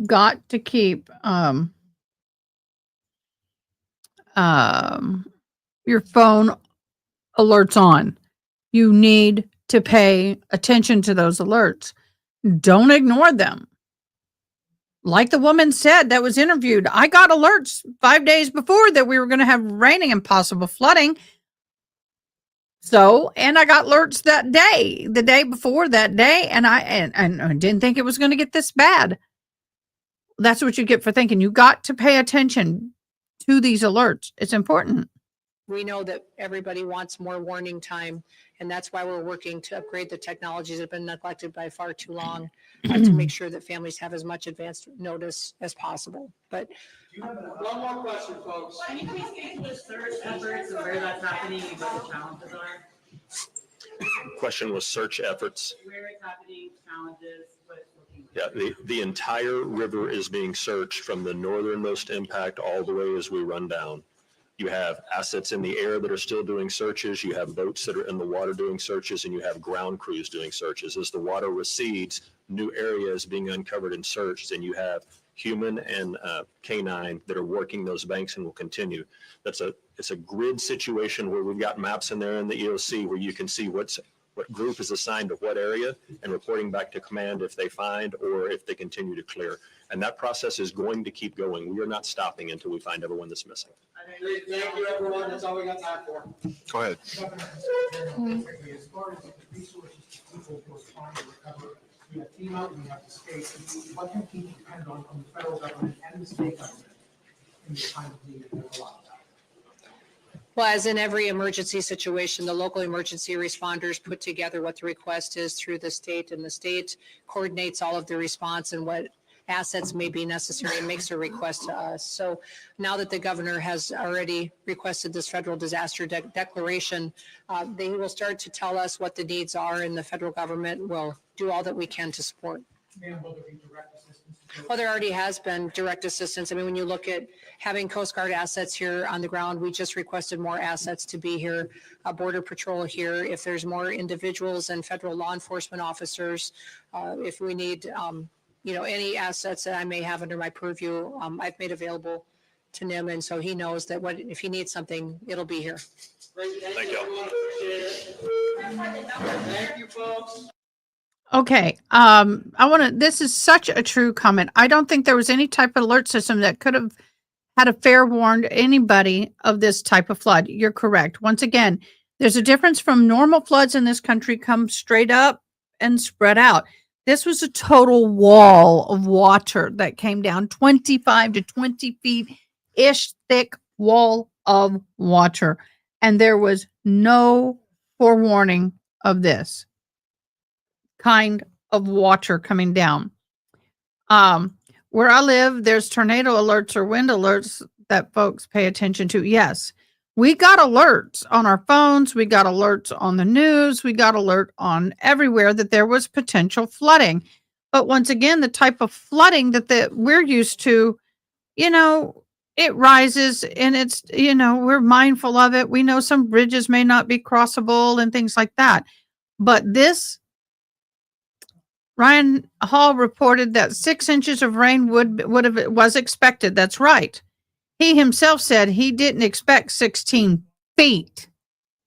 There lies the problem. 6 inches versus 16 feet of water. So, unfortunately, it's one of those things that we have to understand and be very mindful of. And that is sometimes nature has its own little plan, and no matter what we plan for, no matter what we do, no matter what we think, no matter what anybody, no matter what, it's going to do what it's going to do, and we're at its mercy. And no one had time to get out. Well, so-and-so was flooding upstream. Why didn't they notify so-and-so? Well, when you're running for your life and you got your wife and kids or your husband and kids, or you got, and you can't get out yourself, how are you? Oh, stop everybody. I'm going to call. And then you're dead. You cannot outrun water that is running 120,000 cubic square per second, whatever it was, when it normally runs at a 5 to 120,000. Hugely. You could not outrun it. All right. No one expected it. Not this. 6 inches, yes. 16 feet, no. No. That's why it's called a natural disaster. Thank you, Tikatude. Okay, guys. I need to get with my mods and figure out if we're going to watch any trial today. Are we done today? Mods, let me know in live chat. I'll honor whatever you want to do. We can come back and have some trial today for the rest of the day, or we can not. This was a priority for us. I'll go home. This was a priority for us to go through. I have a lot of people in my community who are watching on X. We have 300 people watching on X, and they're in my community. I did this for my community today. We can catch up with trial another time if need be, but I do have homework to get done. But thank you everybody who donated. Thank you everybody who's supporting this channel, either by financial prayer, likes, comments, and subscribe. I am going to share this because June sent this to us. I believe it was June. If I'm wrong, forgive me. We did see this the other night, but I want to show you again this how big and how fast this water rose. This was within minutes. Now it is time lapsed, but look at that. And it will go all the way up. Y'all, this is insane. This is taking in seconds what probably took about 15 minutes, if I remember yesterday.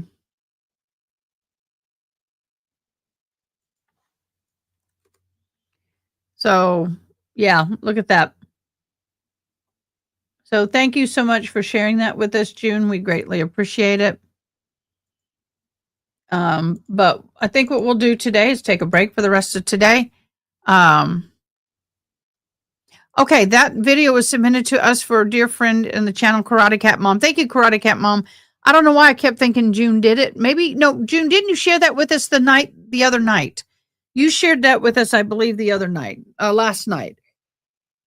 I'm sorry, guys. I'm getting a little cross-eyed. We've watched it a couple nights, but Karate Cat Mom, you are precious to us, and we appreciate you. If you are new to our channel, well, June wants a trial after a short break. I may go live later this evening. Mods, it's not required you to be here.